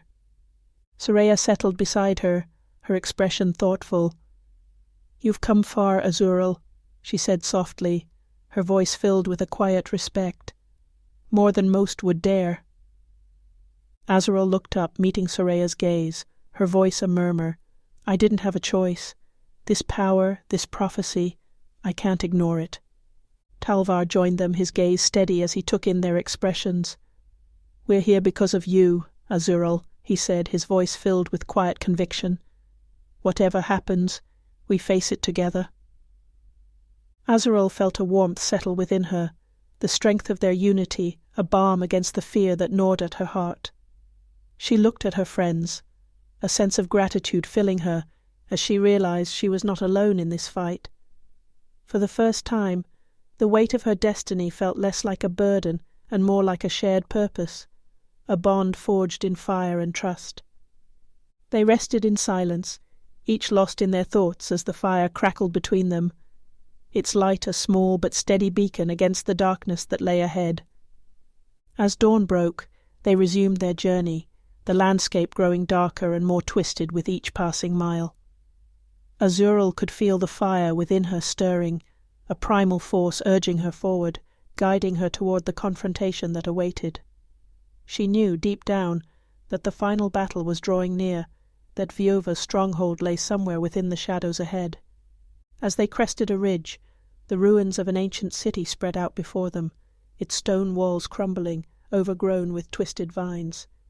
At its center, a towering fortress rose, its dark spires reaching toward the sky, a beacon of shadow against the morning light. "This is it," Soraya murmured, her voice filled with a quiet dread. "The heart of Vieuva's power."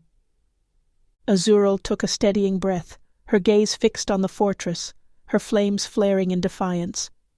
"Then let's end this." With Talvar and Soraya at her side, she descended into the ruins, her heart pounding as they approached the final battleground, each step bringing them closer to the confrontation that would decide the fate of the world. Chapter 25. The Veil of Secrets. As dawn stretched over the barren eastern wastes, Azural, Talvar, and Soraya made their way deeper into the cursed land, its silence thick and watchful. They followed Naira, whose steps were steady but tense. Strange symbols began to appear on trees and stones, etched in faintly glowing lines that pulsed like veins.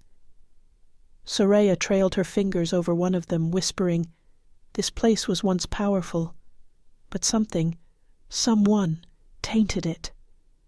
The air felt thick with foreboding energy that clung to their skin, and with each step, Azural's fire pulsed stronger, as though sensing the dark magic that saturated the land.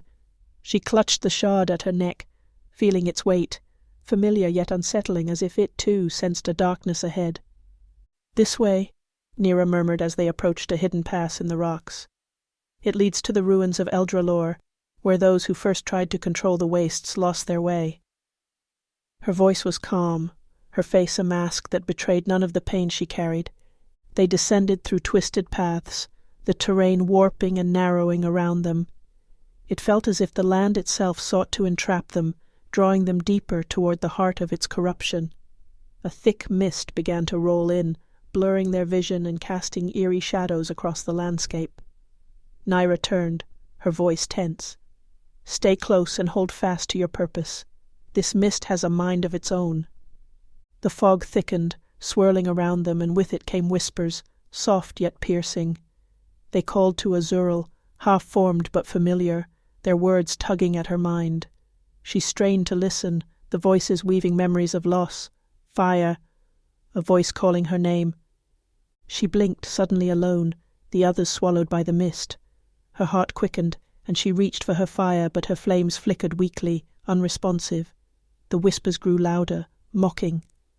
A shadowy figure formed before her, venomous and taunting. "Did you think you could escape your fate, Draconis Ignis Aeterni?" it sneered, its voice chillingly similar to Vieuva's. "Your power is nothing but a curse, a weapon destined to destroy." Azural's breath caught, her hands trembling as dark memories surged. Visions of fire unleashed, lives caught in its flames. Doubts she'd buried rose to the surface, feeding the shadow's strength. But as the darkness closed around her, she heard another voice, a whisper, calm and familiar, calling her back. "Azural, remember who you are," it urged. Soraya's voice, steady and unyielding, cut through the mist like a beacon, anchoring her to herself. Azural's resolve steadied, and with a fierce cry she summoned her fire.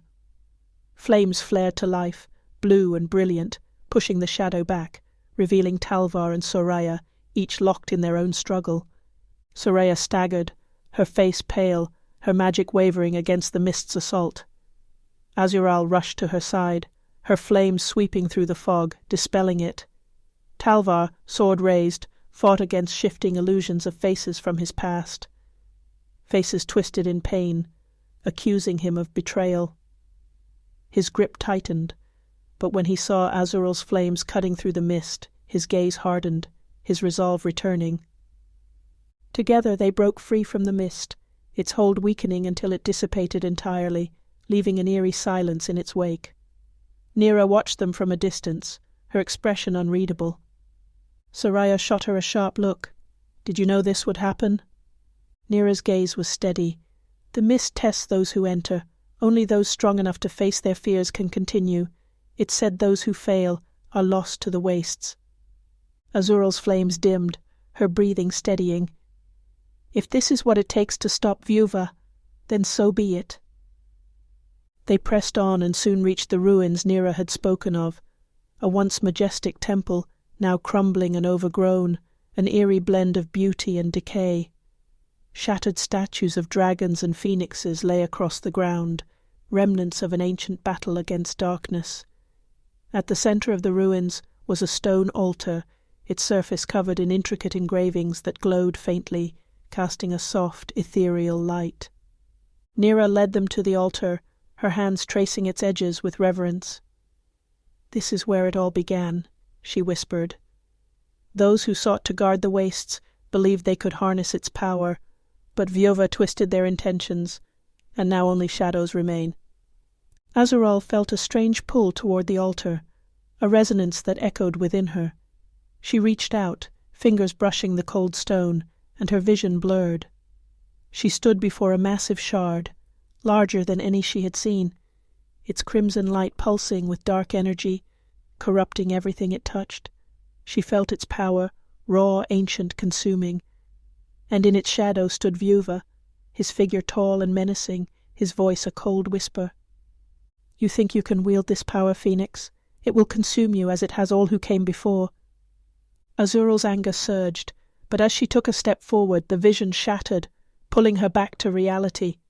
She gasped, heart racing, the shard's power lingering in her mind. Soraya touched her shoulder, her gaze filled with concern. "What did you see?" Azural steadied herself, her voice a murmur. "The shard. It calls to me. Vieuva is waiting, wanting to use it to twist everything we've fought for." Naira's face was solemn. "The shard is the key to his power here. If we are to stop him, we must confront him and destroy it." They set up camp at the edge of the ruins, the night air heavy with tension. As the fire crackled between them, Talvar broke the silence, his gaze thoughtful. "If we face him, we must be ready for what it will cost. This isn't just vengeance. It's about protecting what's left of this world." Azural met his gaze, her heart filled with gratitude and resolve. "I know," she said softly, "but we face it together." Nira watched them, a hint of vulnerability in her gaze. "I failed to protect my people from the shard, but perhaps with you there's a chance to end its hold on this land." They fell silent, the weight of their mission pressing down on them. The fire cast flickering shadows, and in the stillness, Azural's mind returned to the vision of the shard, its crimson light an ominous reminder of the battle that awaited them. With dawn would come the final steps toward Vieuva's stronghold, where the ultimate clash of light and shadow awaited, a confrontation that would determine the fate of the eastern wastes, and perhaps of magic itself. Chapter 26. The Shard's Lair. The descent into Eldralor's heart was suffocating. Azural, Talvar and Soraya pressed deeper into the ancient ruin, the air growing colder with every step. The narrow passageway walls were etched with scenes of battles and ancient symbols, faintly illuminated by Azural's blue flame. Soraya ran her fingers over the carvings, murmuring, "These speak of the first corruption, the war that left this land cursed." Her gaze drifted to Azural. A prophecy told of a power that could either protect or consume. Azural nodded, absorbing the weight of her role. She glanced at Talvar, who gripped his sword tightly, his face set with determination. They shared a silent promise to stand together no matter what lay ahead. At last they reached a cavernous chamber. In its centre, atop a blackened pedestal, stood the crimson shard, blood-red and pulsing with an eerie glow. Shadows danced across the walls, their movements strange and deliberate, as though driven by the shard's will. Azural felt its pull, her flames reacting to the shard's power like a magnet. Her steps slowed, her gaze fixed on the shard. She reached out, almost unconsciously, her fingers just inches from its surface. "It's calling you," Soraya whispered, awe and fear mingling in her expression. As Azural's fingers brushed the shard, a surge of energy flooded through her. Her vision darkened, and she found herself standing in an endless void. Before her loomed Vieuva, his form a writhing mass of shadows, his eyes glinting with malice. "Well, well," he sneered, his voice a mocking hiss. "Drawn to power like a moth to flame, aren't you, Phoenix?" Azural's fists clenched, her fire blazing in response. "I came to end you, Vieuva. This ends here." His laughter was cold, reverberating through the void. "You think you can wield the shard? This power is beyond you. It will consume you as it has all who came before." The vision shattered, pulling her back to the cavern. She stumbled, but Talvar's steady grip caught her, grounding her. "Are you all right?" he asked, his voice low but filled with concern. Azural steadied herself, her gaze hardening. "Vieuva is trying to break me, but he won't succeed." Soraya stepped forward, her expression resolute. "Then let's end his hold here and now." Azural turned to the shard, her heart pounding. She knew what she had to do, but the shard's power thrummed, almost alive, resisting her every intention. Taking a deep breath, she raised her hands, her flames surging as she wrapped them around the shard, forcing her power to sever its connection to Vieuva. The shard pulsed, its red glow intensifying, pushing back against her fire. Shadows clawed at her, hissing and snapping as they fought to resist her power. The ground trembled, cracks spider-webbing across the stone floor as the shard let out a deafening shriek. Soraya's voice broke through the chaos. "Azural, hold on! You're almost there!" Azural gritted her teeth, her fire blazing brighter, fueled by the strength of her allies beside her. The shard's resistance faltered, its light flickering as her flames consumed it.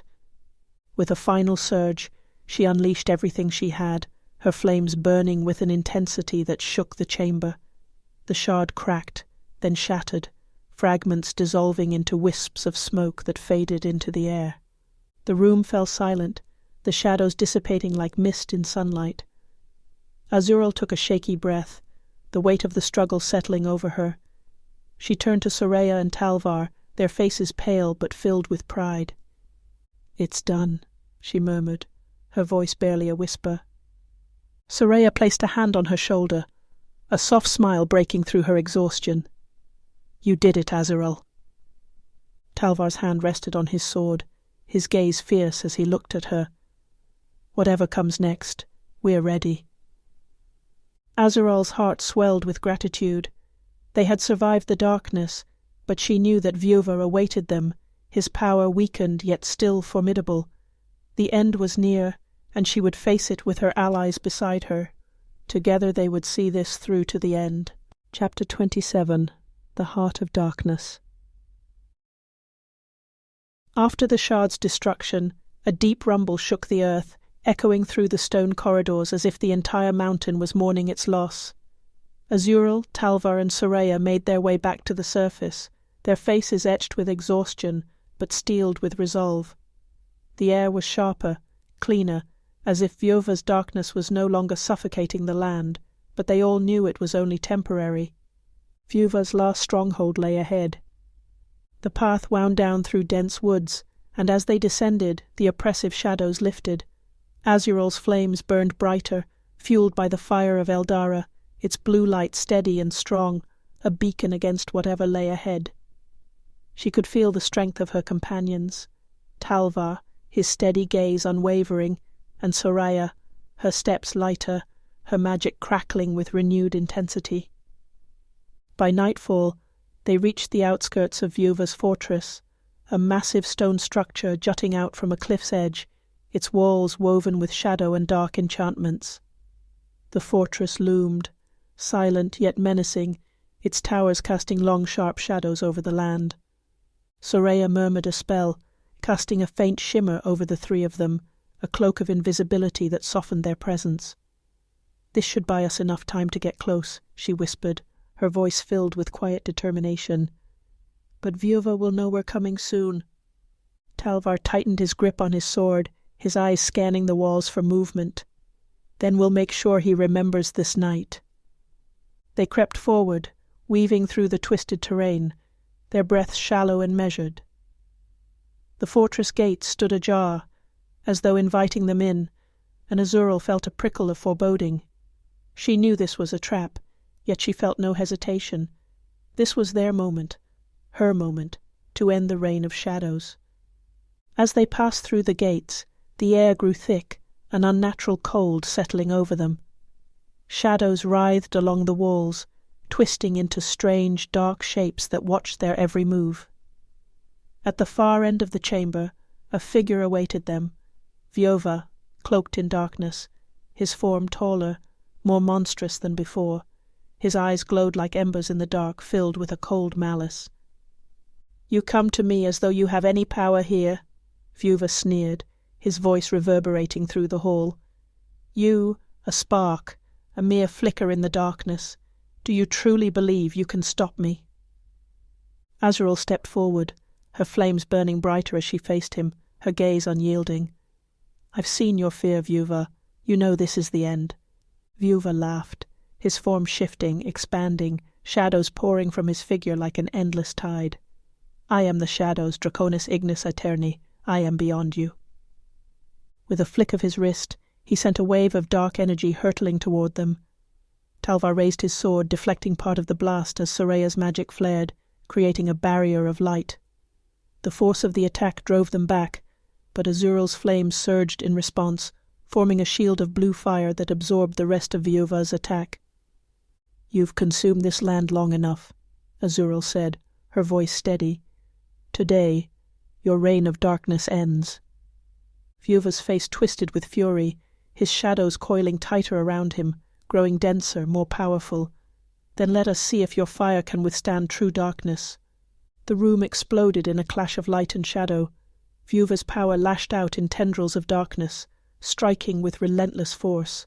Azural met him head-on, her flames blazing brighter, burning with the power of Eldara, her determination a fierce, unbreakable core.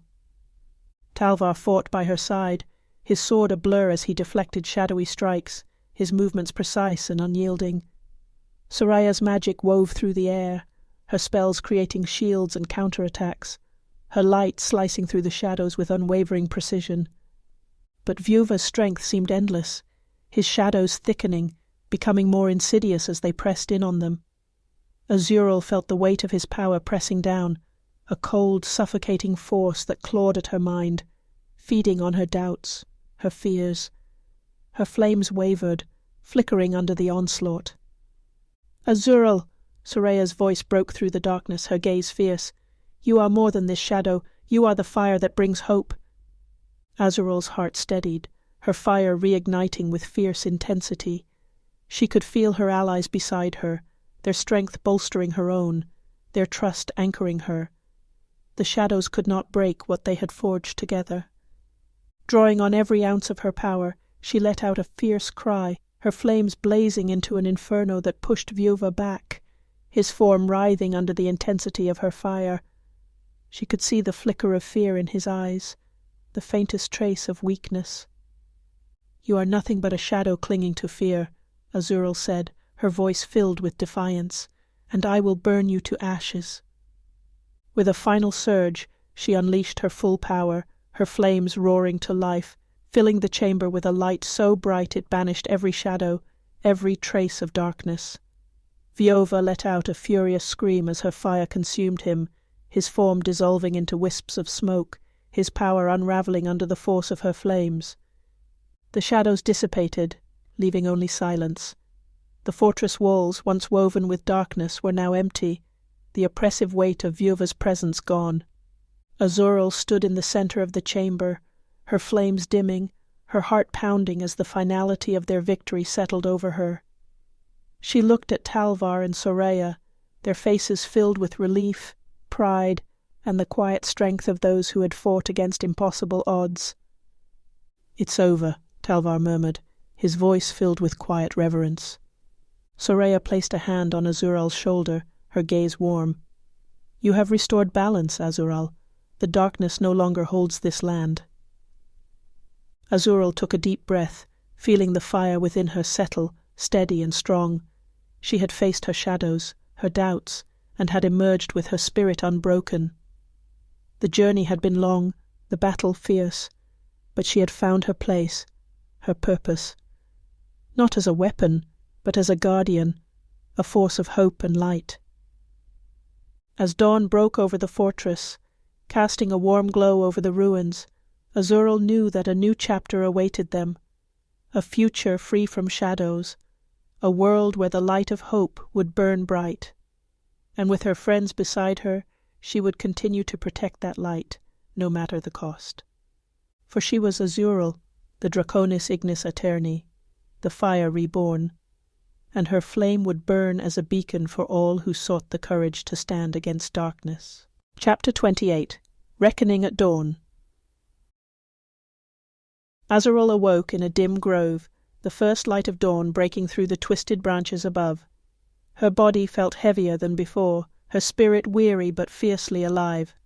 Talvar and Soraya knelt beside her, their expressions filled with relief and an underlying concern. As she sat up, the memories of the battle flooded back, vivid and searing. "It's over," Soraya murmured, her gaze steady and filled with pride. "Vieuva's hold on the land is broken. You did it." Azural's hand went to her heart, feeling the warmth of her flame steady and strong.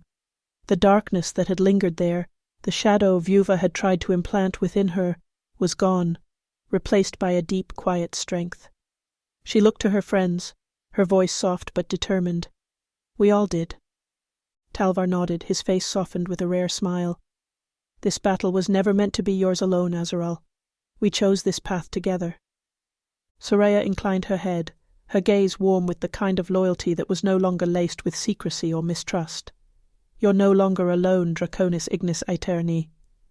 Together they stood, the grove around them alive with a new vibrant energy. Azural could feel the pulse of the land beneath her feet, its magic resonating with her fire, the energy of life restored. Yet, as they turned to leave, a flicker of residual magic stirred within the grove. Azural paused, sensing a presence, something ancient, watching them from the depths of the forest. She closed her eyes, listening to the faint hum of the energy in the air, and a vision took hold. In the vision, Azural stood in a vast twilight expanse, an endless sea of stars stretching overhead. Before her loomed a colossal figure, a dragon, its scales shimmering with hues of gold and blue, eyes as old as time itself. The creature was both magnificent and foreboding, its gaze piercing and knowing. "Draconis Ignis Aeterni," the dragon intoned, its voice echoing through the space. "You have embraced your fire, but your journey is far from complete. The balance has been restored, but peace is fragile. Remember, light alone cannot survive without darkness." Azural met the dragon's gaze, her heart steady. "I understand," she said, her voice unwavering. "I will protect this balance, whatever it takes." The dragon inclined its head, a quiet acknowledgement of her resolve. "You are not bound by prophecy alone, Azural. Your fire, your choices, will shape this world's fate." The vision faded. the dragon's final words lingering as a promise and a warning. Back in the grove, Azural opened her eyes, a new clarity settling over her. Talvar and Soraya watched her, their eyes filled with quiet understanding, sensing the weight of her vision. "Vieuva is gone," Azural said softly, "but the balance we've restored must be protected. We may be called upon again." Talvar's hand rested on his sword, his gaze steady.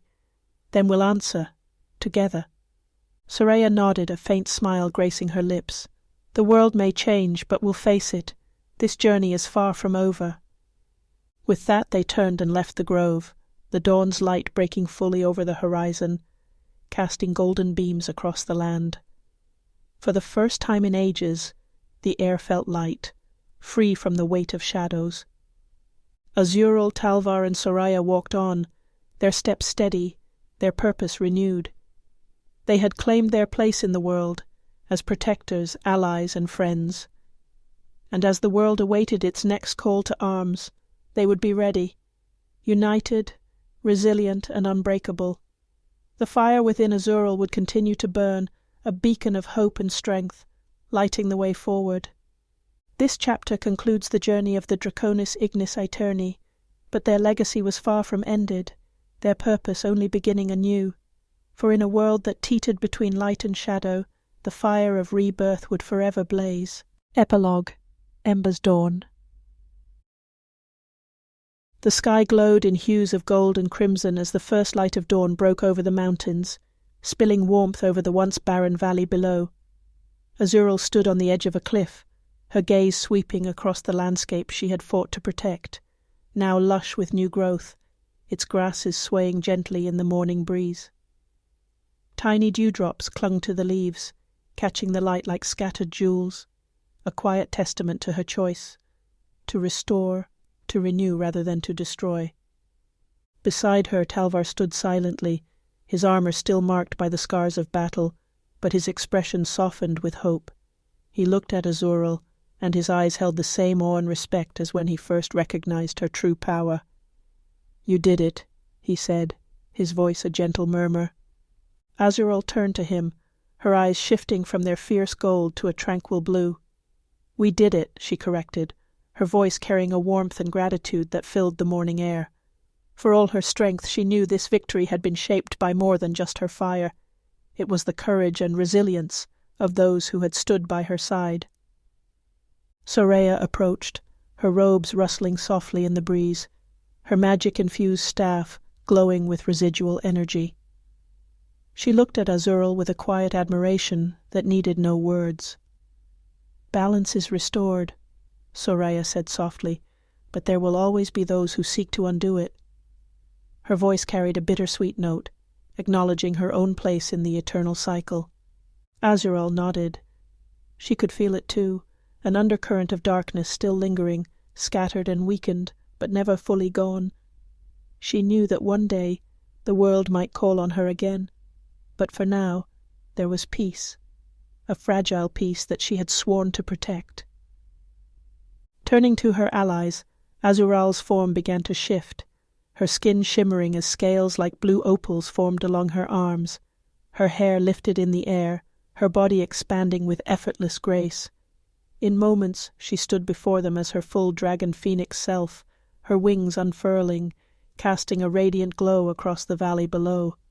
Sunlight caught her wings, sending cascades of golden light over the landscape, a sight of awe, of reverence, and a promise. Her voice echoed in Talvar and Soraya's minds, a powerful but gentle resonance. "This is only the beginning. The world may call us again, and when it does, we will be ready." With a single powerful beat of her wings, Azural took flight, ascending higher and higher into the dawn sky. The winds embraced her, washing away the fatigue of battle. She soared over the renewed valley, her heart lightened by the journey that had brought her here. But suddenly, her strength began to fade. Her wings faltered, her vision blurred, and a strange weight settled over her. A fierce pressure tightened in her chest, and her body convulsed as if seized by an ancient force. Panic surged through her as she fought to stay aloft, but the world around her darkened. the air thickening, pressing against her as she plummeted. Azural crashed through the dense canopy of a hidden grove, the untouched sanctuary absorbing the force of her descent with a reverent hush. Leaves and dust filled the air, settling around her as she lay in the heart of the grove, her breaths coming in ragged gasps. Pain lanced through her, deep and consuming. This was no mere exhaustion, nor the aftermath of battle. It was something far older, more primal, stirring within her. With a dawning clarity, Azural understood. This was rebirth, the ancient cycle of death and life within her, pushing its way into the world. A roar tore from her throat, resonant with both agony and wonder, as she surrendered to the unstoppable force inside. Blue flames flickered over her form, not with rage, but with the fierce intensity of creation. The grove pulsed in response, its magic entwining with hers, embracing her.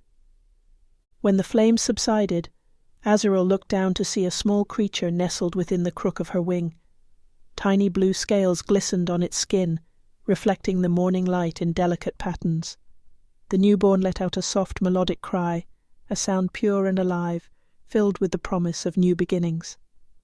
Azural curled protectively around her child, her heart swelling with a fierce, unbreakable love. She gazed at the tiny creature, her own eyes shifting to a gentle amber as she took in the reflection of herself within it. The child's eyes, barely open, shone with a golden hue flecked with hints of silver, a sign of a new legacy, one that held the promise of both worlds, of fire and life intertwined. Exhaustion finally overtaking her, Azural rested her head beside her newborn, her voice a soft murmur in the stillness of the grove. "Your story is only beginning, little Ember.